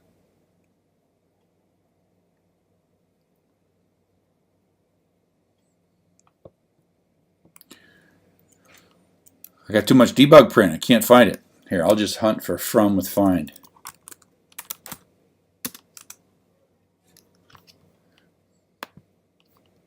Okay, so there we go.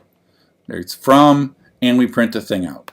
So we're getting a lot of extra stuff. So I'm gonna comment out some of these debugs, and I'm actually just going to get rid of this whole skipping of the blank line. I'm going to do it with the words. I'm going to go back to the guardian we had before.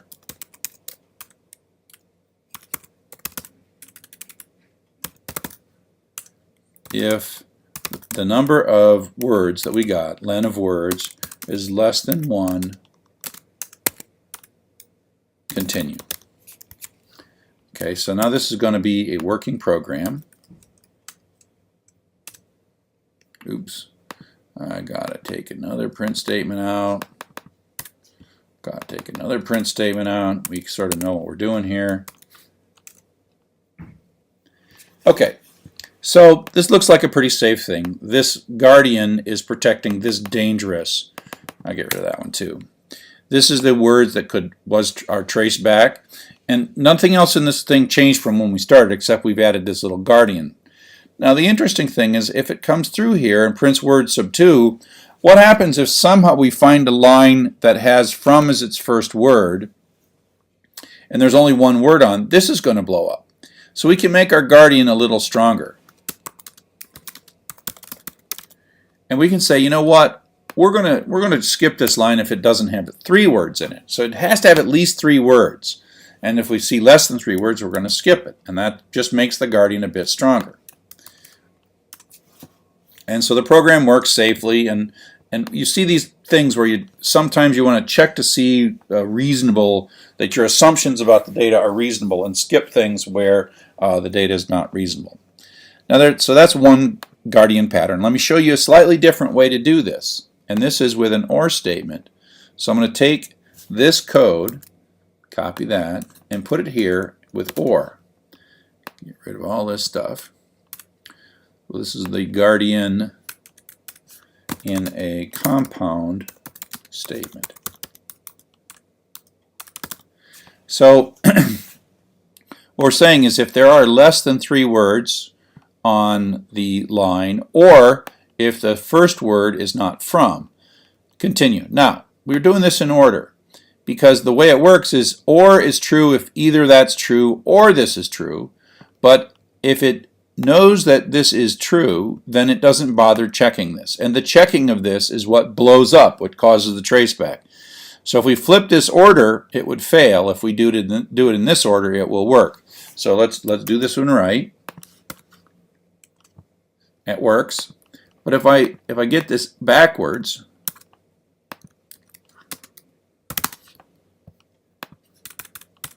it's going to check this before it checks this. And we're going to go back to failing again. So you got to get the order of these things right. The guardian comes before, in the OR, the guardian comes before. And if this is true, then it doesn't check this. This is called short circuit evaluation, where it knows that as long as this part's true, it doesn't evaluate this second part. And so now we have a guardian in a compound statement. You'll see this a lot. Sometimes if it's more complex, you do it in multiple statements, or you fall through, check for sanity, and only run the code. So I hope that was useful to you, looking a little bit about how to debug, where you don't just start chopping on the line that had the problem. It's not always that line, because we never did change that line. Although we did change it a little bit at the end. We added this guardian here, but we also fixed it without it. Sometimes you add some print statements to figure out what's going on before you just start chopping on that line. So again, I hope this helps. Thanks. Hello and welcome to Chapter 9. Now we're going to talk about Python dictionaries. Python dictionaries are probably the thing that most programmers love the most about Python because they're very powerful. They're like a little in-memory database. It's the second of our kinds of collections and probably the best collection. To review what a collection is, it is a situation where we are going to have a variable, like a list or a dictionary, that we can put multiple pieces of information in rather than a single piece of information. And of course, prior to collections, we would put something into X and then we would put something else into X and it would be overwritten. And now with lists, we can append things on to the end. And so if we compare lists and dictionaries, the list is sort of the organized version of the collections. Everything stays in order. You add something, it always adds to the end. You take something, it sort of compacts itself. It's 0 through the n-1, where n is the number of items. And so it's very organized, kind of like a Pringles, where the potato chips are nicely stacked. Dictionaries are messier. You can put things into dictionaries. There's no real sense of order in dictionaries.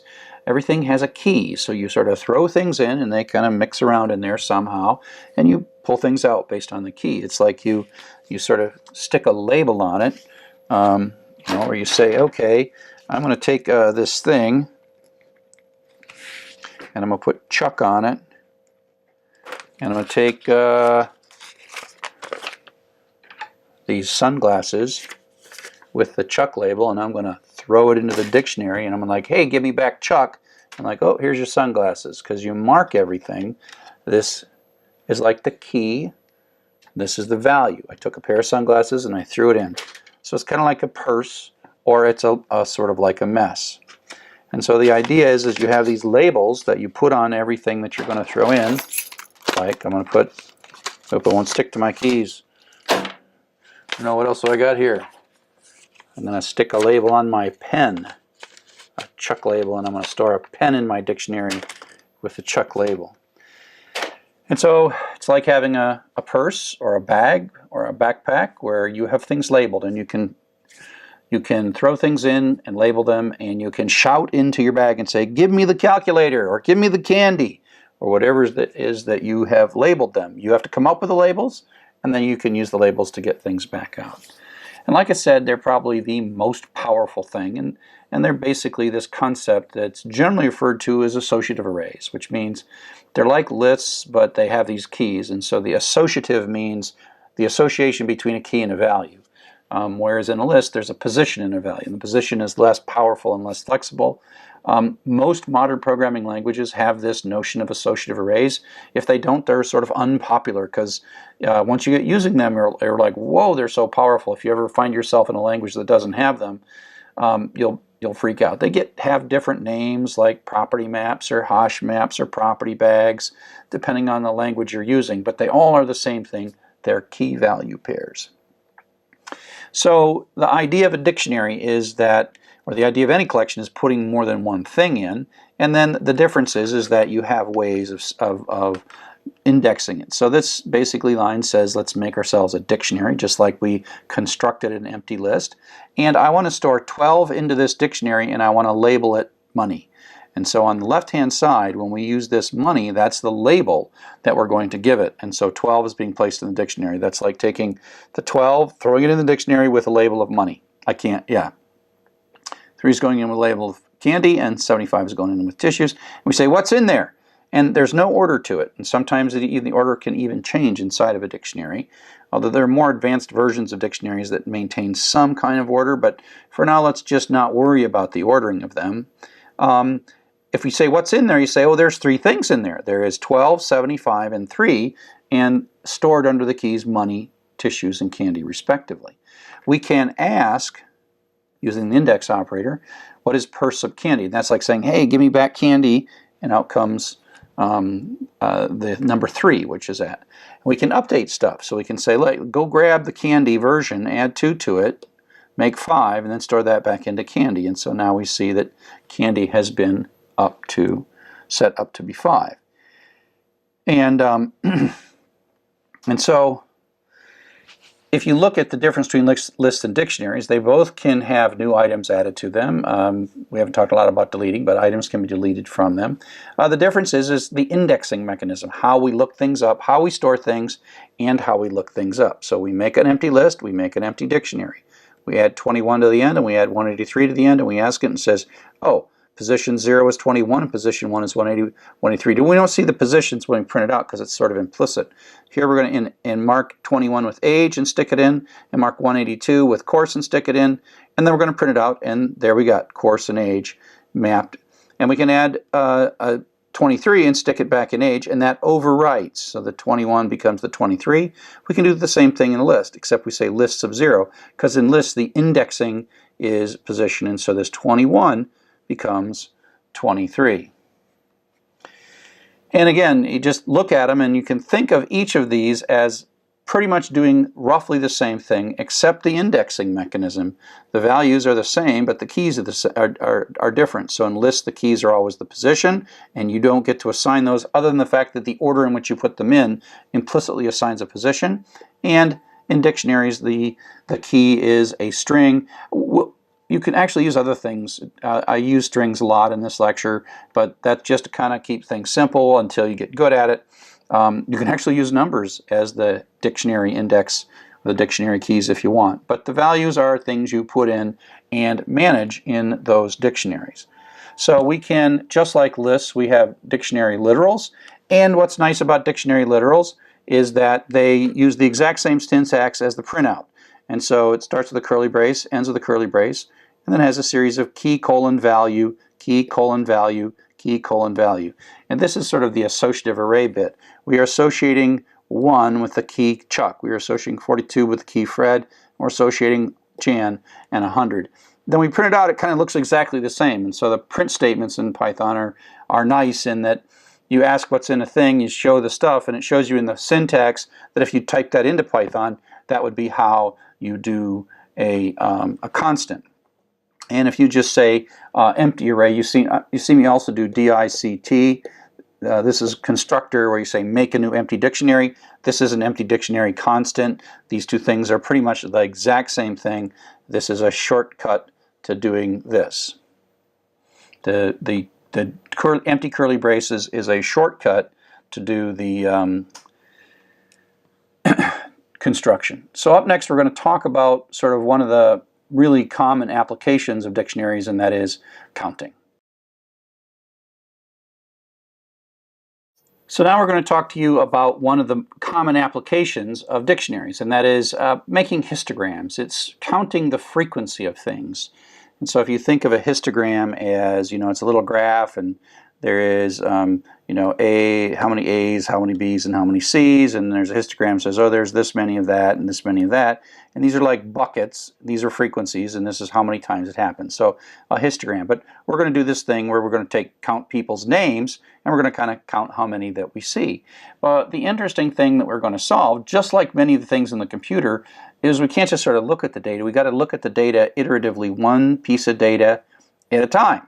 So I'm going to give you a little problem. Okay, I'm going to show you a series of names one at a time, and I want you to count for each name, make a little bucket, and then keep counting how many things for each of the different names. Okay, you'll notice that you have to start with one and then you move across. So just watch this and tell me what's the most common name of the set of names I'm about to show you, and how many do we see?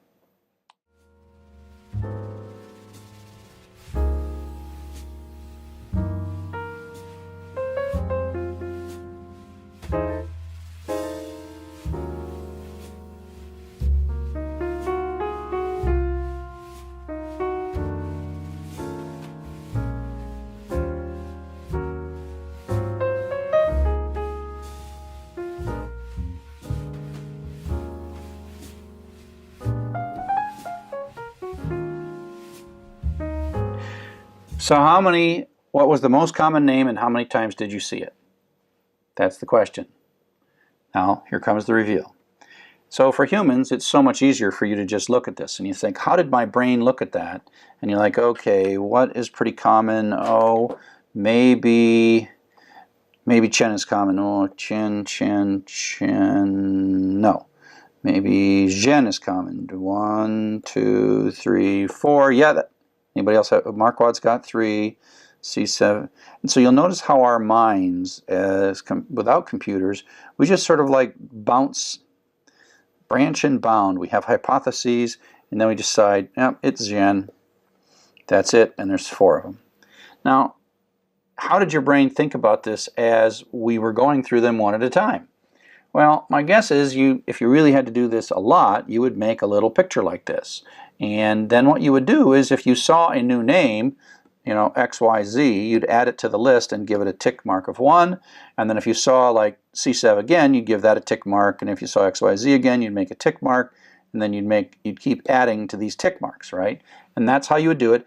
And you wouldn't, like many of the things we do in a loop, you wouldn't really know what the most common was until the end. And then you'd sort of take a look at these numbers and you say, okay, that's the most common number. And then you'd be done. But you have to watch them one at a time. You can't just bounce around. And so that's how we're going to use dictionaries to achieve that. Again, instinctively as humans, we just look at the stuff. But if you had a million things, you probably want to write a Python program and use dictionaries. And so this is the idea. And there's 2 basic things that happen. One is the first time you see a name, you got to say, is this name there already? If it's there already, you really just want to add 1 to it. Right? That's the adding of a tick. Or you want to see for the first time, blah, blah, blah, blah, blah, and give it a 1. And so you can use the name as the key, and then 1 is the value. And then first time you see Chen, you stick 1 in there. And so at this point, inside the dictionary, sort of dynamically adding as soon as it sees a new name, it adds another slot in here. But then if you see the same name again, like Chen again, then you end up with a 1, add 1 to it, and so it's 2. And so at that point, Chen is 2. And so you can see how you can both extend the dictionary by encountering a new name or adding when you see a name that you've already seen before. The problem with dictionaries is, like everything in Python, there are rules about what you can and can't do.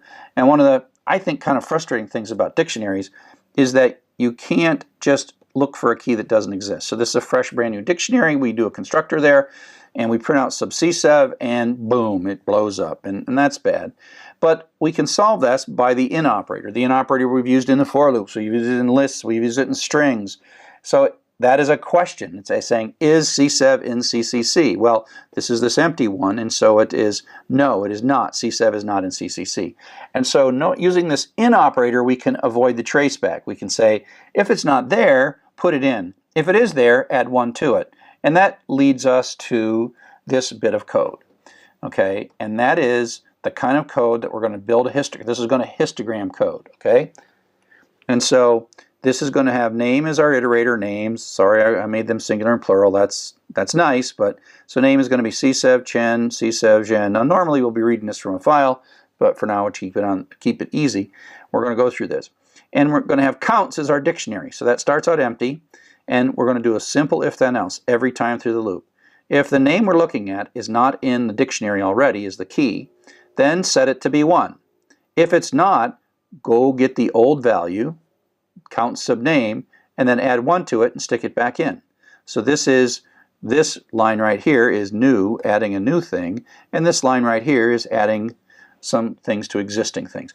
And you do this long enough, you start with an empty one, and you do this long enough, at the very end, it will print out the histogram that you're looking for, the histogram you're looking for. And so you say, oh, we've seen CSEF twice, Gen once, and Chen twice. And so that's the idea. And so this can run 1,000,000 times if you want. Now, this notion of checking to see if a key exists and doing one thing if it doesn't exist and doing another thing if it does exist is such a common practice that the dictionary object has this method called get that collapses these 4 lines into 1 line. And so the idea is you're going to do one thing if it's in there and you're going to retrieve the current thing. Otherwise, you're going to pick a default value. In this case, we'll pick 1. I mean, pick 0. This is like the default, right? Meaning what is not there. And if you say counts, now counts is a dictionary, .get, that's like string.upper, that's a method. You give it a key and then a default. And if the key exists, you get back what's in the key. If the key doesn't exist, you get the default. Okay? So, and with no traceback, this works. So the best way to think about this is those 4 lines are equal to that 1 line, because X is either going to be whatever was in there before if it exists, or it's going to be 0. Now, the nice thing about 0 is the next thing we're going to do is we're going to add 1 to it, so that's going to get us to 1. So collapsing that loop that we saw before, we can make it just a 1-line loop. And this will become an idiom. This will become something that you will get used to and you will use over and over and over again. And after a while, right now you're looking at it, boy, that's a lot of syntax and semicolons and whatever. After a while, you just type this and not even think about it. It's an idiom. It's basically included in this idiom is how to both create new entries in dictionaries and update existing entries by adding 1 to them. So everything else in this is the same. Name is going to go through these 5 values, and we're going to say count subname equals counts.get name, comma 0 plus 1. And so if, for example, this already has a 1 in it, then this is going to be 1 plus 1 becomes 2. If it's not, it's going to be 0 plus 1 equals 2. And so this is the idea of if new, set it to 1, not 0, set it to 1. Because the first time you see something, the count should be 1, not 0. So that's why we make this default. Now the get can be used for anything. It just so happens that 0 is a common default because it's really common that we're using this to basically make a histogram, right? Little histogram of A, B, C, right? And so we need to make a D, but then the histogram has to start at 1. So that's basically the simplified counting with get. And you know, there's a lot of things that we're going to do inside of Python that do have to do with frequencies and how many times certain things happened. And this pattern is a really good pattern to absolutely know. So now what we're going to do is we're going to switch from just looping through strings, instead loop through files. And it's going to take a little bit of work because we have to open the file, and we'll bring a lot of things together at this point.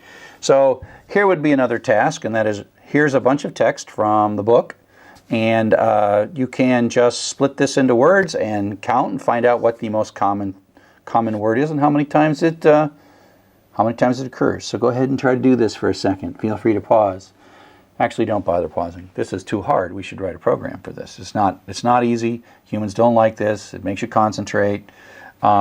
And so here is a counting pattern where we're going to take a line, and then later we'll read this in a file. And so this is just an adaptation, improvement of the previous thing. So we're going to start with an empty dictionary.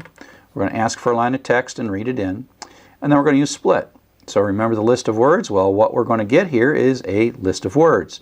We'll print it out, and we'll run this counting. This is the little loop. For every word in whatever this was, we're going to do this idiom of either adding a new entry or adding 1 to an existing entry, and then printing that out. So let's take a look at what we get there. So if we run this, we can give it some text, and I've got this will be all one line, and then it splits it into words, and you see that these words here are split, split, split, split. I mean, that's strings and splits. Remember, strings and lists and split. And so now the counting is going to go through this list. The clown ran after the, and it's going to build a histogram. The clown, one clown, the up, up, up, of these things are going to go up, right? That's this histogram. And then when it's all said and done, we end up with the histogram. And so counts is the dictionary that ends up with a histogram. And we can, by inspection, see, oh, the is the most common word. And there are 7 of those, right? So if we sort of take a look at this, we start out, we make a dictionary, we read in a line of text, the text goes in, and then we split that and we print the words out. So these are the words, right?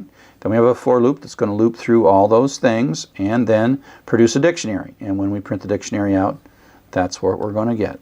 And the is 7, okay? So that's one line of text. That's how you walk across the words in a line of text after you've split the line into separate words. So now we're going to look at ways that you can loop through dictionaries. We just produced a loop that can build a dictionary, but now we're going to look at a dictionary. And so we'll start with a very, very simple example, and then we'll work to a slightly more complex example. So here's a dictionary, just the constant. Chuck is 1, Fred's 42, and Jan's 100. And so we're going to use a definite loop with the for key and counts. Now it doesn't have to mean key, but key is a good name because these are keys and values. K, V, keys and values. I just mentally think of this as keys and values and keys and values. So this iteration variable is going to walk the keys. It's not going to walk the values. It's going to walk the keys. Chuck, Fred, Jan. Not necessarily in that particular order. As you see, it goes Jan, Chuck, Fred, because just because I typed it in this order, it's not like a list. It doesn't stay in that order. It might move around a little bit as we add data to it or as we set the data up. And so you can, in the loop, you can get the key, and so that's what prints out the Chuck, Jan, Chuck, Fred, but then you can also get the corresponding count for each one of these by just pulling it out of the array. Pulling it out of the dictionary, right? And so we can pull out the corresponding value, and so we print out Jan 100, Chuck 1, Fred 2, and that runs this loop 3 times. So if you just use the in and you give a dictionary here, remember all the different things we've been able to put there on the end of a for loop, and dictionary is another thing we can put on, and we get a list of keys. Now there's a couple of methods that allow us to get the keys, and so we have, we can say turn this into a list, and we get a list of the keys. So this is a dictionary, the same dictionary. We get a list of the keys. You can also get a list of the keys by using the keys method. So that's take this dictionary JJJ and give me all the keys, which gives me a list, which is kind of the same thing.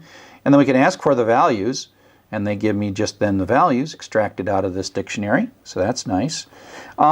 Now the one thing is that while I said you can't predict the order, if in 2 statements you ask for the keys and then the values, they at least come out in the same order, even though you can't necessarily predict the order that they come out.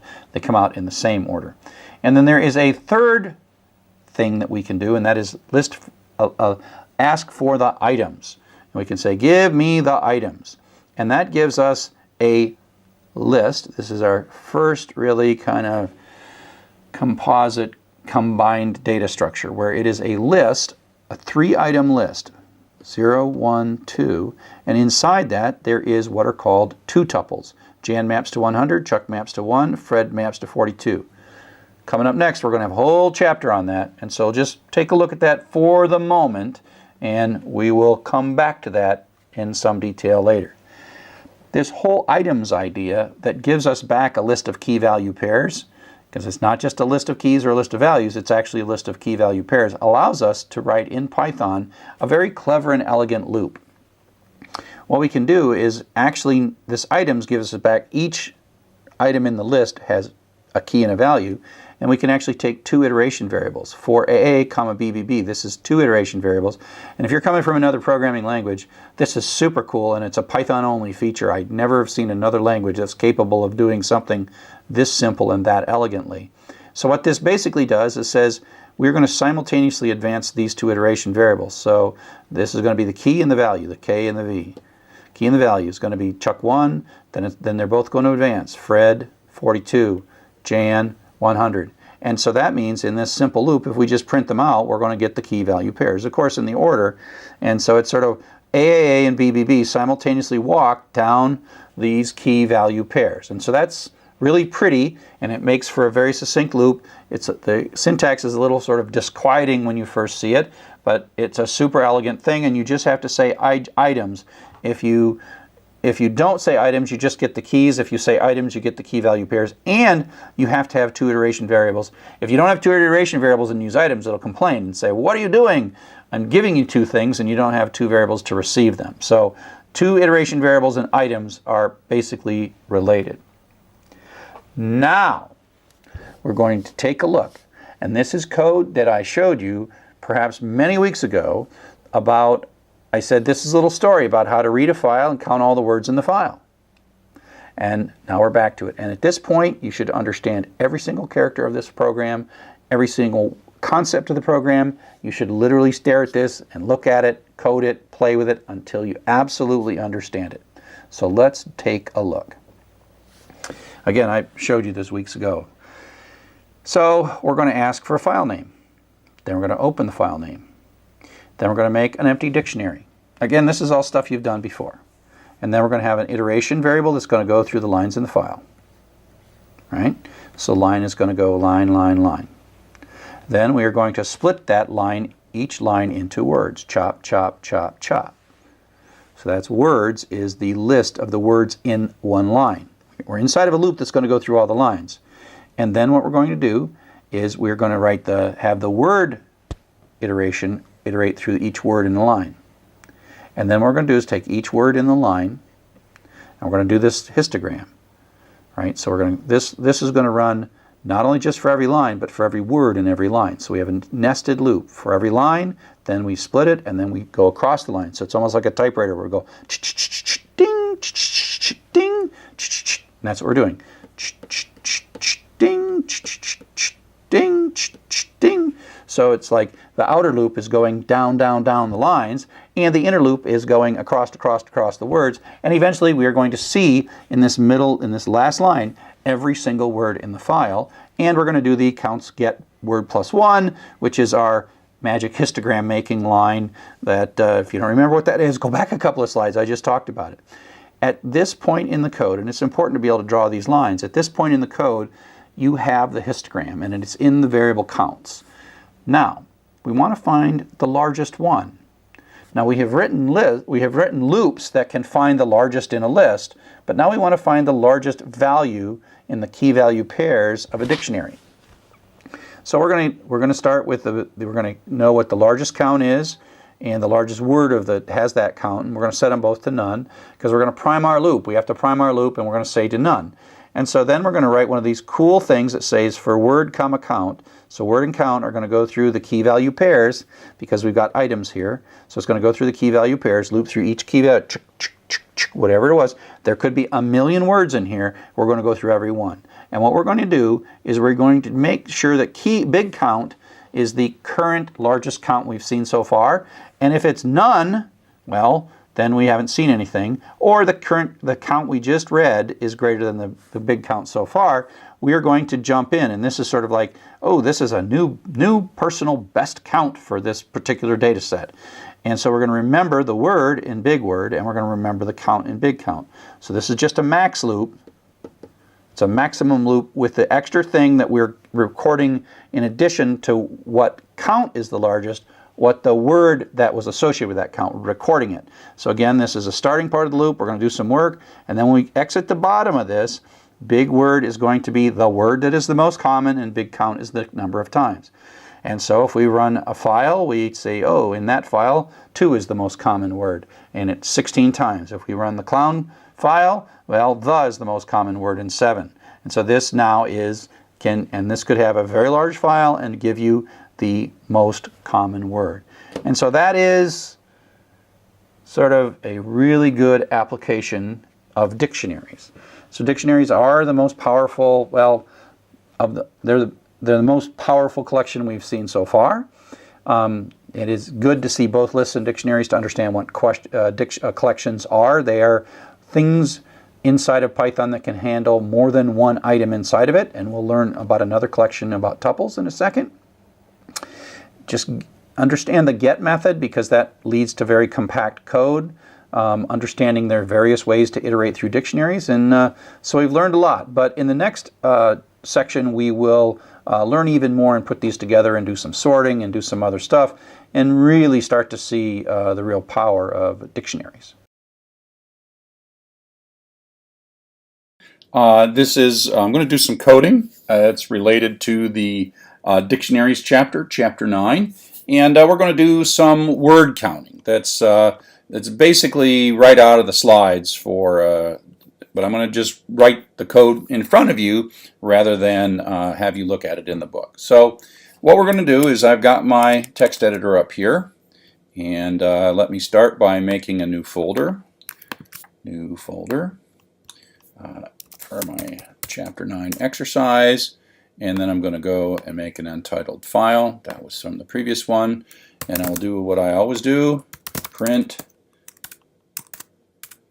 hello, and save it. And save it here into exercise 09 and ex09.py.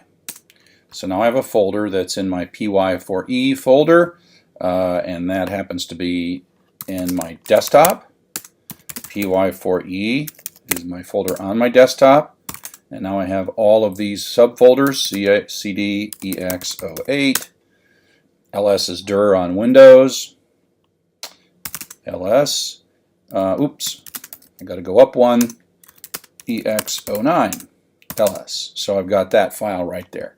Now I'm going to want to read some files, and so I'm going to bring some files down. A couple of files, Python for Everybody Code 3 intro.txt. So I've got this URL, and I'm going to save it, save page as, and it's really important that I save it in the same folder as I'm going to write my code, just so that when I open this file it knows where it's at. So I've saved that one, and I'm going to also take this clown text. I'll use this to make my life simple, so I have a real short thing that I can show you how it works. And so now if I go back to my terminal,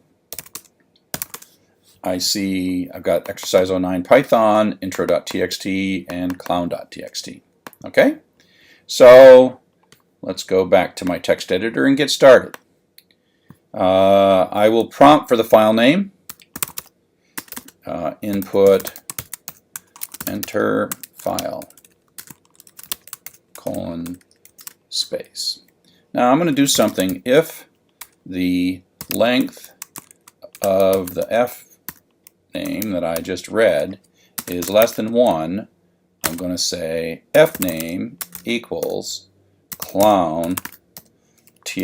I do this so that I can just hit enter and it defaults to clown.txt. If I want to give it a different name, I can. So this, if I just hit enter at this prompt, then this will give me a string that's 0 length. So if it's less than 1, I'll just assume that. So let me open that.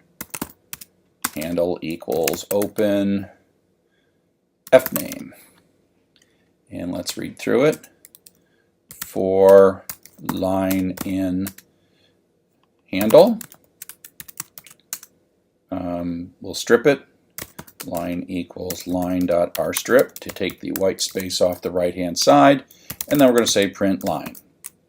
Again, I'm not just doing this. When I write code, I just saved it. When I write code, I do these kind of stuff all the time just for my own sanity checking.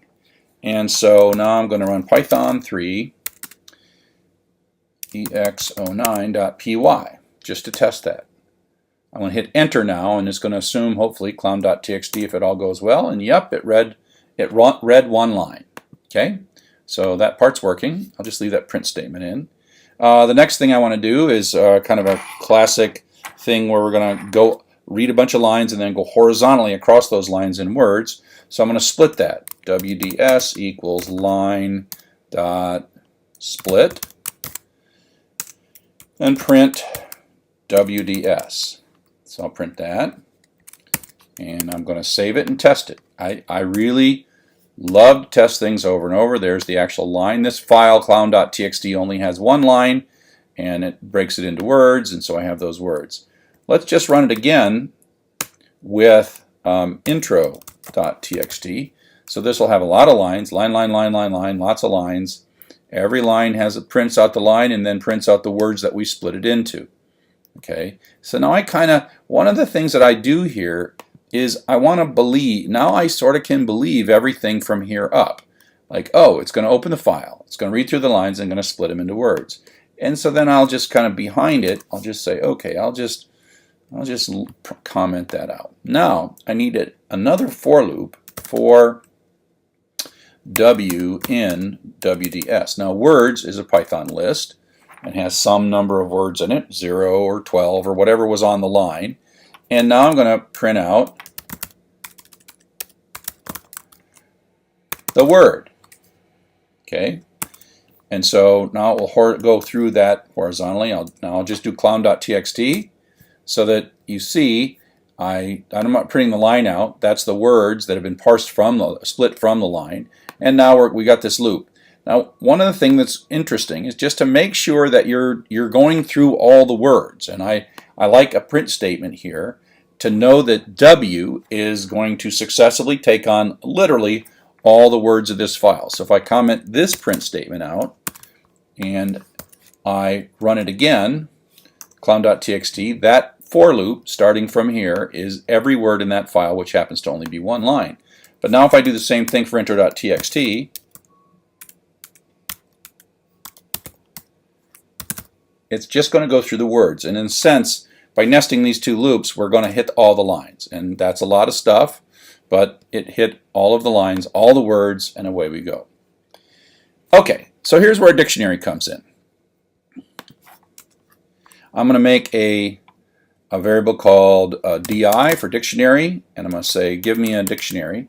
Now dict is not something you can choose. That's saying that's defining the type of dictionary. Di is a variable that I chose. Okay, so the key thing to this dictionary is we're going to make a counter, and we're going to use W, the word, absorb, elegant, whatever, and we're going to use that as the index. So the simple thing to do is to say if W is in di, then we can say the dictionary sub the word, which is our key and the key value store of the dictionary, is equal to the value that we had before in that area, d sub W, plus 1. And if it's not in there, else di sub W equals 1. And I'm going to print print new. So every time we see a new word, it's going to say new. And I'm going to also then print W and the current value of the counter for W as it's going through. Now notice how far in I'm indented. This is all part of this inner loop. So this is the loop that's going to run every single word. Okay? And I'm going to run this first with clown, so it runs slowly. Okay, so we saw the was new, and the count is 1. Clown is new, count is 1. Ran is new, the count is 1. After is new, the count is 1. Now we saw the again, but now we made the count be 2. Let's print here.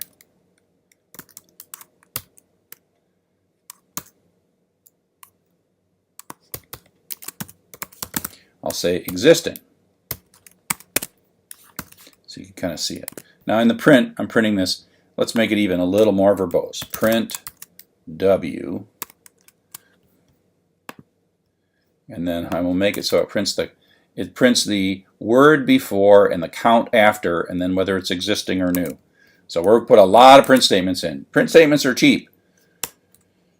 Okay, so now we see the word the. It's the first time we see it, and we set it to 1. We see the clown. It's the first time we see it, we set it to 1. We see ran, new, 1.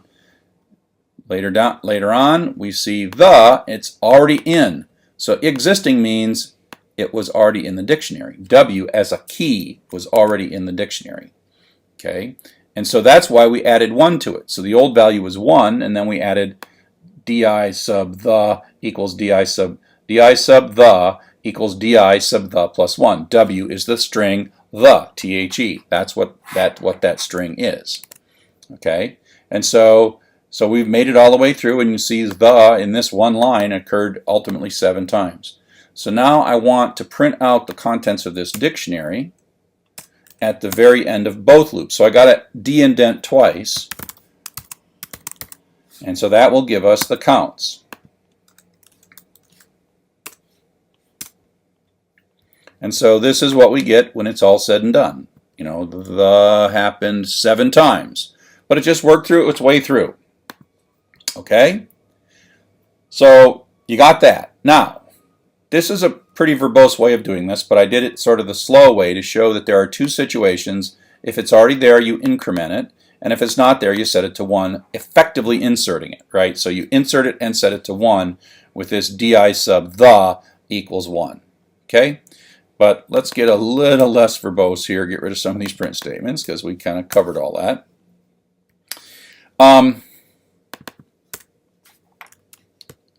Get rid of this line and go back to printing W and DIW at the end. We'll leave that one in.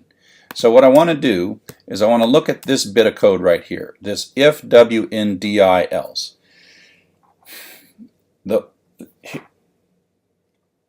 We do this so much with dictionaries that there is an easy mechanism to do this that combines these 4 lines into a single kind of contraction. And so I'm going to do this. I'm going to print, let's put 2 stars out, then the word and di.get of the word, comma, negative 99. Okay, and so this di.get of the word is the important part. The way it is this is a dictionary. .get says in its first parameter is the key to look up, which is word like the or fell or clown or whatever, and 99 is the default value that we get if the key doesn't exist. So this is in effect an if then else, right?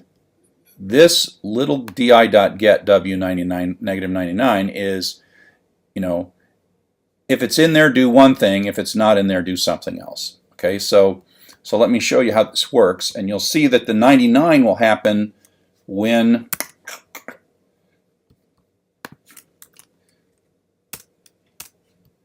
okay. So the first time we see the, get returns 99. Right? So let's move it over here. The first time we see the is not in the dictionary. So this di.get of the word the in the dictionary gives us back the negative 99. Okay? And this still is working, and so the is 1, clown is whatever, but away we go. Okay? Let's do it this way. Let me comment this out. Let me comment this one out and run it again so it's a little clearer what's going on. Okay. So the first time we see the is not in the dictionary. The first time we see clown, and we know it's negative 99. But here we asked for it, and the is 1 because we'd seen it before. And so that's just this get mechanism allows us to get the new value, or get a value out if the key exists and specify a default if it's not there. So I'm going to go old count equals di.get w comma 90 comma 0. So instead of using 99 here, I'm going to just get rid of all this. Is what I'm saying is look up in this dictionary. Get is a function that's part of all dictionaries. Look up using the key w, which is the, and if I don't get it, give me back 0. And so I'm going to say print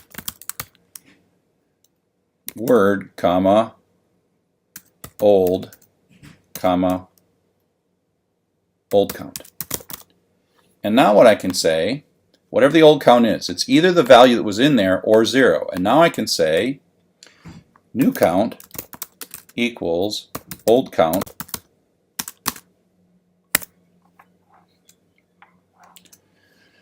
And now, let's see, new count, and I can say dictionary sub word is equal to new count. So instead, I'm going to get rid of this if then else then. This is basically saying, look up the old count that we have. If you don't find one, use a 0. We'll print that out. And then I'm going to say afterwards,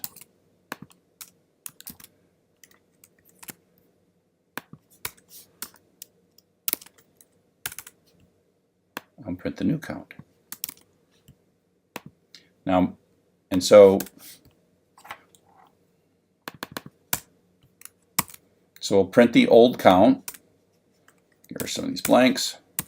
Print the old count.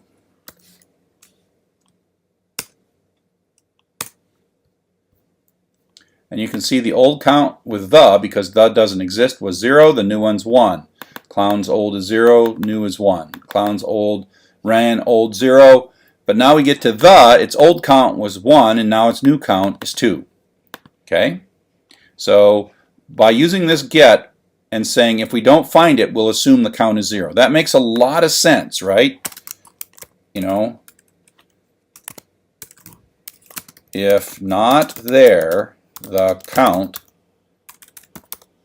is 0. If the key is not there, the count is 0. Okay?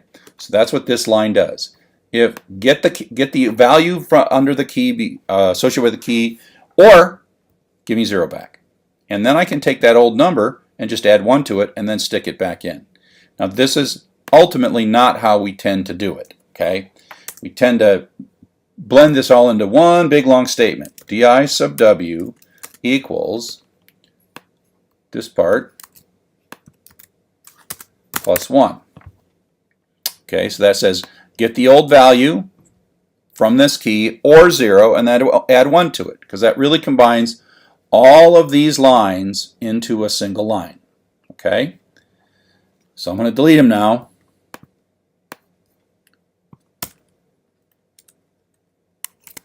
And now we've combined this all into one, what effectively is an idiom. Retrieve, create, update, counter, all in one line. I'll still print out, in this case I'll just say di sub w, and then we'll see the counter. Okay, and so now I'll run this.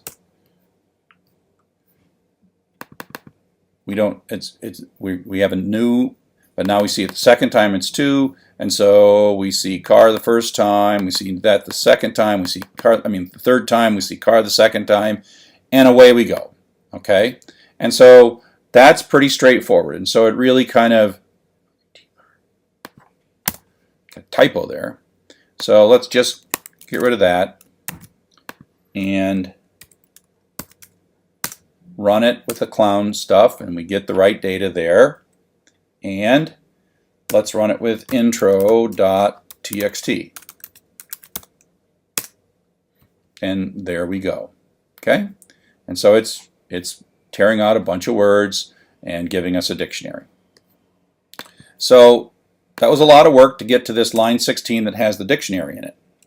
Now we want to find the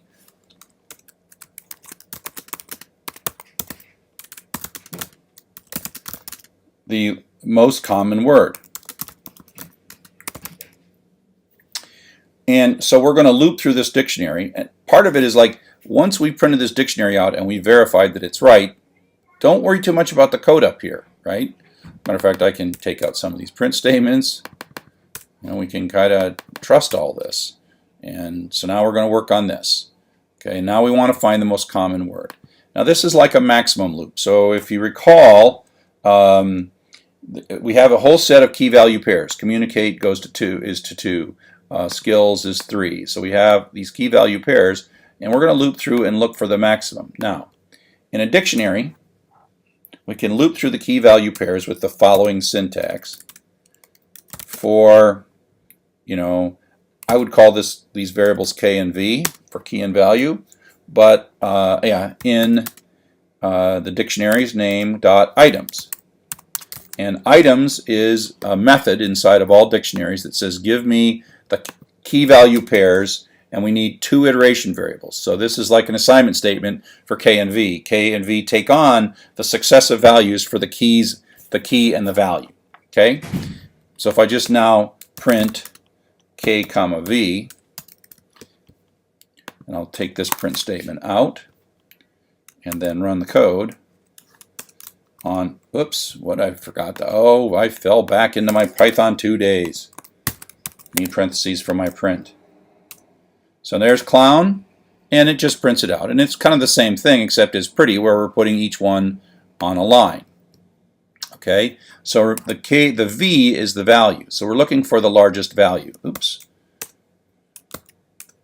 So the thing is, we know that the values are always numbers that are greater than 1. So I'm gonna do kind of a quickie maximum loop. Largest equals -1. Now in previous times we've seen that this is a bad assumption, but because we know these are counters that are always positive, it turns out this is not a bad idea. And so I can say if the value is greater than the largest we've seen so far,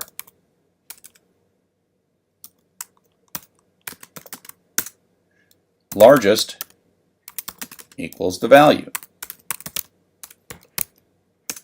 Okay, and when that loop is all done, we can print the largest.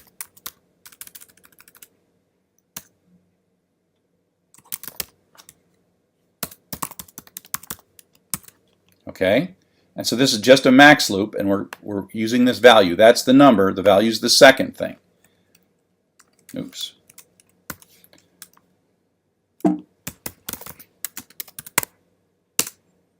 Can't type Python.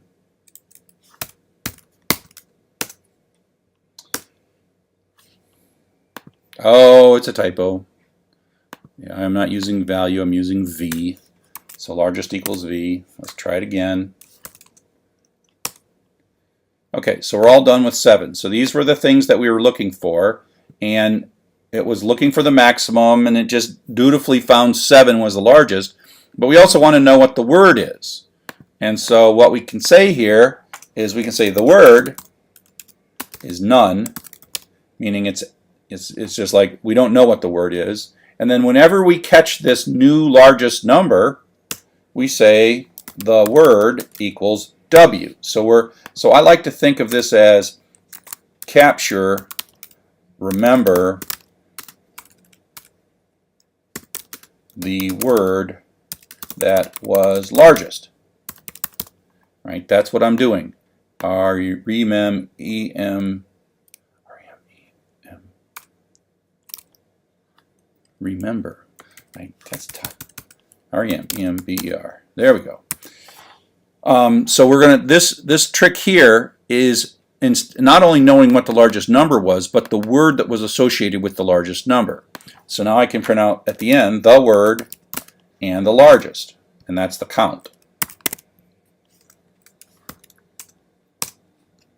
Okay, and so now we know that. Oops, did we make a mistake here?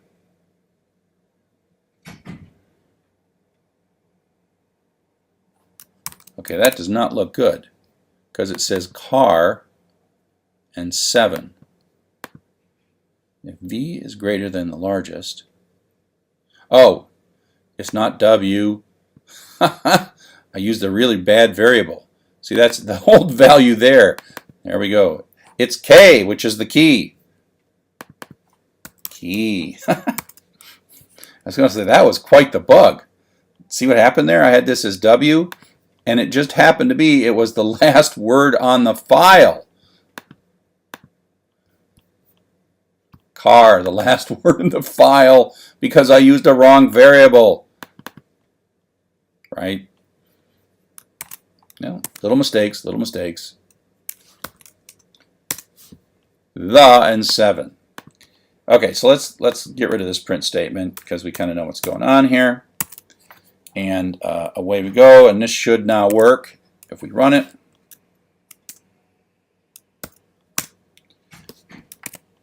We can even get rid of the word done here.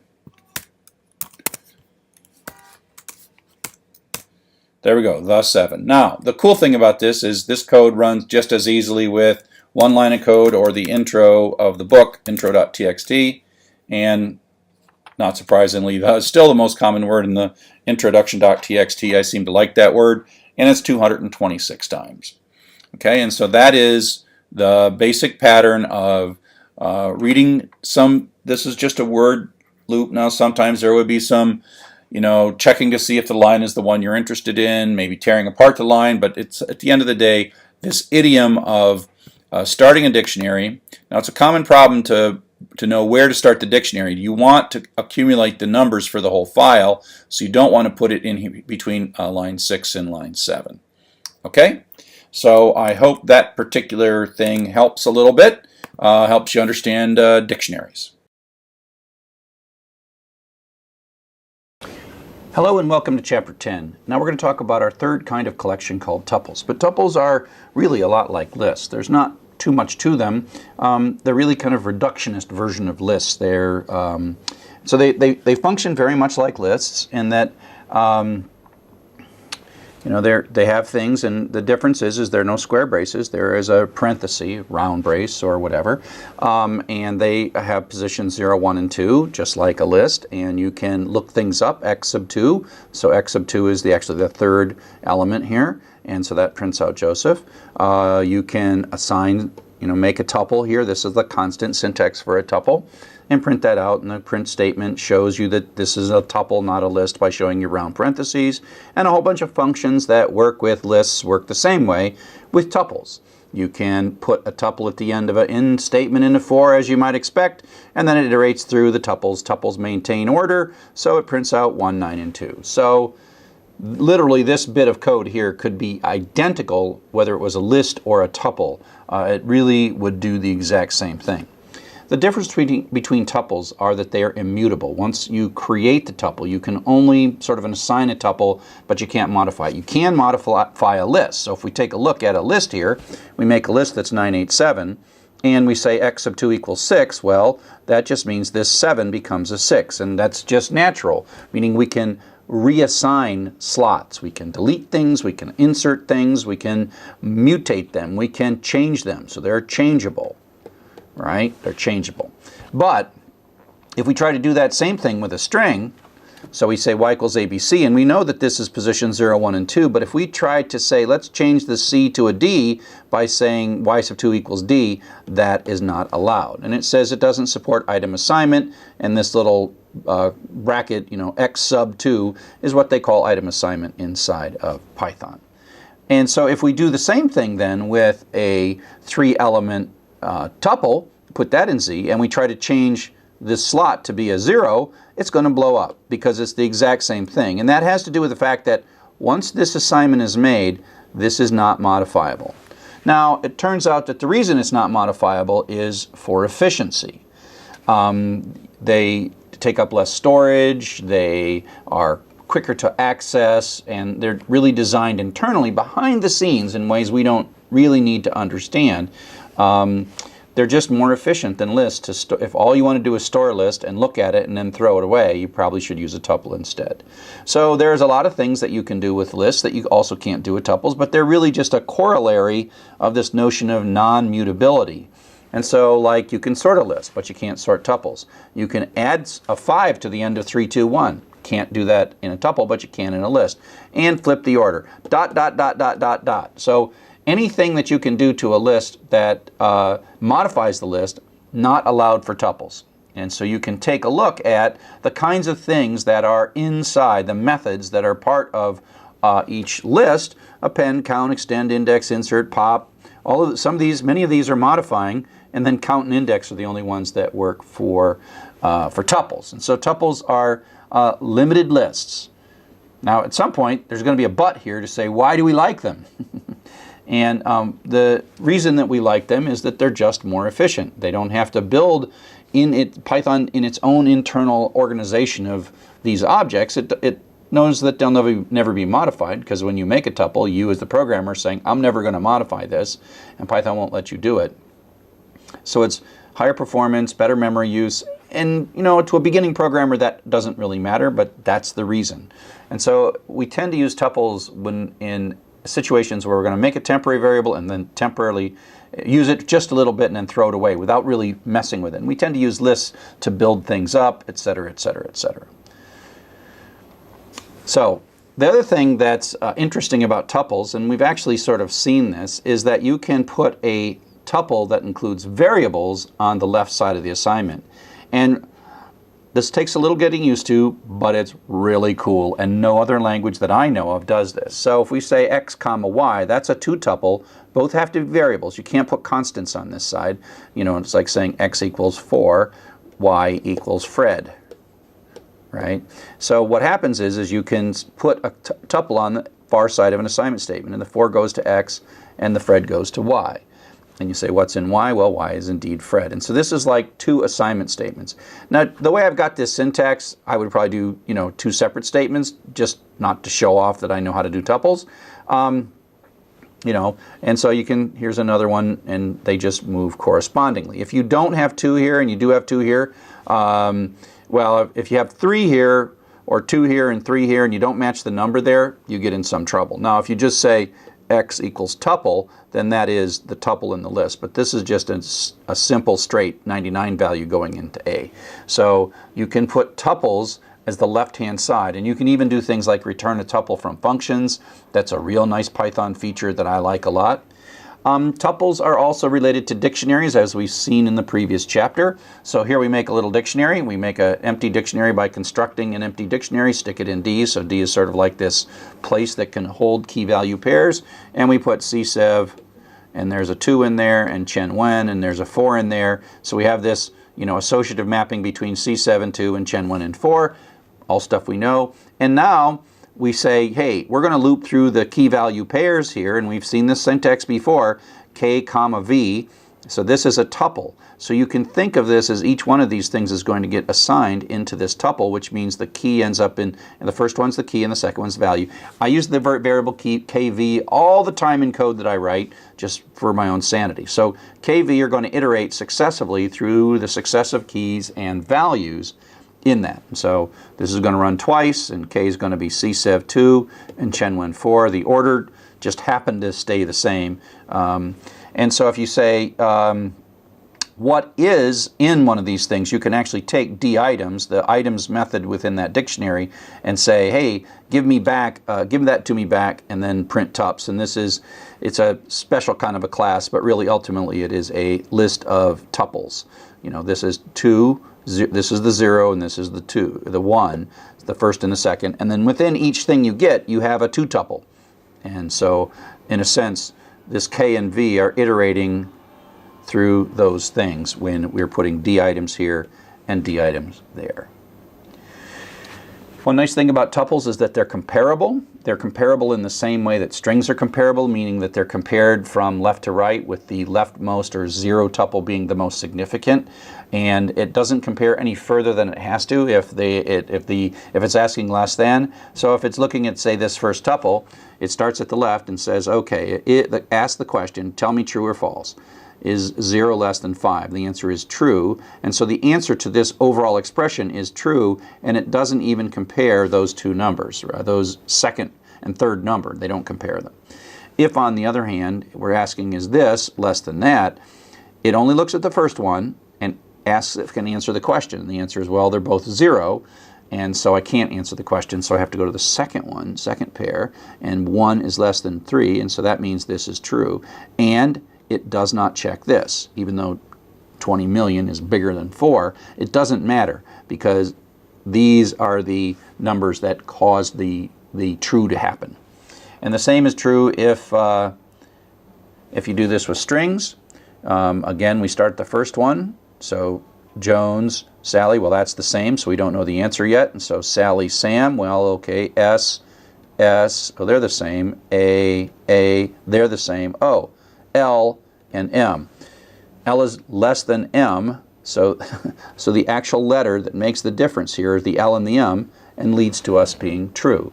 And so it goes left to right, but then even when it's doing strings, it's going left to right. That's just how string comparison works.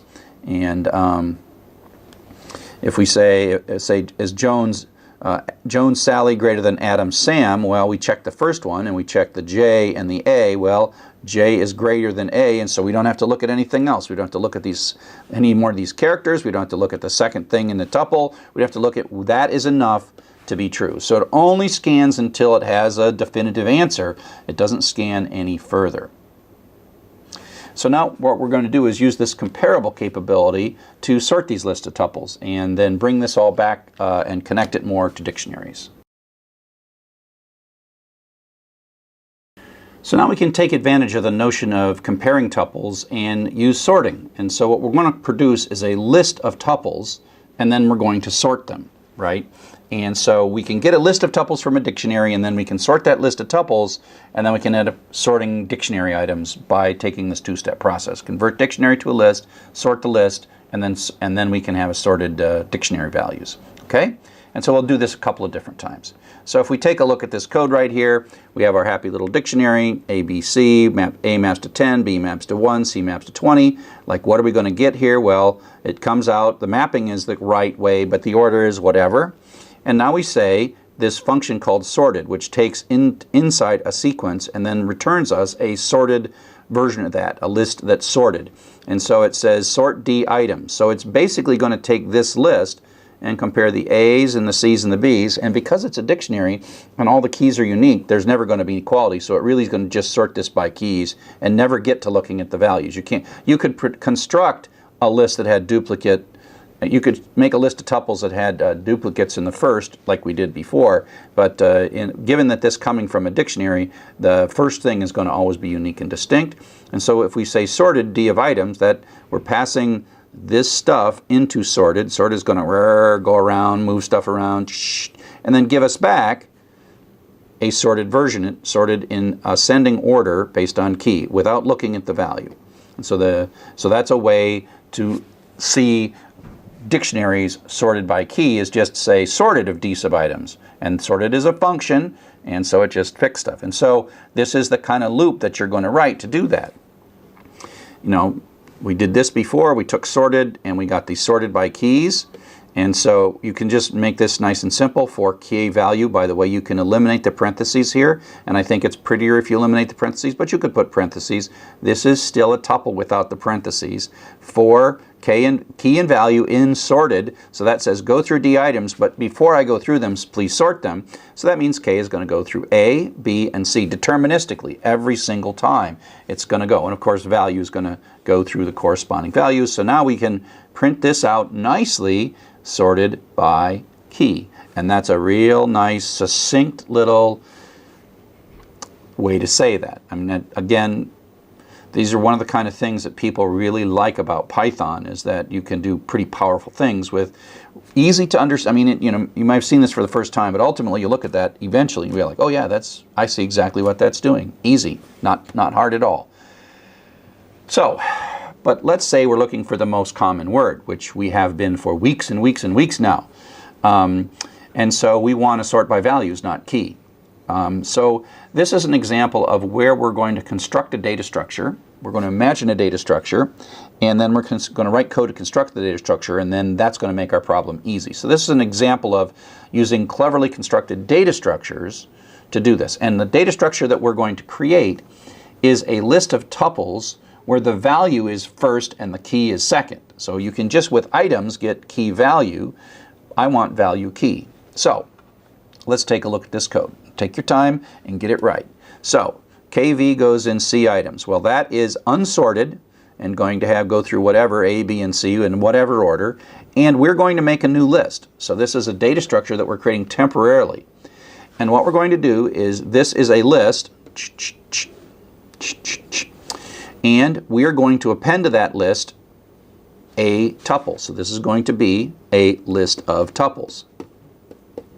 Except we're not going to append them in key value order. We're going to flip them and append the first part of the tuple is going to be the value and the second part is going to be the key. So we end up with this.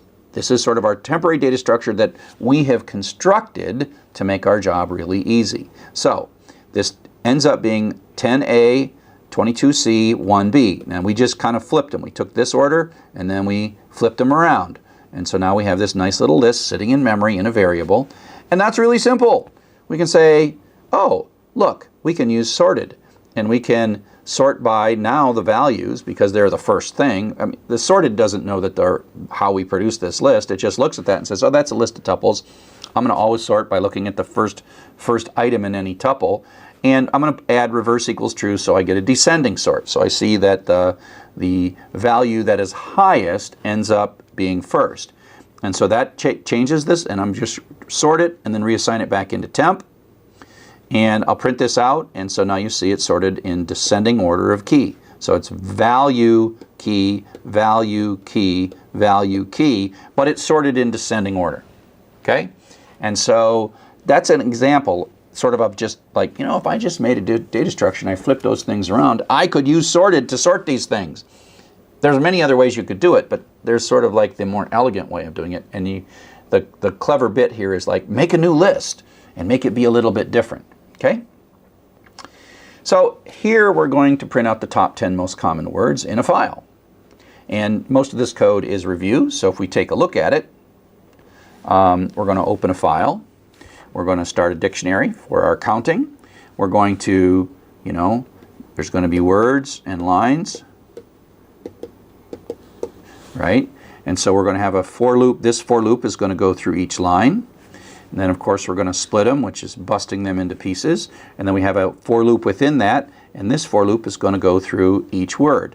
And so that means that by nesting these loops, we're going through each line, and then within the line we're going through a word, then we go to the next line and go through the words, and eventually this line of code, count subword equals counts.get word 0 plus 1, our idiom for making a histogram, right? This line right here is an idiom. If you don't know already what that is, go back to the previous dictionary lecture and understand it, because you're just going to use it over and over again. So now at this point, and I always like drawing horizontal lines in code when we write it, at this point, coming through at this point, counts is right. Counts is the histogram. It's not sorted. So now we want to sort it. So we're going to make a new list. We're going to loop through key value, and then we're going to make a tuple. I'm making this be 2 lines to make it a little easier. Value key, so I'm flipping it, right? So I'm flipping the order of these things. That's making a tuple, and then I'm appending that tuple to the list. Okay? So at the end of this, we have a list of tuples in value key order, VK, VK, right? So at this point, coming through here, I've got in my LST variable, I've got this really useful bit of code, or useful bit of data that I produced. And then I'm like, oh, now it's ready to be sorted. Poof, sort. So take list, sort it back, and sort it in descending order, and then stick that back in list. Now, we want to print it out, but we don't want to print it out. So we got a nice sorted list coming down here. We don't want to print it out in value key, because that's what it is. It's in parentheses V comma K order, but it's sorted. And we know that the highest value is here on down. And so we're going to say, you know, we're going to run through, and now we're going to go through this new list, only the first 10, start at the beginning up to but not including number 10, which is the first 10. For value key in, and so value is good. So this is the iteration variable that's going to go through each of these things on and down, and then we're just going to print it out flipping it. So we re-flip it, flip, flip. We print it out key value, and it's going to work. Okay, so that is one way of doing this, and this slide right here you absolutely do not need to figure out. But some of you will look at this slide and you're like, why didn't you show us that in the beginning? And others of you will be like, no, keep telling me this stuff here. So I don't know exactly the term for this, but this is a very procedural. This is a classic algorithms and data structures approach to solving this problem. This next thing uses what are called lambdas, and they kind of create what's called what I call a closed form, where you kind of do it in all one statement, and there's all this implicit stuff going on. So if you don't get this right away, don't worry too much about that. But roughly, this single line does everything that bottom half of that program does. I mean, if we go back to here, it's pretty much this line does everything, does that in one line. Okay, it doesn't create the counts and it doesn't print out the top 10, but it does everything in that middle bit. So let's take a look at this. So we all are going to collapse this down. So we have a print, that parentheses the end of the print. And then we have sorted, and remember that sorted takes as input a list. And so that's not too bad and returns us a list. And so we'll print the return from sorted. And then this is the funny part. The fun part, funny part. This is called list comprehension.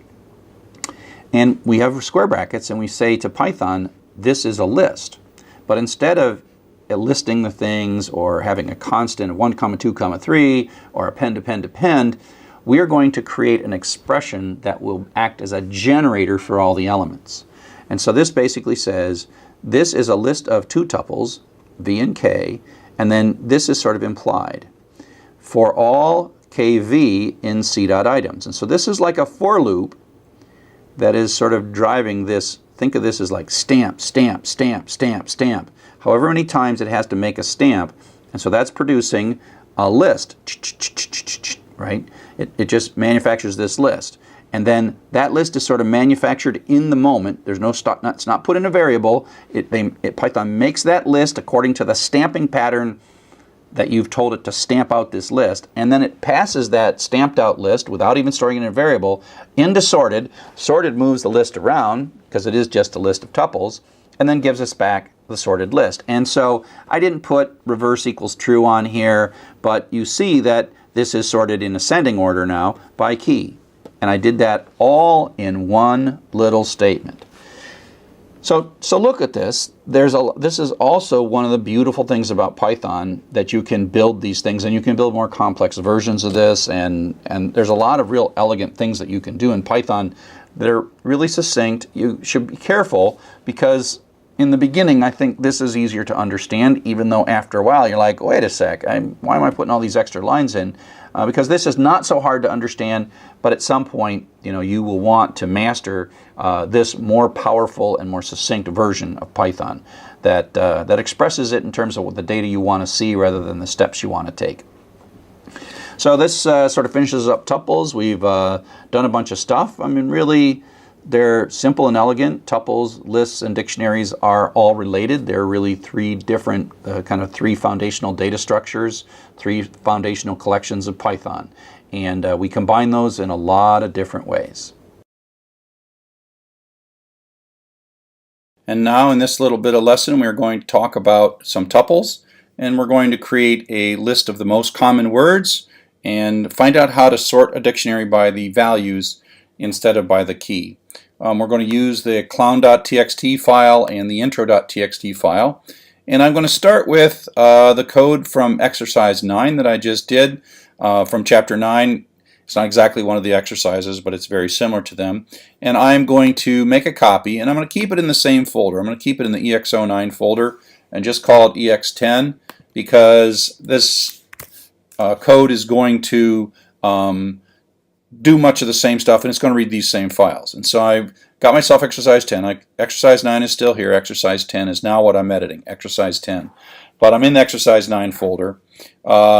So in exercise 9, we look for the most common word, but we want to find the 5 most common words, which is going to require us to sort. So I'm going to get rid of that code because it's not really how we're going to do it. There we manually looped through it and found the maximum. And so I'm going to just run this. cd desktop python for everybody ex09, and if I do an ls, you see that I've got ex09.py intro.txt. So I'll run python 3 ex10.py and run the clown data, and we see the dictionary, and it's properly making it in this code right here. That doesn't change. It reads the file, reads all the lines, goes through and splits it into words, and then goes through the words and does the idiom of using dictionary get to maintain the counters, and we print it out at the very end. So the new code we're going to write is down here. Okay? So let's first do a few things. If I can say x is equal to the dictionary dot items, and this gives us basically a list, print x. This gives us a list of the key value pairs. This prints out the dictionary, but if we do it this way and use items, it gives us the key value pairs. Okay, and so that's what we got. Key value pairs. Now, we can sort this based on the value, because tuples can be compared. This can be compared with this, and because D is lower than R, then this one is lower. This RAN tuple comes after the down tuple. So we can sort this whole thing. And I'll do this by just putting the word sorted here and say, give me a sorted version of that. Now it's going to do it based on the order of the tuples. This is going to be higher precedence than this. So if I print it this way, run it again, you'll see that it's sorted. And now is after and car, it's in alphabetical order by key. And so we could actually print the first 5 up to but not including 5 by adding a list on the slice, a list slice here. And so that will show you only the first 5, right? Except that that's not what we're trying to do. We really want to sort by this. Okay? So, we have this mechanism that can take a list and sort it based on the tuple values. If we could create a list where it was 1 comma after instead of after comma 1 and make it the exact same thing, then we could actually then sort it and it would be fine. Okay? So let me show you a couple of ways, at least one way to do that. Okay? Get rid of this. We're going to hand construct a list. And just call it temp equals, give me a new list. Temp equals new list. And then for k comma v in the dictionary.items. And I'll just start by printing k comma v. So we see, and this is where it's really nice to do these with the clown code first and then only do your test on the bigger file later. And so it's pretty much the same thing. We are going through in key value order, which is dictionary order, which is not sorted at all. Okay. Now, instead of printing this out, we are going to, let me do this in a couple of steps. Make a new tuple, and we'll just call it newt equals parenthesis v comma k. Okay, so this is, I'm saying make a new tuple. This is like a new tuple with 2 items in it, and I'm going to make the value for and the key. Okay, so then I'm going to say temp.append newt, new tuple. So I'm going to end up with a list of tuples. Let me comment this one out, and I'm going to then, when I'm done here, I'm going to print temp.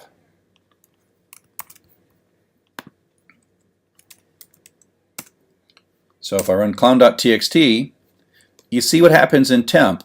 It's still, well, let's print temp twice.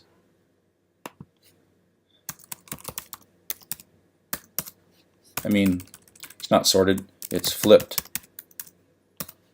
Let's print it. Well, that's okay. That's the flipped one. Okay, so it's flipped, and all we did is we made it, instead of car comma 3, it's 3 comma car. But now we have a list. Okay? So now it's flipped, and now we can sort that. We can say temp equals sorted temp. So it says takes temp and sort it and give it back to me. And now I'm going to say print sorted comma temp.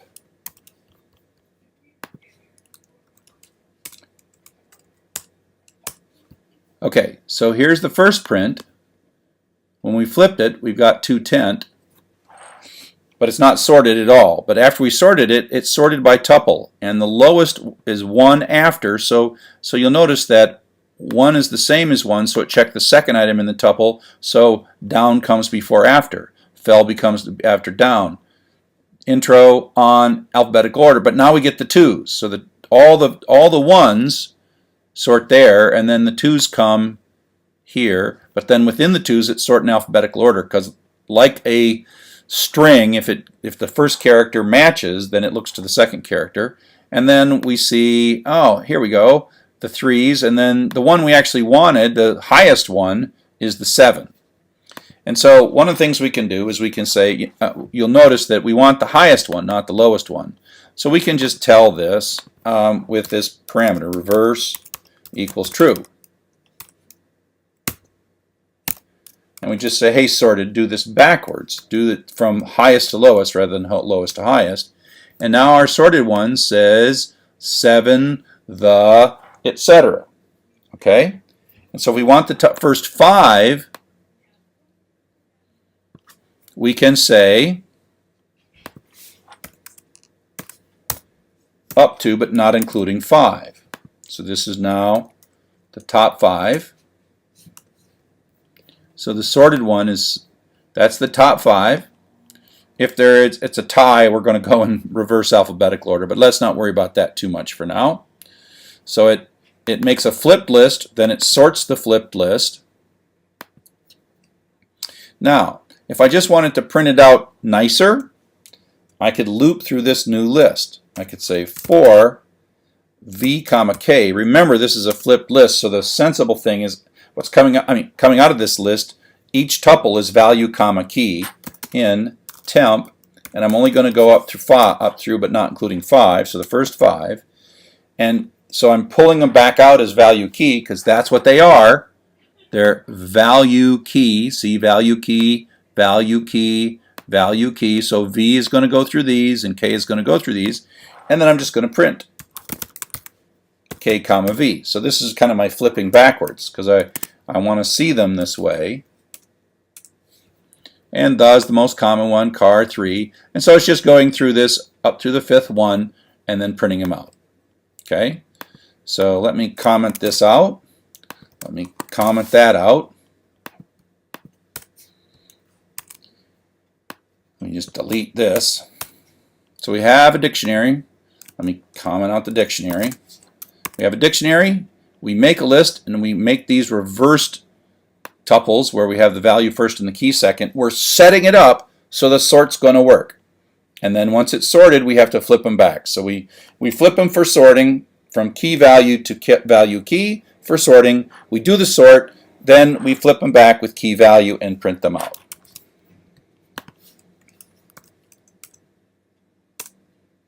And it works fine. So let's try our big file, intro.txt, and there you go. Those are the 5 most common words in intro.txt. So you might ask yourself, why did we use tuples? We could have really used lists for this, but tuples are more efficient than lists, and you notice that we weren't going to modify. We did modify the temp list. It's a list of tuples, but the tuples within the list we weren't going to modify. And so we tend not to make lists if we can get away with using tuples. And so that's why we made this this flipped tuple thing. Okay, so I hope that was useful to you. Hope to see you on the net. Hello and welcome to Chapter 11, Regular Expressions. The fun thing about this chapter is, unlike all the rest of the chapters, you sort of had to really understand every single thing in chapters 1 through 11 built on one another, 1 through 10 built on one another. But you can really get along without using Chapter 11. It's not a really required topic, but it's a fun topic and an interesting topic. So so you can relax a little bit and realize that you may or may not like regular expressions, and if you don't like them, that's okay. You don't have to use them. You can go for your whole life without using regular expressions. The idea of a regular expression is that you come up with a language. It's a little character-based programming language where you can do smart searching, basically. Smart searching, and as you'll see in a bit, was smart extraction, and it's really almost programmable wildcard expressions. There's no looping, but there is looping, and there's all this implicit thing, and you say, look for patterns that look like this, and then you get back things that match those patterns. You know, we do searching for everything. We're looking through large blocks of text, say, go find me everything that has the word Python in it or something like that. So that's just such a common thing to do, and regular expressions are a very structured way to go about searching for information. They're very powerful, but they're also very cryptic, and you may not like them, but they're a lot of fun actually once you understand them. Learning how to program them takes a while. Writing good regular expression programs requires some try it, play with it, check it, try it, check it, try it, check it. But once you get them, they're really quite cool. It's a very old programming language. You know, it comes almost from the 1960s. The concept of, it's the theory of computing, where they were trying to come up with theory of languages, and regular expressions was one form of languages that computers could understand. And so it has some fun old words. And one of the advantages of knowing regular expressions is that you're kind of a cool person. You can take a quick look at this XKCD that sort of captures the devil may care awesome power that regular expressions do. And while we're at it, you know, while we're talking about awesome, I do want to take this moment and show you my awesome tattoos. And so you may not know this, but I got a couple tattoos here. Here's the first tattoo.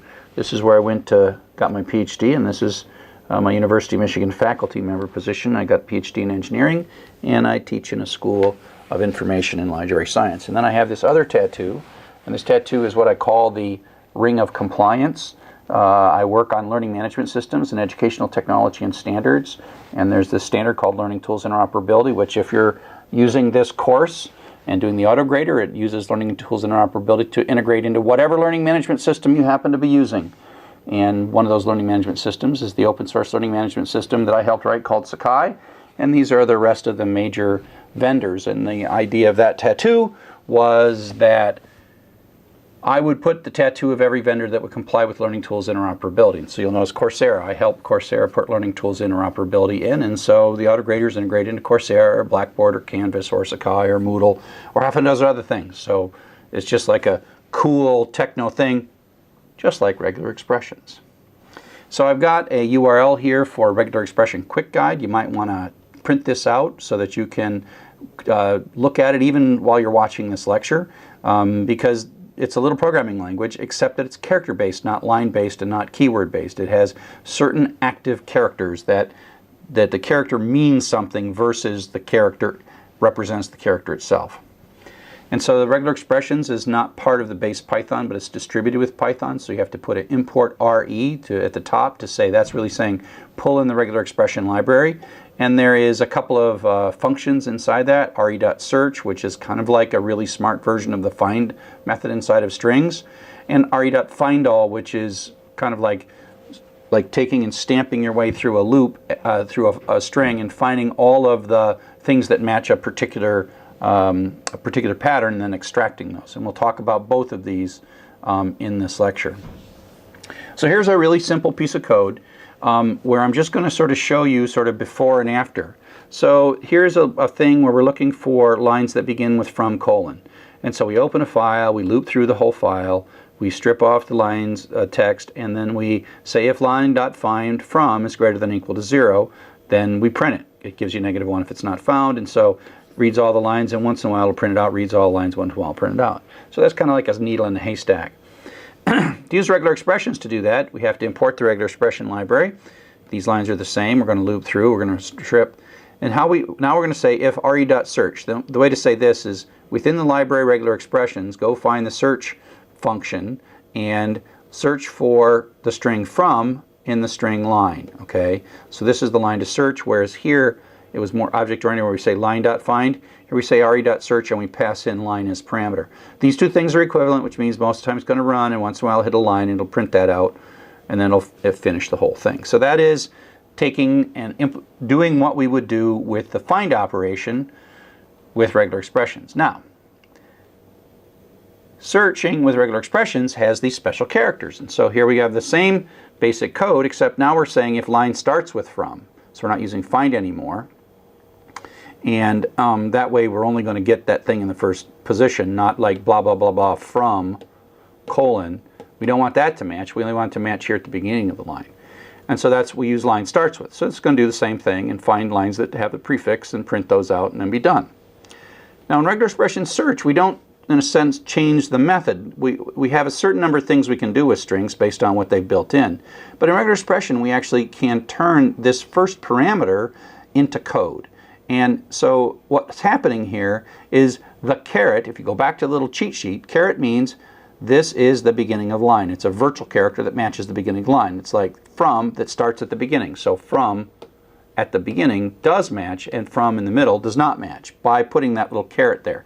Same thing, line is what we're searching, and then from is what we're, caret from, line at the, from at the beginning is what we're looking for. And so again, it does the exact same thing. It only prints lines that have from colon as the first character in the line. So the difference is we look for a method, and the other one is we program the regular expression. So we're going to run out of methods in the string class long before we run out of things that we can do with regular expressions. And so a couple other special characters, that caret matches the beginning of the line, so caret matches the beginning of the line. This capital X matches itself. Dot is a wildcard that matches any character, and then some of the characters in regular expressions modify the immediately preceding character. And so that says, look for a line that starts with X and then has many characters, that's with these two things, 0 or more characters followed by a colon. And so you can see that it's this sort of like expanding stamp. It's like, oh, there's an X at the beginning of the line, that line, it looks good. I got some characters here and then I got a colon, that's good. So this is an X, some characters, and a colon. Check. X, some characters, and a colon. Check. X, and these things, you know, away we go. And so you can, that's what's going to match. And so you can see how some of these characters are special. Again, go back to your cheat sheet. Some of them are special and some of them are actual characters. And this colon and X are just, they're not special, they're just the characters. Okay? Now, sometimes you want to be a little more clear on your match. So let's take a look at these lines that match that particular thing that we just did. So we have these two, x-civ colon, x-d stam dash result, like these are from mail messages. And then one of the mail messages has a line in it that says x-plane is behind schedule. And this matches. Is that what you really wanted? And so what we can basically say is, because this is an x, this is some number of characters, and that's a colon, it matches. It has to match. That's this rule applied to this line results in a yes. It does. And so how can you be a little more clear as to what you want to match and what you don't want to match? So we can write code. So now what we're going to say is we want to match the beginning of the line, and we want to capital X, and we want a dash. So now we're going to match those first two characters, X dash, at the beginning of the line. Caret X dash says first two characters of the line must be X dash. Now we have another special character. Again, refer to your cheat sheet. Backslash capital S means a non-white space character, right? Any character other than white space. And then plus means one or more times, one or more non-white space characters. That's what this whole thing says. One or more non-white space characters, and followed by a colon, which is just a character. So now we have X dash followed by one or more non-white space characters followed by a colon. X dash followed by one or more non-white space characters followed by a colon. Here we have X dash followed by one or more, whoops, there's a space there. And so this doesn't match. Even though there's a colon there, it means that between the dash and the colon, you can only have some number of non-white space characters. So this is a no, it does not match. And so you just can, if you didn't want to match this, you then sort of create a more precise, you know, we could even have a thing that said, I want X dash with an uppercase character, uppercase letter, if you wanted to. And so there's all kind of fine-tuning if you sort of learn the structure that you've got to do. And so that's kind of the matching, where you're taking a whole line and taking this template and deciding if the template anywhere in that line matches. And now what we're going to do is use this to actually pull data out of strings using the regular expression library. So now we're going to move from merely matching to matching and extracting. So we're going to say, hey, I would like to not only have you take this template, this little pattern, the string pattern, regular expression pattern, run it across the line. I want you to give me all the ones that match, and I want a list of those. And that's what we're going to use the find all. So search gives a true false. Find all gives a list of all the strings that match. So if there's 4 of them, you'll get 4 things in the list. If there's nothing that matches, you'll get an empty list. So let's take a look at what we got going here. So instead of calling search, we call find all. We still pass in the string that we're looking through, and then we have our little template pattern. And this is a new bit of regular expression. Any little bracket operation, square bracket, is one character. That's just a character, but then there in between here is a set of allowed characters. So 0-9 means a single digit, 0, 1, 2, 3, 4, 5, 6, 7, 8, or 9. but that's really one character. And then we have, so that's one character, and then when the plus applies to that, which means if we look at this whole thing says one or more digits. That's the code we write in a regular expression that says one or more digits. And we're just going to use that in our regular expression by itself. So we're going to look for any string that's one or more digits and pull it out and give it back to me. So it's going to look. So that's my little template. Stamp, stamp, stamp, stamp. Oh, got it. Stamp, stamp, stamp, stamp, stamp, stamp, stamp, stamp, stamp, stamp. Oh, got it. Stamp, stamp, stamp, stamp. Got it. So what we get back after we ask find all to find all of the one or more digit strings is 2, 9, and 42. So it actually parsed it, it split it, it found all these things and said, I found them all for you, and here they are, 2, 19, and 42. So it's a list of 3 strings because that's how many it found. Now it might have found none, and we would have got an empty list at that point, but it found some. Okay, so just as an example, you know, we did this thing, we get 2, 19, and 42, but if I said this, that basically is an uppercase vowel, A, E, I, O, or U, so that's one letter, and that's one or more. So it's saying, you know, something like A would match, E, I would match, O would match. But if you look now, it's saying, okay, I'm looking for one or more, minimum one or more uppercase. A, E, I, O, U is a set of characters, one or more uppercase letters. And so it's like, look, do you find, oh, there's an uppercase, but it's an M. No, no, no, no uppercase, no uppercase, no uppercase, no uppercase. Found nothing, did not find anything, and so it gives us back an empty list. And so it's like, find all the things that match this, and the answer is none matched. Here's your list of nothing. Okay, and so you have to check. That's how you have to check even if you got something, because it's not going to return you false. It returns you a list with no items in it. Now, the way it works, like I said, it sort of is taking this template and stamping it across the line, stamping across the characters. Now, there's a behavior that might not be intuitive you at the very beginning, but the notion of what we call greedy matching, and that is when it can match more than one possible string, overlapping string, it chooses the largest overlap of the overlapping strings. And so the easiest way to show this with an example, and we're saying I want something that starts with an F with one or more characters and ends with a colon. So that's my little stamp, that's my template. So starts with an F, good, that's good. One or more characters, da da da da da, have a colon. So that could be from colon. That would match.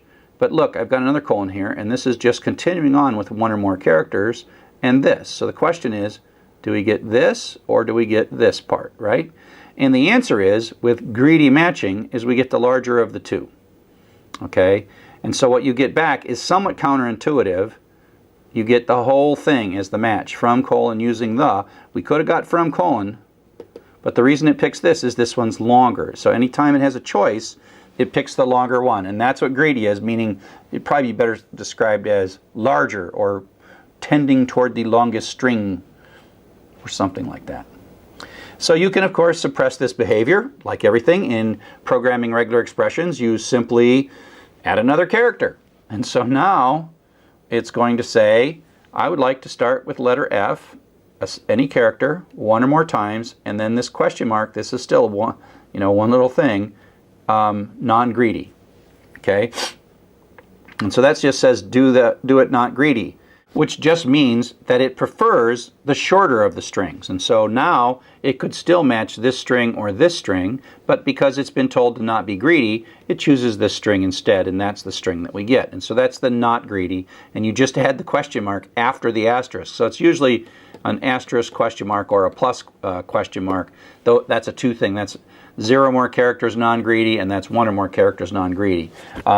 Actually, most of the time, it seems to me that the non-greedy would be the more reasonable default, but that's not how it is. Greedy is the default and non-greedy is optional. Now, we can play some more with this stuff, okay? And so let's take a look at this little example where we have a non-blank characters, \S, 1 or more of those non-blank characters, followed by an @ sign, and then again 1 or more non-blank characters. So this is looking for strings that have an @ sign with non-blank characters on both sides. This is an example of where it sort of comes to this @ and it goes this way, and it does it in a greedy manner. If you told it to not be greedy, it would give you these 3 characters. But we're telling it to go greedy, so it goes all the way to here and stops at this blank, and then stops at this blank. And so that's a nice little thing. Find the @ signs, go to the first blank, and pull that stuff out. And so that, with one little match, you've pulled this thing out. Now, of course, we've done that before with other techniques. So that's just another way to pull stuff out. Now, if we get this whole thing, but what if that's not exactly what we wanted? We can tell, we can give it a matching string that's different than the extracting string by adding parentheses. And so here's another example where we basically say, this is our string. We want to match from at the beginning, followed by a space, followed by, ignore the parentheses for the minute, 1 or more non-blank characters, followed by an @ sign, followed by 1 or more non-blank characters. So this is also going to, if there's no from, it's not going to be looking for that, right? So it demands the from is here, so it matches that, and the space is demanded as well. And then it says, oh, non-blank characters, great. I got an @ sign, great. Non-blank characters, oops, stop there. And so this is what's going to match. Now the key is that we don't actually want that back in our extraction. What we really want back in our extraction is this part right here. So what we do is we put parentheses in. Parentheses are code. They're code in the regular expression world. Parentheses say start your extraction and end your extraction. And so when you do this with a parenthesis, when you do it, without a parenthesis, you get the whole from, right? Without a parenthesis.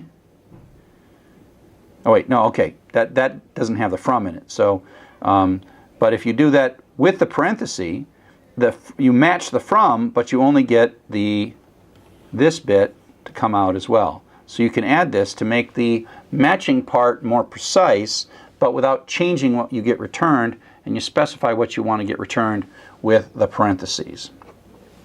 So next I want to show you just a couple of different ways to use these newfound skills.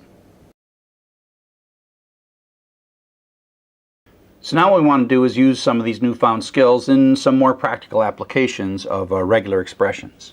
So let's go back to the way we first tore apart strings and look at the situation where if you recall, we just wanted the host name, right?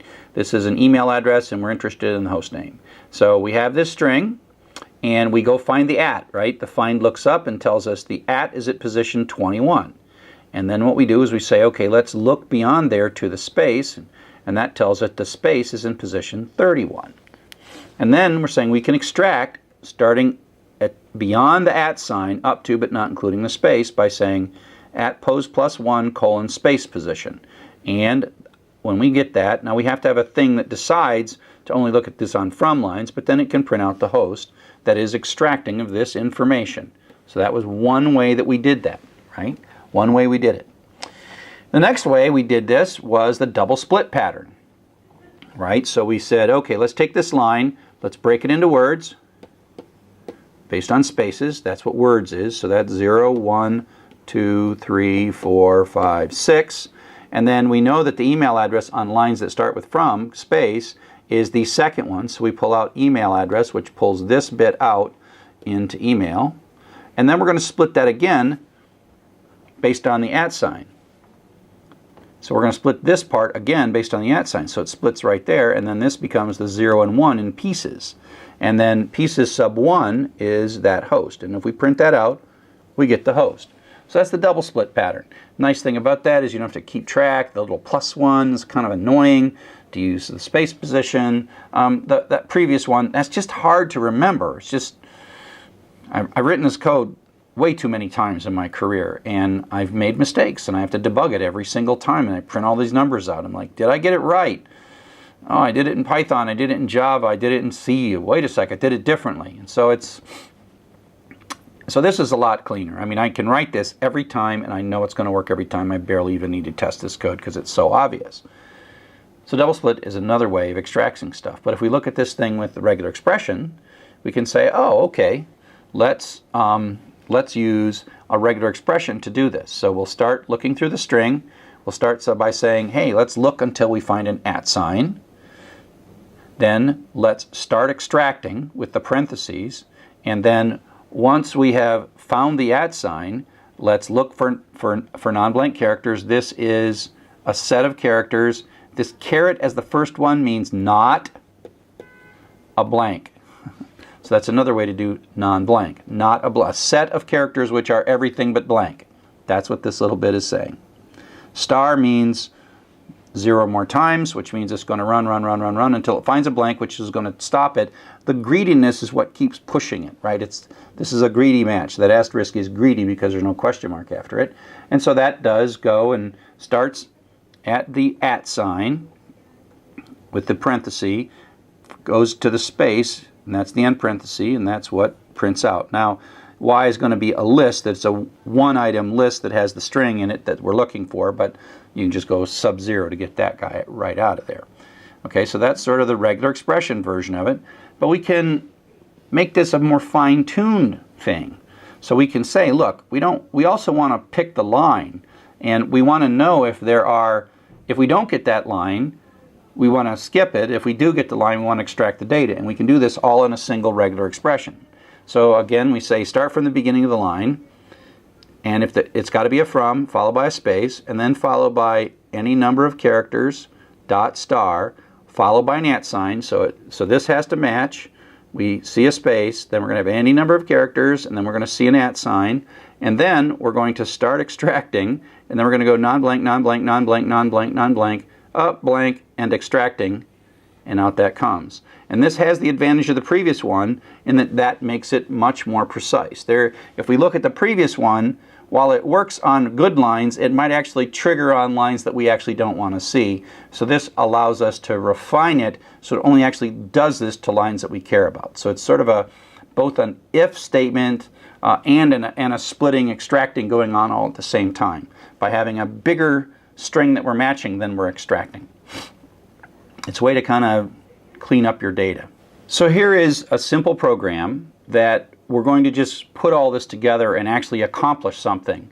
And so we're going to read through and look for lines in a file that have this form. And we're going to extract this number, and then we're going to compute the maximum of this. Okay, so we're going to extract this number and then convert it to a float and compute the maximum. So, we're going to open a file, we're going to write a for loop, we're going to strip. So we're going to do this for every line of the file, but the first thing we want to do is not get line. We want to discard all the lines except ones that have this. So our regular expression is look for lines that start with x-dspam-confidence : So that's a pretty strong match. If that's not there, we're not going to get anything. And then there's a space, and then start extracting, and then go as long, one or more digits and dots, that's a single character, and that's one or more, and then stop extracting. So that says start extracting, greedy, stop extracting. And so that's what we're going to get. Now, if the line doesn't have this, it means missing in some way, whether it's this prefix or this number. If the number's missing, it's going to fail too. We're going to get back a list, an empty list. So the first thing you have to do is check to see if you actually got a match. So you say if the number of items in the list, len of stuff, is not equal to 1, continue. And so this is the skip all the lines that don't match. Skip. So there could be thousands of lines that don't match. But then when this match hits, it's going to come down and fall through, right? So that most of the lines will skip up, but then when we actually get one, and we know instantly that we've got one, and stuff sub-0, because that's what we extracted, is this number. And we can take the floating point of it, we append it to our list, we made a list to store them, that runs, the list grows, and then we just say what was the largest one. And so you can run this and see that. We have an escape character, and the whole idea is sometimes all these little special characters that make a lot of sense to us, we actually want to search for it. So what if we want to search for a $sign? Well, we just prefix it with the backslash. And that just means this is a real $sign. So $$ is a real $sign.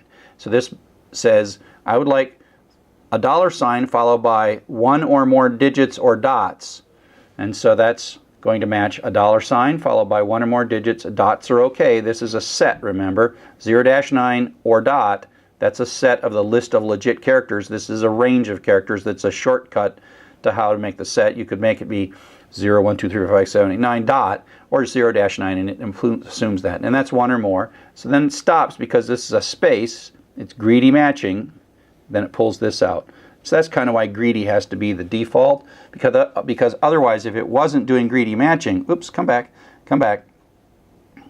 If it wasn't doing greedy matching, it would, if it wasn't doing greedy matching, it would stop here, because it would find a $sign. Non-greedy would find a $sign and one character, and then it would give us $1 rather than $10. So, in summary, regular expressions are a cryptic but powerful language, and they're an acquired taste. I bet eventually you'll find them fun, even though on your first impression you might not think that they're so fun.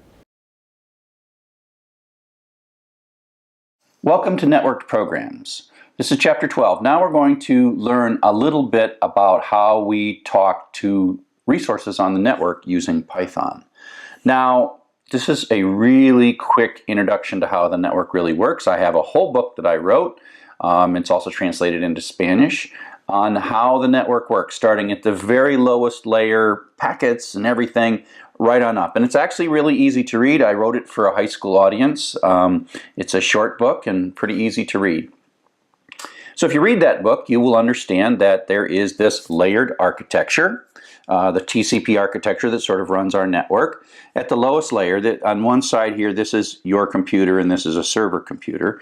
And if you sort of want a web page, it goes across the network, does this like 15 or 20 times, then it goes up into the server, reads the data, and then the data comes back, 15, 20 hops for the packets, and then it's shown to you as what you see.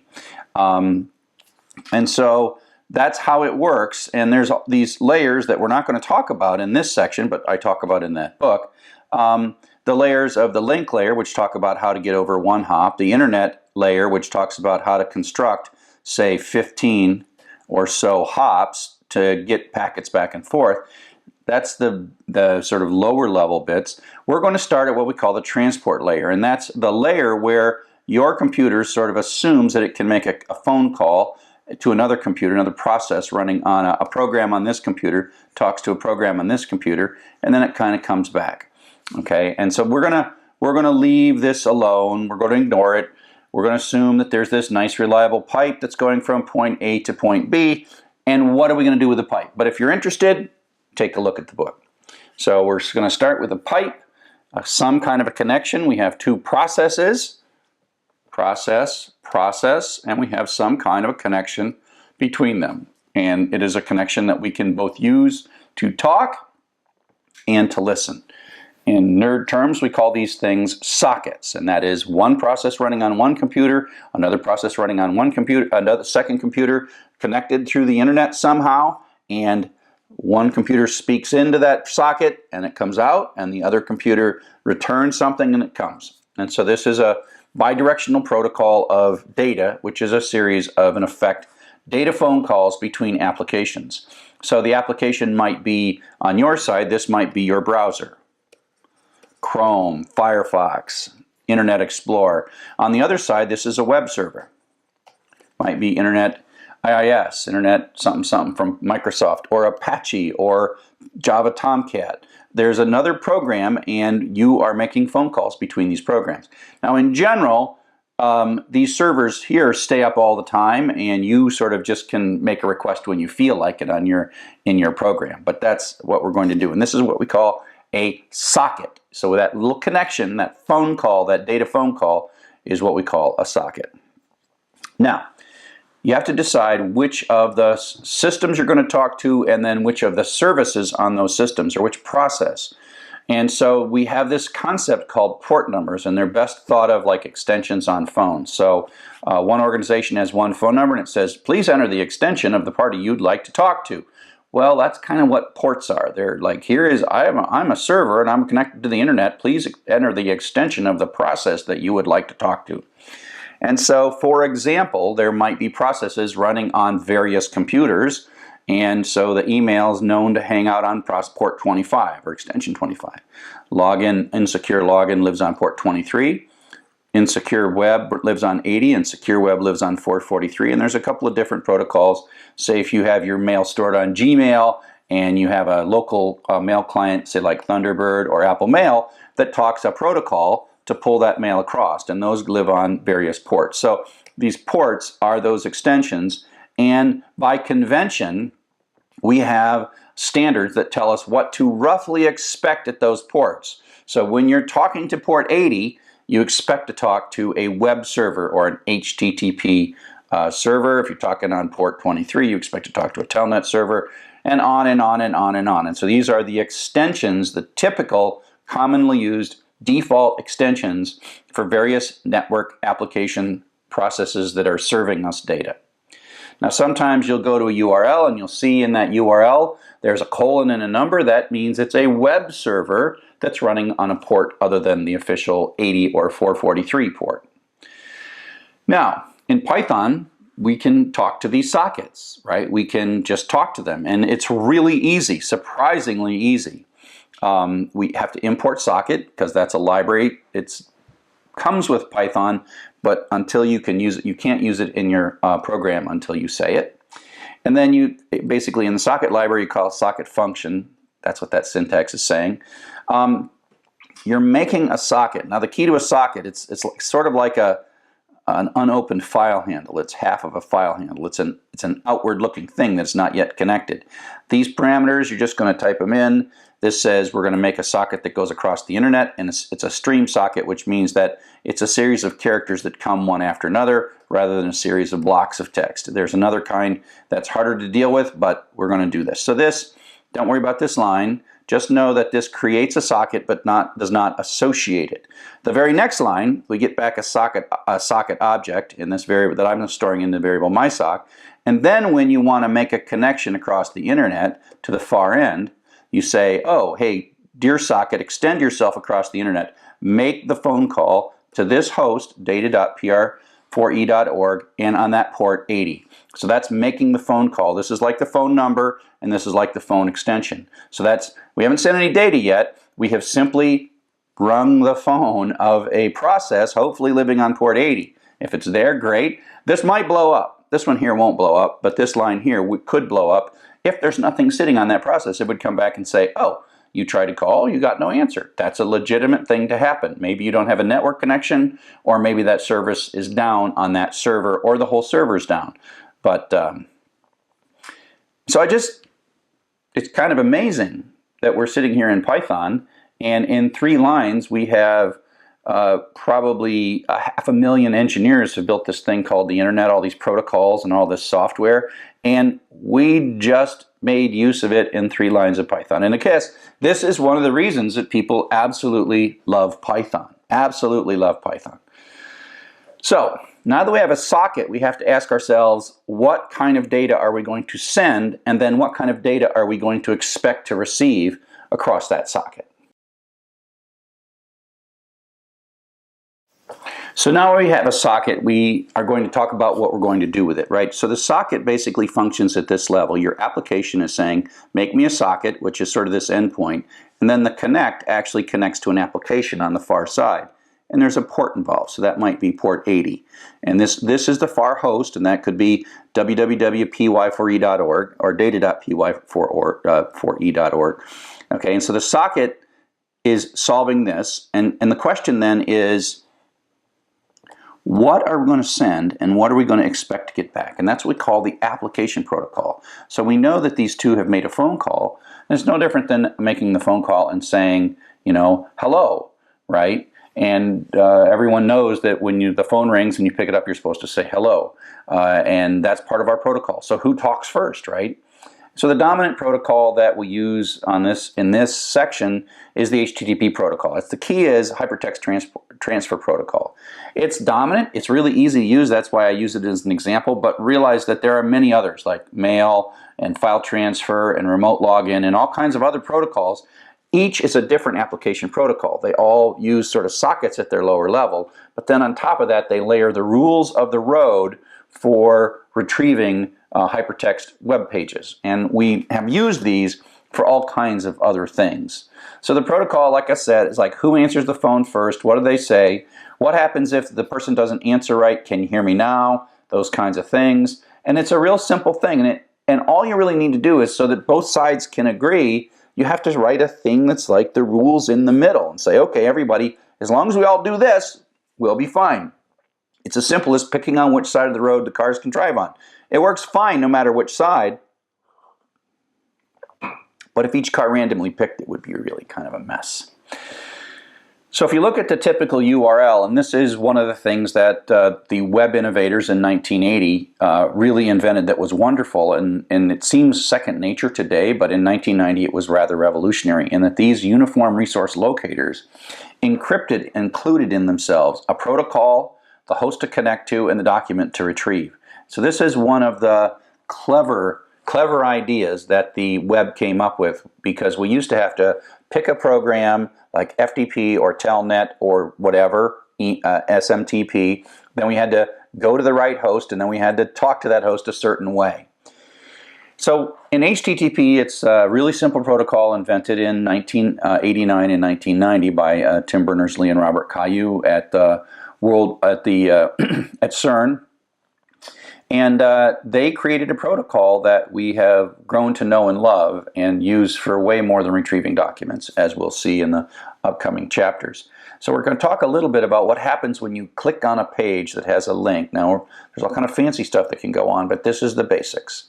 And so let's just imagine for the moment you are sitting looking at a web page, drchuck.com/page1, and inside that there is a hyperlink. It is a indication that says when you clicked on this page, go to a different page. And in that you see the name of the page that you're supposed to go to. So we click on this link, and that is a browser. This is an application, this is a process or an app that's running on your computer. This is the browser, okay? And when the browser sees the click inside your computer, then the browser makes a connection to port 80 on the web server, drchuck.com, and sends the request. This request that it sends is precisely specified by a standard, which we will see in a second. Then the web server does some magic work. Oops, let's go back. Then the web server does some magic work in here, reads some files, runs some code, does whatever, constructs an answer to our phone call, and sends it back. And it sends, in this case, back a web page in the format of HTML, the hypertext markup language, which is different than HTTP, which is the protocol that we're exchanging. HTML is the format of the document we're getting back. And in this has an anchor tag, href, and the end of anchor tag, and some highlighted text. And now your browser gets this back and then renders it according to the rules of HTML and CSS and JavaScript, etc., parses it, and then makes a pretty web page. And this web page happens to have a link back to the first page, and if you click there, it will do this over and over and over again. And that is the request response cycle. And that's governed by a series of internet standards. These are standards that were built from the 60s, 70s, 80s, and 90s and continue to this day by a group called the Internet Engineering Task Force, or IETF. The documents they produce are called RFCs, which stands for Request for Comments. The word RFC is kind of like a sort of joke, as it were. They're trying to be kind of funny in that. Funny is not the right word. It's ironic in that they're trying to say, even some of the protocols of the internet that we've used for several decades, they're always interested in improvements, and that's what the RFC stands for. And they're all named RFC-whatever. And if we were going to cruise around, we could find some various RFCs. And this is RFC 2616. It might have been revised since then, but this is like a document, and this is what they look like. Hypertext Transfer Protocol version 1. And so you're reading this document. You're going to write a browser, and you want to talk to the application protocol that is HTTP. This is one of many documents that helps define what HTTP is. So if you look down and said, oh, here's what a request looks like. This is how I'm going to get a document from the server. And you keep reading and you keep reading, and it says you're supposed to have the request method with a space with the request URL, the request method with a space, with a URI, with a space, the HTTP version, and the carriage return the line feed. That's what it's saying. And so it looks kind of like this, right? We say get the document followed by a space. There's got to be one space. You do two spaces and it's going to be quite frustrating, okay? And so this is an example that you can run on a number of on Linux operating systems and Macintosh operating systems with no changes. If you install Telnet on your Windows box, you should be able to run something like this as well. So Telnet is a program that we used in the old days. It used to be how we logged into servers, but because it doesn't encrypt your data back and forth, we don't use it anymore. But it basically is a program that can open a socket to a host on a port. And I'm saying Telnet to this host on port 80. And at this point, I am connected, and whatever I type on my keyboard is going to be sent to that server. Now, if you're doing this, you probably want to cut and paste this really fast, because if you take too long, most web servers will be like, you're a human. I don't want to talk to humans. I want to talk to programs. So remember to type this fast enough, and then you have to hit Enter twice. So you have to have a blank line here. Just type this exactly as it's shown, and then you will get back the server. If you do it right, the server, and the server is properly configured, the server will give you back some headers. And this is metadata about the document you're going to get. For example, it's saying it's got text/HTML, which means that the remaining stuff is going to be in HTML, hypertext markup language. It has a blank line, and then the actual document, and then the connection is closed. And so if you do this, you can set this up in a way that you can run this on your own computer and in effect hack through the back door a web server. Now you can't hack the secure web servers, and mail servers used to be easy to hack, but they're harder to hack now because they challenge you for information. But part of the reason I'm so obsessed with the command line is this is how real hackers work, and they know how to talk some of these protocols more directly. And so we think of this beautiful, sophisticated application talking to some other thing, and it's all pretty, and we got wonderful clicky buttons and nice usability. But the reality is, like in the Matrix Reloaded here, the kinds of things that really talented hackers are doing use command lines, and they really know what's going on, and that's how they do it. They understand what's going on better than the developers of the computers that are trying to be resistant to the hacking. So I come from a long line of using the command line, and that's why I encourage you to use the command line in this course. So the next thing we're going to do is we're going to go up into the application layer, and instead of typing those commands by hand, we're going to actually send them from Python and write a very simple Python web browser. In this section, we're going to write a web browser using Python. So we've already got a socket. We know how to write a socket. In the previous section, we played with the protocol and used Telnet to do it by hand, and now we're going to do it in Python. And what you're going to find is it's not that hard. So here we go. So the first three lines of this program: import socket, make the socket. Remember, the socket isn't really got the connection. So when you make the socket, again, we're going to make a stream-based socket, and it's suitable for going across the internet. The connection, it's like ring, phone call, connect to data.pr4e.org and port 80. And so that basically says extend the socket across and connect to a web server. And so there's got to be a piece of software running, and this will blow up if the software is not running. Okay? So then, now we've got a phone. We've made a phone call. Now, whether or not the remote side says hello or not is up to the application protocol. And in this case, the web servers say nothing, and they wait for you to talk first. So we're the web browser in this case, and so we're going to talk first. And we know what, because we read the documentation, we know that we're going to send get blah, blah, blah, blah, blah, blah, blah, blah, blah, blah, space, blah, blah, blah, blah, blah, HT1, and then two new lines. Return, return. Remember, you had to have a blank line. We'll talk a little bit about this encode. It's preparing the data to go across the internet. And then we say send it. And so this basically takes that little string and sends it across the network. And then this piece of software is waiting for it. And then the software goes and reads a file or does some other stuff, and then it starts sending us data back, which we can then choose to receive. So now I write a real simple loop. We're going to receive these things 512 characters at a time. So we're going to loop through, receiving 512 each time. And if we get 0 characters, that means it's end of the stream. The stream is closed. And if you look at the little example from the previous one, you saw connection closed. When the connection is closed, we get an indication that it is because we ask for some data and we get 0 data. Otherwise, if there might be more data, this will wait. If the network is slow, you'll see, if you do a print statement in here, you will see that this will pause from time to time on a really slow network. If your network is fast, it'll just go blank and it'll be so fast it won't matter.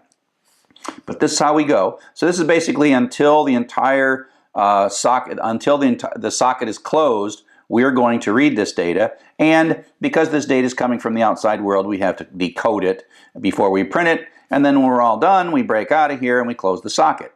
So literally, that is an entire web browser written in 10 lines of Python. And again, this is why everybody loves Python. So this is what this program will show if you run. The get is sent. It looks exactly like doing it by hand. You get some headers. Again, this is metadata that tells you something about the file. In this case, one of the important things is what kind of thing is coming next. There's always a blank line as a break between the headers and the actual data, the metadata and the data. And then here is the actual text of that romeo.txt file. And then it's going to run this, going to print data.decode. All this is coming from the print statement. If you were going to parse this, you have to know that you're going to read the headers up to a blank line. The blank line is your indication as a software developer that the headers have stopped and the actual text begins, and you know the syntax. This actually could be a JPEG or a PNG or some kind of image, right? And this data would here look like blah. So if you type this and you change that code to actually go retrieve a JPEG URL, gibberish will come out, okay? And so that's exactly what you will see. And so now you have built a very simple web browser. Next, I want to talk a little bit about what happens when characters transition from outside your computer, from inside the computer in strings, out across these sockets to servers and then back.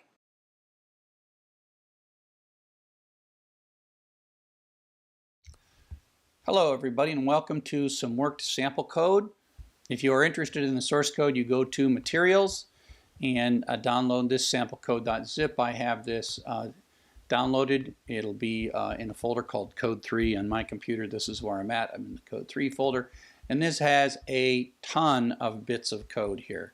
So if I do an ls, you'll see I got all these files here, and so we'll just leave those there. And so this is the one I want to work through right now, is this socket1.py code. And basically what we're doing here is we're simulating what is going to happen in a web browser. And the cool thing about the HTML, the HTTP protocol, is that we can do this by hand. And I'm actually going to hack this HTTP protocol. This is going to go to data.pr4e.org and retrieve a document. And so I'm going to do telnet now you can do this on a Mac and Linux, and if you put telnet on a Windows box, you can do it here, data.pr4e.org. And I want to talk to port 80, and the port 80 is a different port. It's a non-standard port, but what we're doing here is talking to the HTTP port. And so I'm going to be able to hand send commands to the web server and retrieve a document. So I'm going to cut. I've already copied this string, this get http romeo.txt. I'm copying that into my buffer because if I wait too long, this won't work. So here I go, and now I'm going to type that, and I have to hit enter twice. And that literally was the HTTP protocol. What I typed there was the HTTP protocol, and the web server responds with some metadata about the document. How much data there is, the kind of data is there. A blank line separates the header information from the body of the document. If I was to go to this in a browser, right there, you would see, and if I turned on Developer Console and I went to the network, let's make this a little bit bigger, you would see that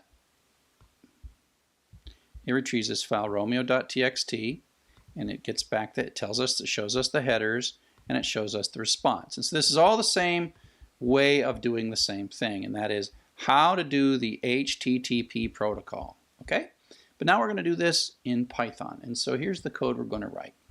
So we're going to import the socket library, and we're going to make a socket. Now this doesn't actually make a connection. Think of a socket as a file handle that doesn't have any data associated with it yet. And then what we're going to do is we're going to reach out and connect that socket to a destination across the internet with the domain name of data.pr4e.org. And the second parameter in this tuple, this is a function call with a single tuple as a parameter. And so tuple sub 0 is data.pr4e.org, and tuple sub 1 is the 80, which says I want to talk to port 80. That could fail. It will make the connection, and if the port 80 is there, away it goes. And then we're going to actually send the HTTP command. So get, this is the HTTP rules, followed by an end of line, followed by a blank line. So you saw me do this. This was what I typed here, and then I had to type a blank line. Now, if you want to go read the RFCs for how to do this, you can figure this out. So the only other thing that's kind of weird here is we have to add this dot in code. And that's because there are strings inside of Python that are in Unicode, and we have to send them out as what's called UTF-8. And encode converts from Unicode internally to UTF-8. So this command is a set of UTF-8 bytes that we're then going to send. It still has that same set of characters in it, and now we're going to send it. And that's after we've made the connection, we're going to send these two things, and then we're going to wait. And my sock is like a file handle at that point because it's been opened and we've sent data. The HTTP protocol told us what we had to send and the fact that we did have to send it. So now I have just a simple while loop, and I'm going to ask up to 512 characters and receive up to 512 characters and get that back. If I will know that this is the end of file if I got no data back. So if the length of the data, the byte array that I got back is less than 1, then I'm going to quit. Otherwise, I'm going to print the data, and I'm going to use this decode, which is kind of the opposite of this encode. What I'm getting is UTF-8 encoded data, most likely, and decode basically converts it to the internal format called Unicode that runs inside. And so this is going to run a bunch of times, pulling in the blocks, basically 512, up to 512 characters at a time, printing it out, and then when it's all said and done, we will close that connection. And so it's not too exciting. Python 3 socket 1.py, and you'll see that it's just going to, Python is now going to do what I did by hand. Now, of course, the interesting thing is these are all in strings, right? And so, this way we could write code that does stuff with this. But all we're really trying to do in this particular situation is show how you open a socket, send a command, and then retrieve the data. Okay, so now it's time to teach you a bit of complexity about text processing. Up till now, we've kind of been ignoring the complexity of text processing. Everything that I have been doing, most of what I've been doing is in ASCII, the Latin character set, the character set that, United States, Europe, lots of Western civilizations use this character set. And if you go back to the 1950s and 1960s, we were happy to have one computer, and we didn't care what the character set was as long as what you typed on the keyboard came out on the printer. The internal representation didn't matter. And as the 70s and 80s came along, certainly 70s, we needed some interoperability, and so they standardized on a character set, but they standardized on a character set certainly in the West that did not represent anything. And so if you look at this at this sheet, basically what it's telling you is for the various characters, there's some non-printing characters, white space, non-printing characters, and then here's some printing characters like the and key, the 0, and then the uppercase characters, and then the lowercase characters. And there's 128 of these possible values. And there are nothing even for Spanish or French in here. And it's also why, by the way, uppercase lower letters in Latin sort lower than lowercase letters, and we saw that in some of the string stuff. And what these do is it maps and says, okay, and a lowercase a maps to the integer number 97, which in base 16 is 61, and in octal it's 141. But in binary, it's 8-bit numbers, and so these are 8 bits, otherwise known as a byte. And they're very efficient. Like, you know, when you buy a disk drive, it's megabytes or gigabytes or whatever. That's how many of these kind of characters it can store. But unfortunately, this doesn't work for more complex characters. You can figure out these numbers inside of Python by using the ord function. And so you say, what is the ordinal, or the numeric representation of the uppercase H, lowercase e, and new line is a character as well. And so, like 10 is the ordinal position of new line. And this actually has to do with sorting, so that e, lowercase e, is higher than uppercase H. And that's just because in the simplest of sorts, we just sort them numerically. So new line, if you go back to the previous little sheet, new line is this 10 right here. It's that 10, which is a line feed, and that's a 10. And that's why when we print new line out, we get a 10. And so again, in the early days when strings were simple, we just represented them as 1 byte per character. But the problem is that, you know, as we have gotten more complex, and in today's modern world, it's simply unacceptable to say that the only thing computers can understand is ASCII. And so this leads to a from the simplest of character sets to a super complex character set called Unicode, which basically is billions of characters, potential billions of characters for every language and every character set. And because there's so much space in Unicode, it's easy to take very small variations of characters and give them a space. It's so large that you can have you can have pretty much any character that you want. So that's Unicode. The problem is that if we sent Unicode across the network, it would be way too large. It'd be this UTF-32, which instead of being 8 bytes per character would be 4 bytes per character. And so it would take all of the data that we build and make it 4 times larger. And it'd be very difficult. And so what they've come up with is ways to compress this.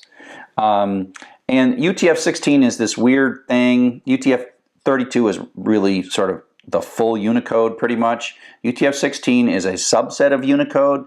It's used in some countries, but the best practice for moving data across the internet or in a file that you're going to move between computers is what's called UTF-8.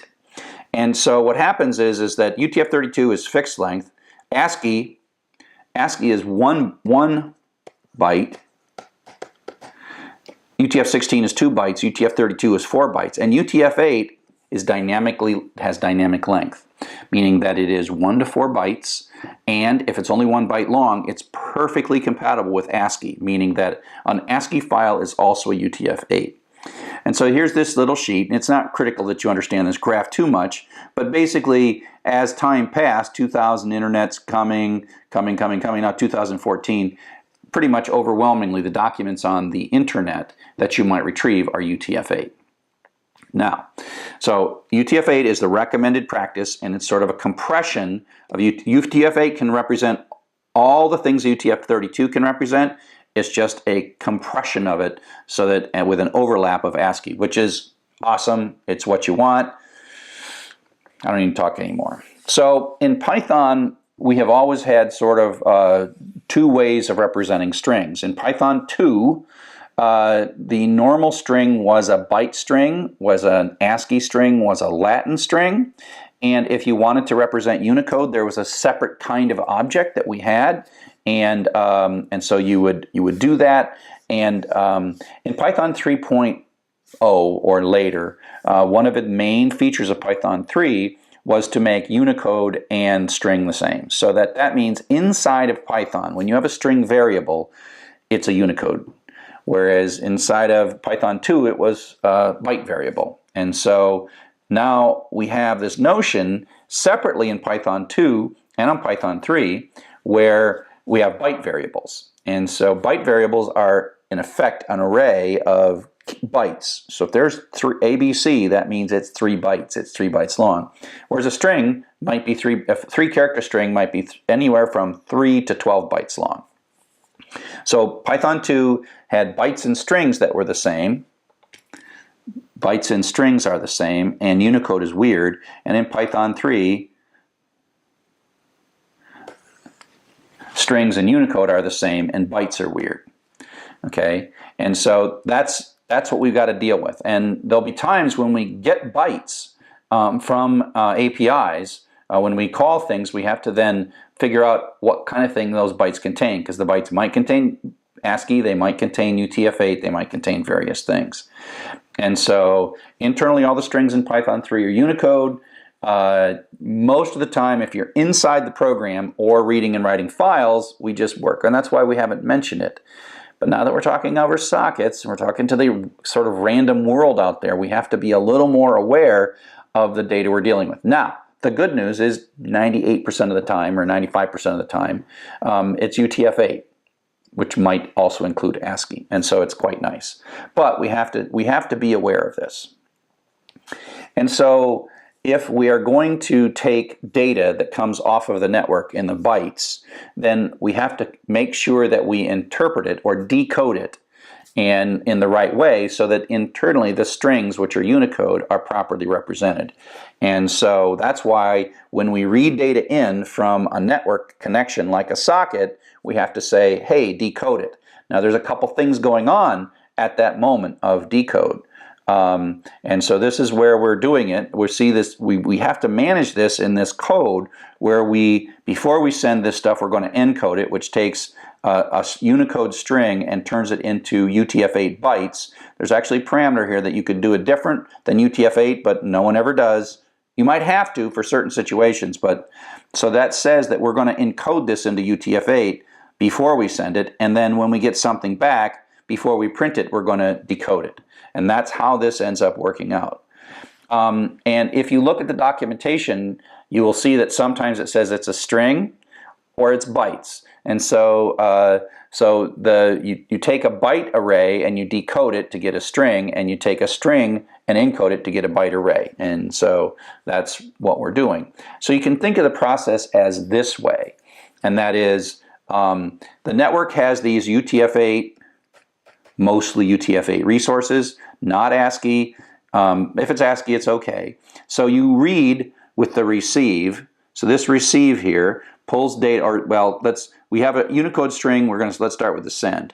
So up here we have a Unicode string. That's a Unicode string, even though there's no special characters in it, no Asian characters or French characters. That's a Unicode string, and before we can send it, we have to send it in UTF-8. If that had Asian characters, it'd be okay, and that would be set up just right so that the UTF-8 would be right. So we encode it first, and that's this CMD. This is now bytes. Okay, CMD is bytes, and then we actually send the bytes, and that goes across the network. We get back our thing, and we receive into data. Well, data is bytes, not string. It's bytes. We can say how big it is. Functions kind of like a string, and it has len, except that it is 1 byte per character, which means some of it might be UTF-8. And then all we have to do is say decode. Again, you could, if you were dealing with a situation where you weren't expecting it to typically be UTF-8 or ASCII, you could tell it UTF-16 or something, and it's more complex. But the simple thing is you just say, I'm going to clean up my data on the way in, I'm going to clean it up by running it through decode, and I'm going to encode stuff on the way out. And so sockets are the place where this comes into play. And so you'll see we'll always do this encode and decode every time we're sending data kind of outside of Python and inside of Python. So now that we've talked a little bit about character sets, we're going to make this even easier so you don't have to use sockets. URL-lib is a bit of Python code in the library that does all the socket stuff for you. Okay, so now we're going to write a web browser again in Python, but it's going to even be shorter than what we did before. We did it in 10 lines using sockets. Now we're going to do it in 4 lines with URL-lib. So URL-lib really is just because the idea of opening a connection, sending a GET request, sending the new line, retrieving the stuff, breaking the headers out, doing all this stuff, that's so common, why not put it in a library to save ourselves some effort? So here's how we do it. We're going to read it in, right? We're going to import this library, so it's not part, we had to import sockets before, but we're going to import URL-lib now. And so this is really quite simple. It's like elegantly simple. You say URL-lib, that's a library, that's a part of a module within the library, and this is a function. So let's call URL open, and then give it the URL. Now that's a string which it's going to encode automatically for us. So it's taking care of all kind of pretty things for us. It does the get, it does the encode. Look back at that previous code. That's kind of what URLlib is doing for us. Okay.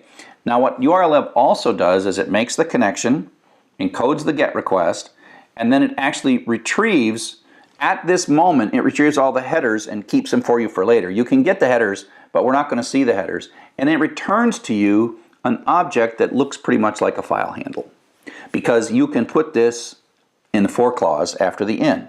Now it's going to run that loop one time for every line of this file. And so the lines we're going to get back are bytes, and so we have to say decode. It doesn't do that for us automatically. We are going to have to decode them, and that's because we might need to decode them with a particular character set here. And then we're going to do our strip, and we're going to just print this out. So that's like open a file, read through it, and print it. This is open a URL, read through, and print it. And that's as simple as it is. And so that's what happens. This is romeo.txt, and it prints out. Now the thing to notice is that there are no headers here. The headers have been sort of consumed in the URL open. Again, there is a way to say, hey, give me my headers, but for now, this is just going to eat the headers and keep them, and then you get to read all the data, and the loop runs, and this loop runs 4 times, and out come the 4 lines. You can go ahead and run this one.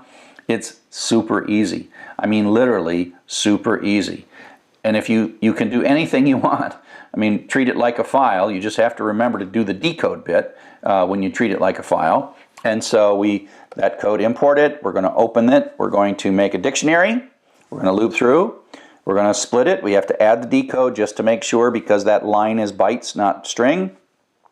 And then we're going to go, our words.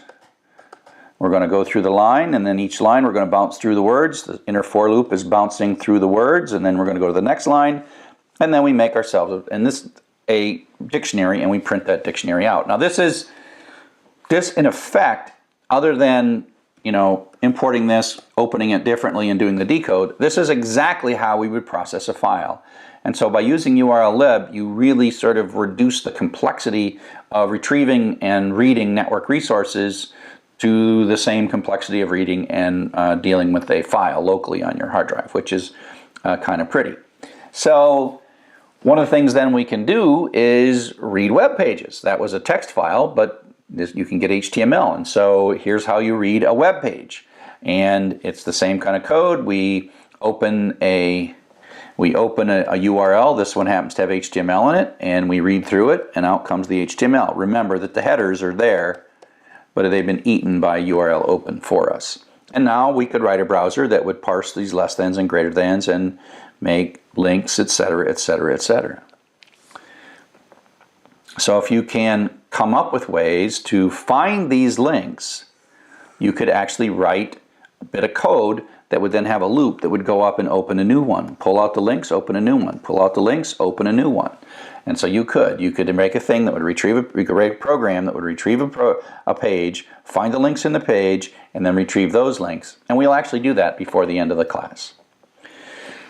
And so Python is a very popular language at Google, and I wonder if I think it's a pretty safe bet that the first crawler that they wrote to crawl the web, to build the index, was Python, because literally that's all it takes to read web pages and pull those web pages into your web crawler database. So I don't know, are those the first 4 lines ever written to Google? Who knows? So the next thing that we'll talk about is how you handle that HTML. HTML is kind of yucky and nasty, and so it's not as simple as regular expressions. Regular expressions might help. String parsing and split might